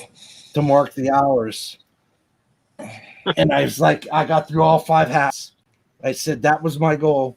I want to go on those lines of epicness on the Revolution podcast. So I've achieved my goal. I got my 5th hat on for the night. And we're coming up on the 4.5 hour mark, and we know Dave's got to get up early. Yeah. So we try our best not to go too much longer than this. It's 1:14 here where I am. So it's what, 12:14 there? Yep. Yep. Yep. Your answer for that, Vinny? they're not bad. Most of them are reasonable. There's some guys that are, there's one or two that show up and then you never see them again. But JT sets up at that show. So, that's one of the most reasonable guys that there could be. His stuff's good. There's a guy that sets up there with tons of young guns and those 90s insert. That guy's reasonable. There's some other guys that set up with supplies, reasonable for the supplies. The Wax, he had 95, 96 Bowman hockey, and he sets up at multiple shows, but he only puts out so much at the one, then puts out everything in the kitchen sink at another. Well, we've had the one show where JT sets up. The other show, JT, I don't think goes to that one. And that's the one where there is Waxapalooza. I mean, they had McDavid's rookie year OPC Platinum for $100 a box. And I didn't buy them because at the time it wasn't I was here. Now I'm more like that. But I was more worried about the 95, 96 Bowman for $15 making a deal for that because I like the 90s. That's what I wanted. I had a plan. I want to buy certain things, and I have that set almost done by just Wax from when I was a kid, Wax when I was a teenager, and then a couple boxes that I bought. And that's something that's another one I want to put together with the they have the silver coating parallels. Yeah. Something else in that. Oh, they have the Bowman's Best. I pack pulled most of the Bowman's Best out of there, not the refractors, but I had put together almost a whole Bowman's Best set. And then I finished it up by grabbing a couple. Boxes got too ridiculous. So I said, there comes a point where, but those shows, Ed, that's why I said, if you guys are looking for something and I see something that you're hunting wax wise or card wise, I'll haggle, I'll dicker, I'll go in there and I'll see what I can do and I'll grab it. And, it's like that Zamaya card that you're looking for with Josh Johnson. Maybe a Zamaya guy around here, Detroit. All of a sudden I see, and then answer your phone. I got to get your phone number. That would probably be a good starting point. Text Steve to text Dave. Send me his phone number, and I will call you. I will say, what do you want to pay? What are we going to do? I don't even know what something like that would go for, for Josh Johnson. But I would think it would probably, even with him and Zamaya, I would think 300-400 because of what it is. That'd probably be top end. I'd Yeah. hope it'd be between like 225 and 3. Yeah. That's where I'd feel. I wouldn't even feel comfortable doing that much, but that's where I'd want to do it. If it took more, I'd tell you, call me, see if he wants to do like a partial, do a cash trade or something that can figure something out. Because again, if they're looking for something, I probably have more than likely, again, not anything super rare or super hot, but there's stuff again that I have that somebody's got to want, and even if they don't want it, they know somebody that is looking for it and they can immediately move on it. But yeah, I don't know, that's always the problem. You think, what's it gonna cost for something like that, or that Super Fractor 06? Oh, I think we lost him.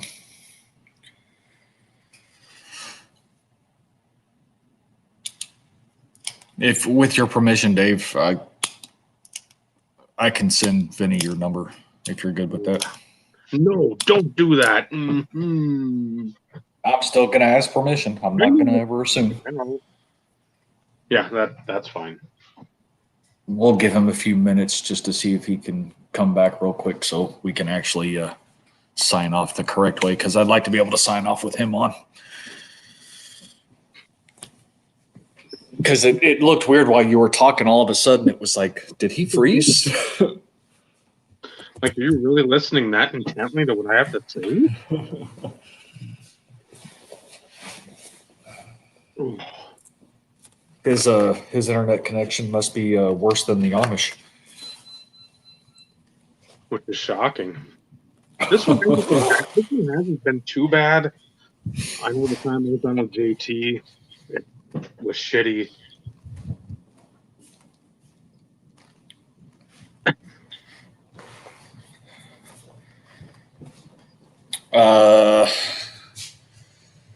He should still be able to pull the link.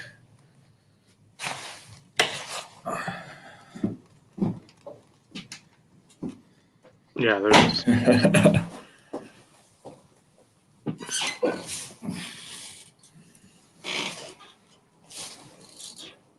Then you should be able to still access it from your phone. We want to do a proper sign off with you if we can.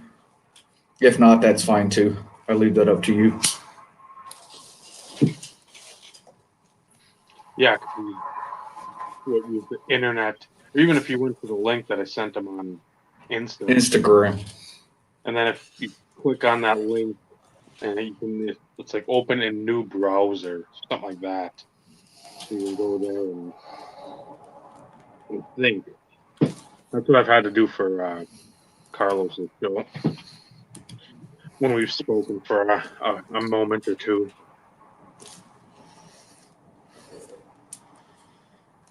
Yeah, we'll see if he pops back on.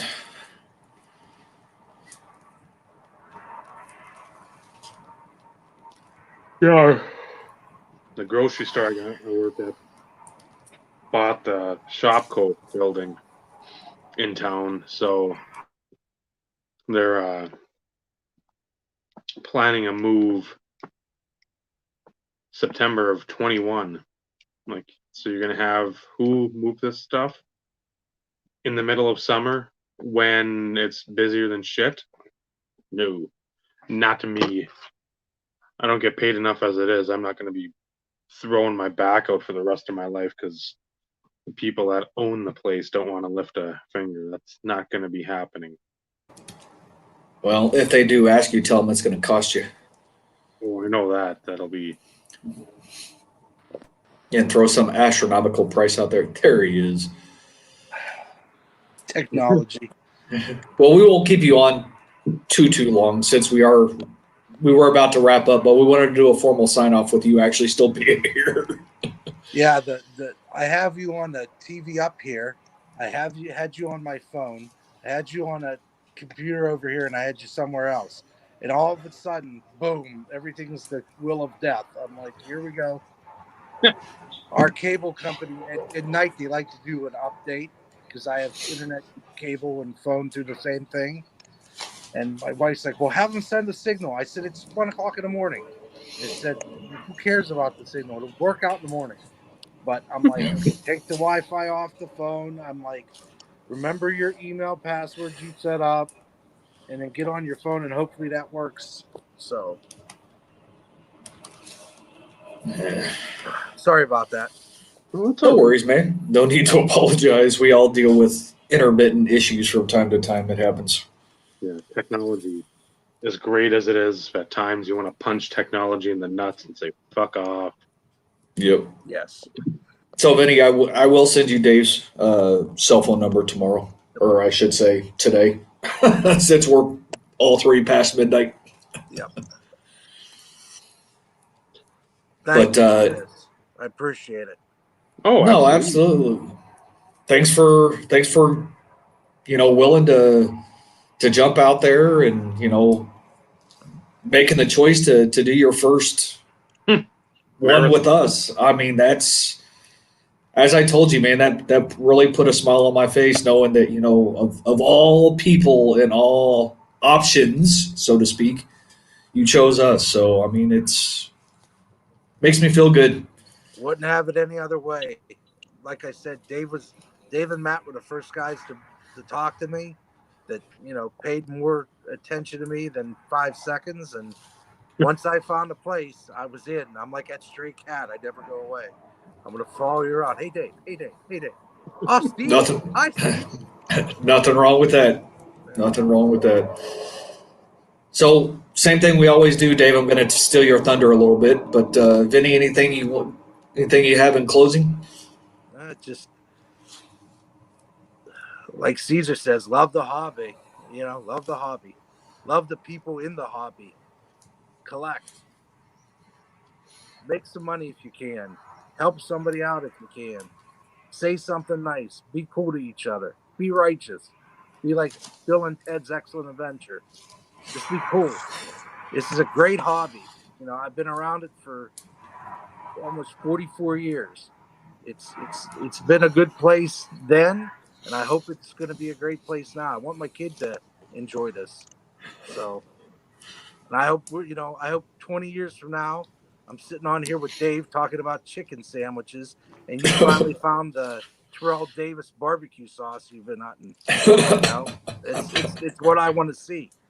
And hopefully I can, not that I would be on again, but if I'm around and you guys want somebody on here, I like to see Bob Lewis. I like to talk to Ed, be on the screen with the same guys and bounce stuff off of them.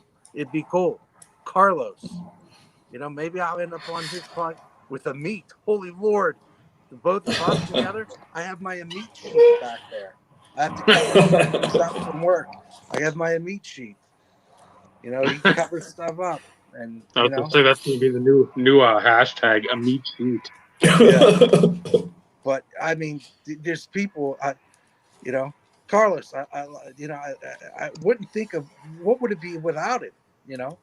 Bob Lewis, Ed, chiming in, Ty, Dr. Exclusive. I didn't know these people before. Now it's weird. Hertz fan. I didn't either. Paul, Matt. It's 2020 been a rough year. It's been rough, but dang, something good's come out of it. I think when you make friends that you think you're going to be friends with for the next 30, 40 years, 50, maybe we'll live that long. That's the qualities of life. That's the great things. To be talking cards in our 60s, it's be great. Yep. Okay, now my windbag moment's over. Yeah, at some point, I've got ideas I've ran them past you. I've talked to Bob a couple of times about certain things too. Just because I've said I like getting people on here, and I know Steve does too, because it gets him an opportunity to see everybody. Since I seem to be doing the tours of being on other people's shows as well.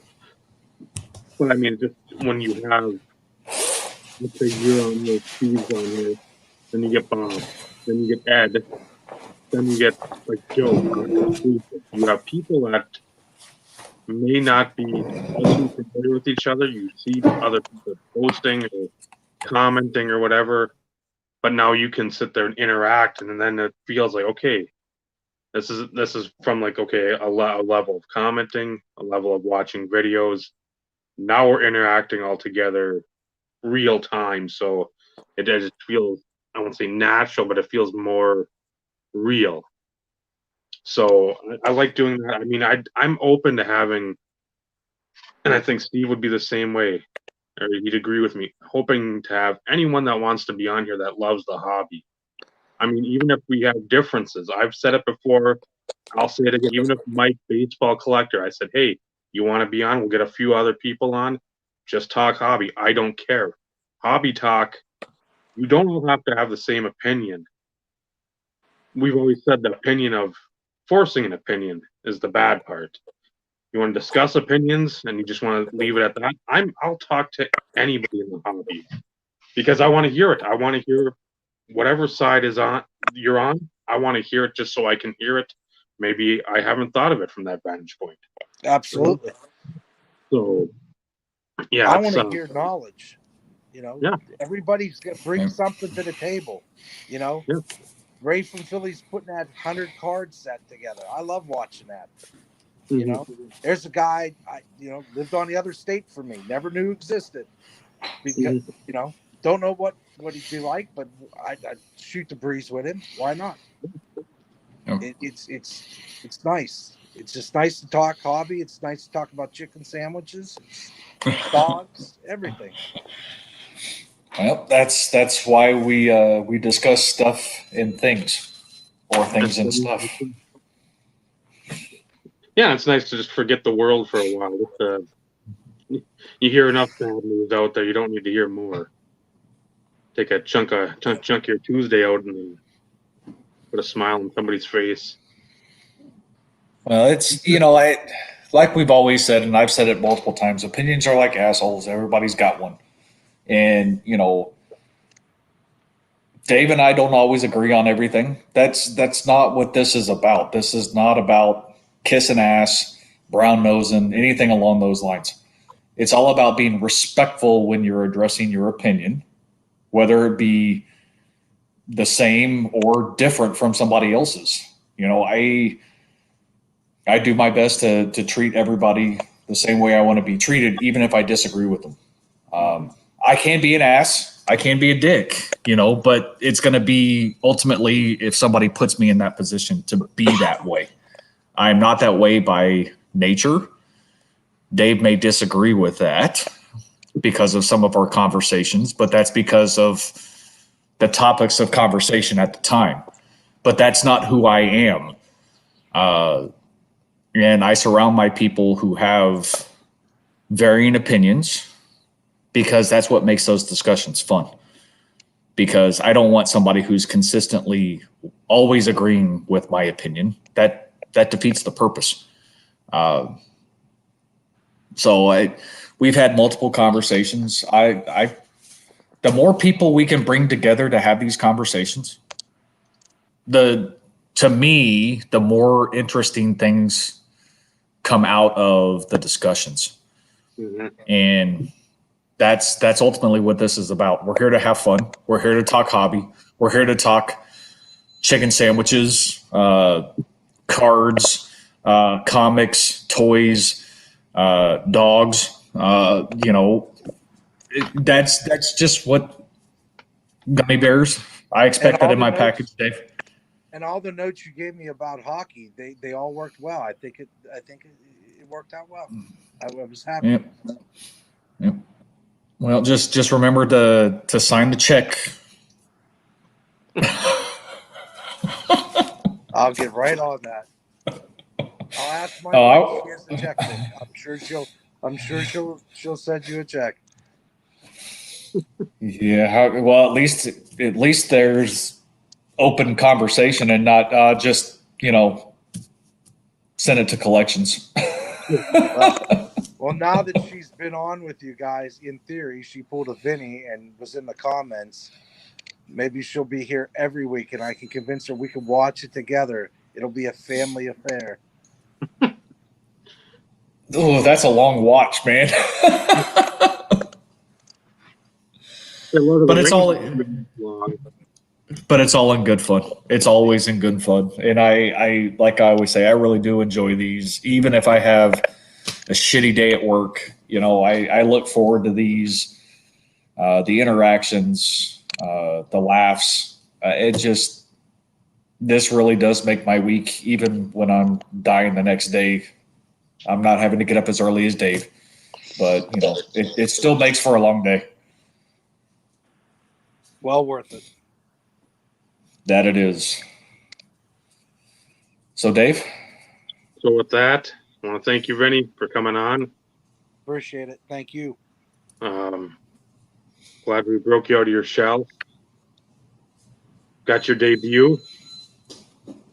Now we'll eagerly anticipate those videos coming 13 a day or whatever it will be. Crawl before you walk, I guess. Yes. So, again, scrolled most of the show underneath on Instagram. Vinny has a channel there, so go check him out. And with that, way over that's Vinny. That is Steve. I'm Dave. Remember, building collections is great. Building friendships through the collecting. That's what this hobby should be about. Good night, everyone. Good night, guys. Take care, everybody.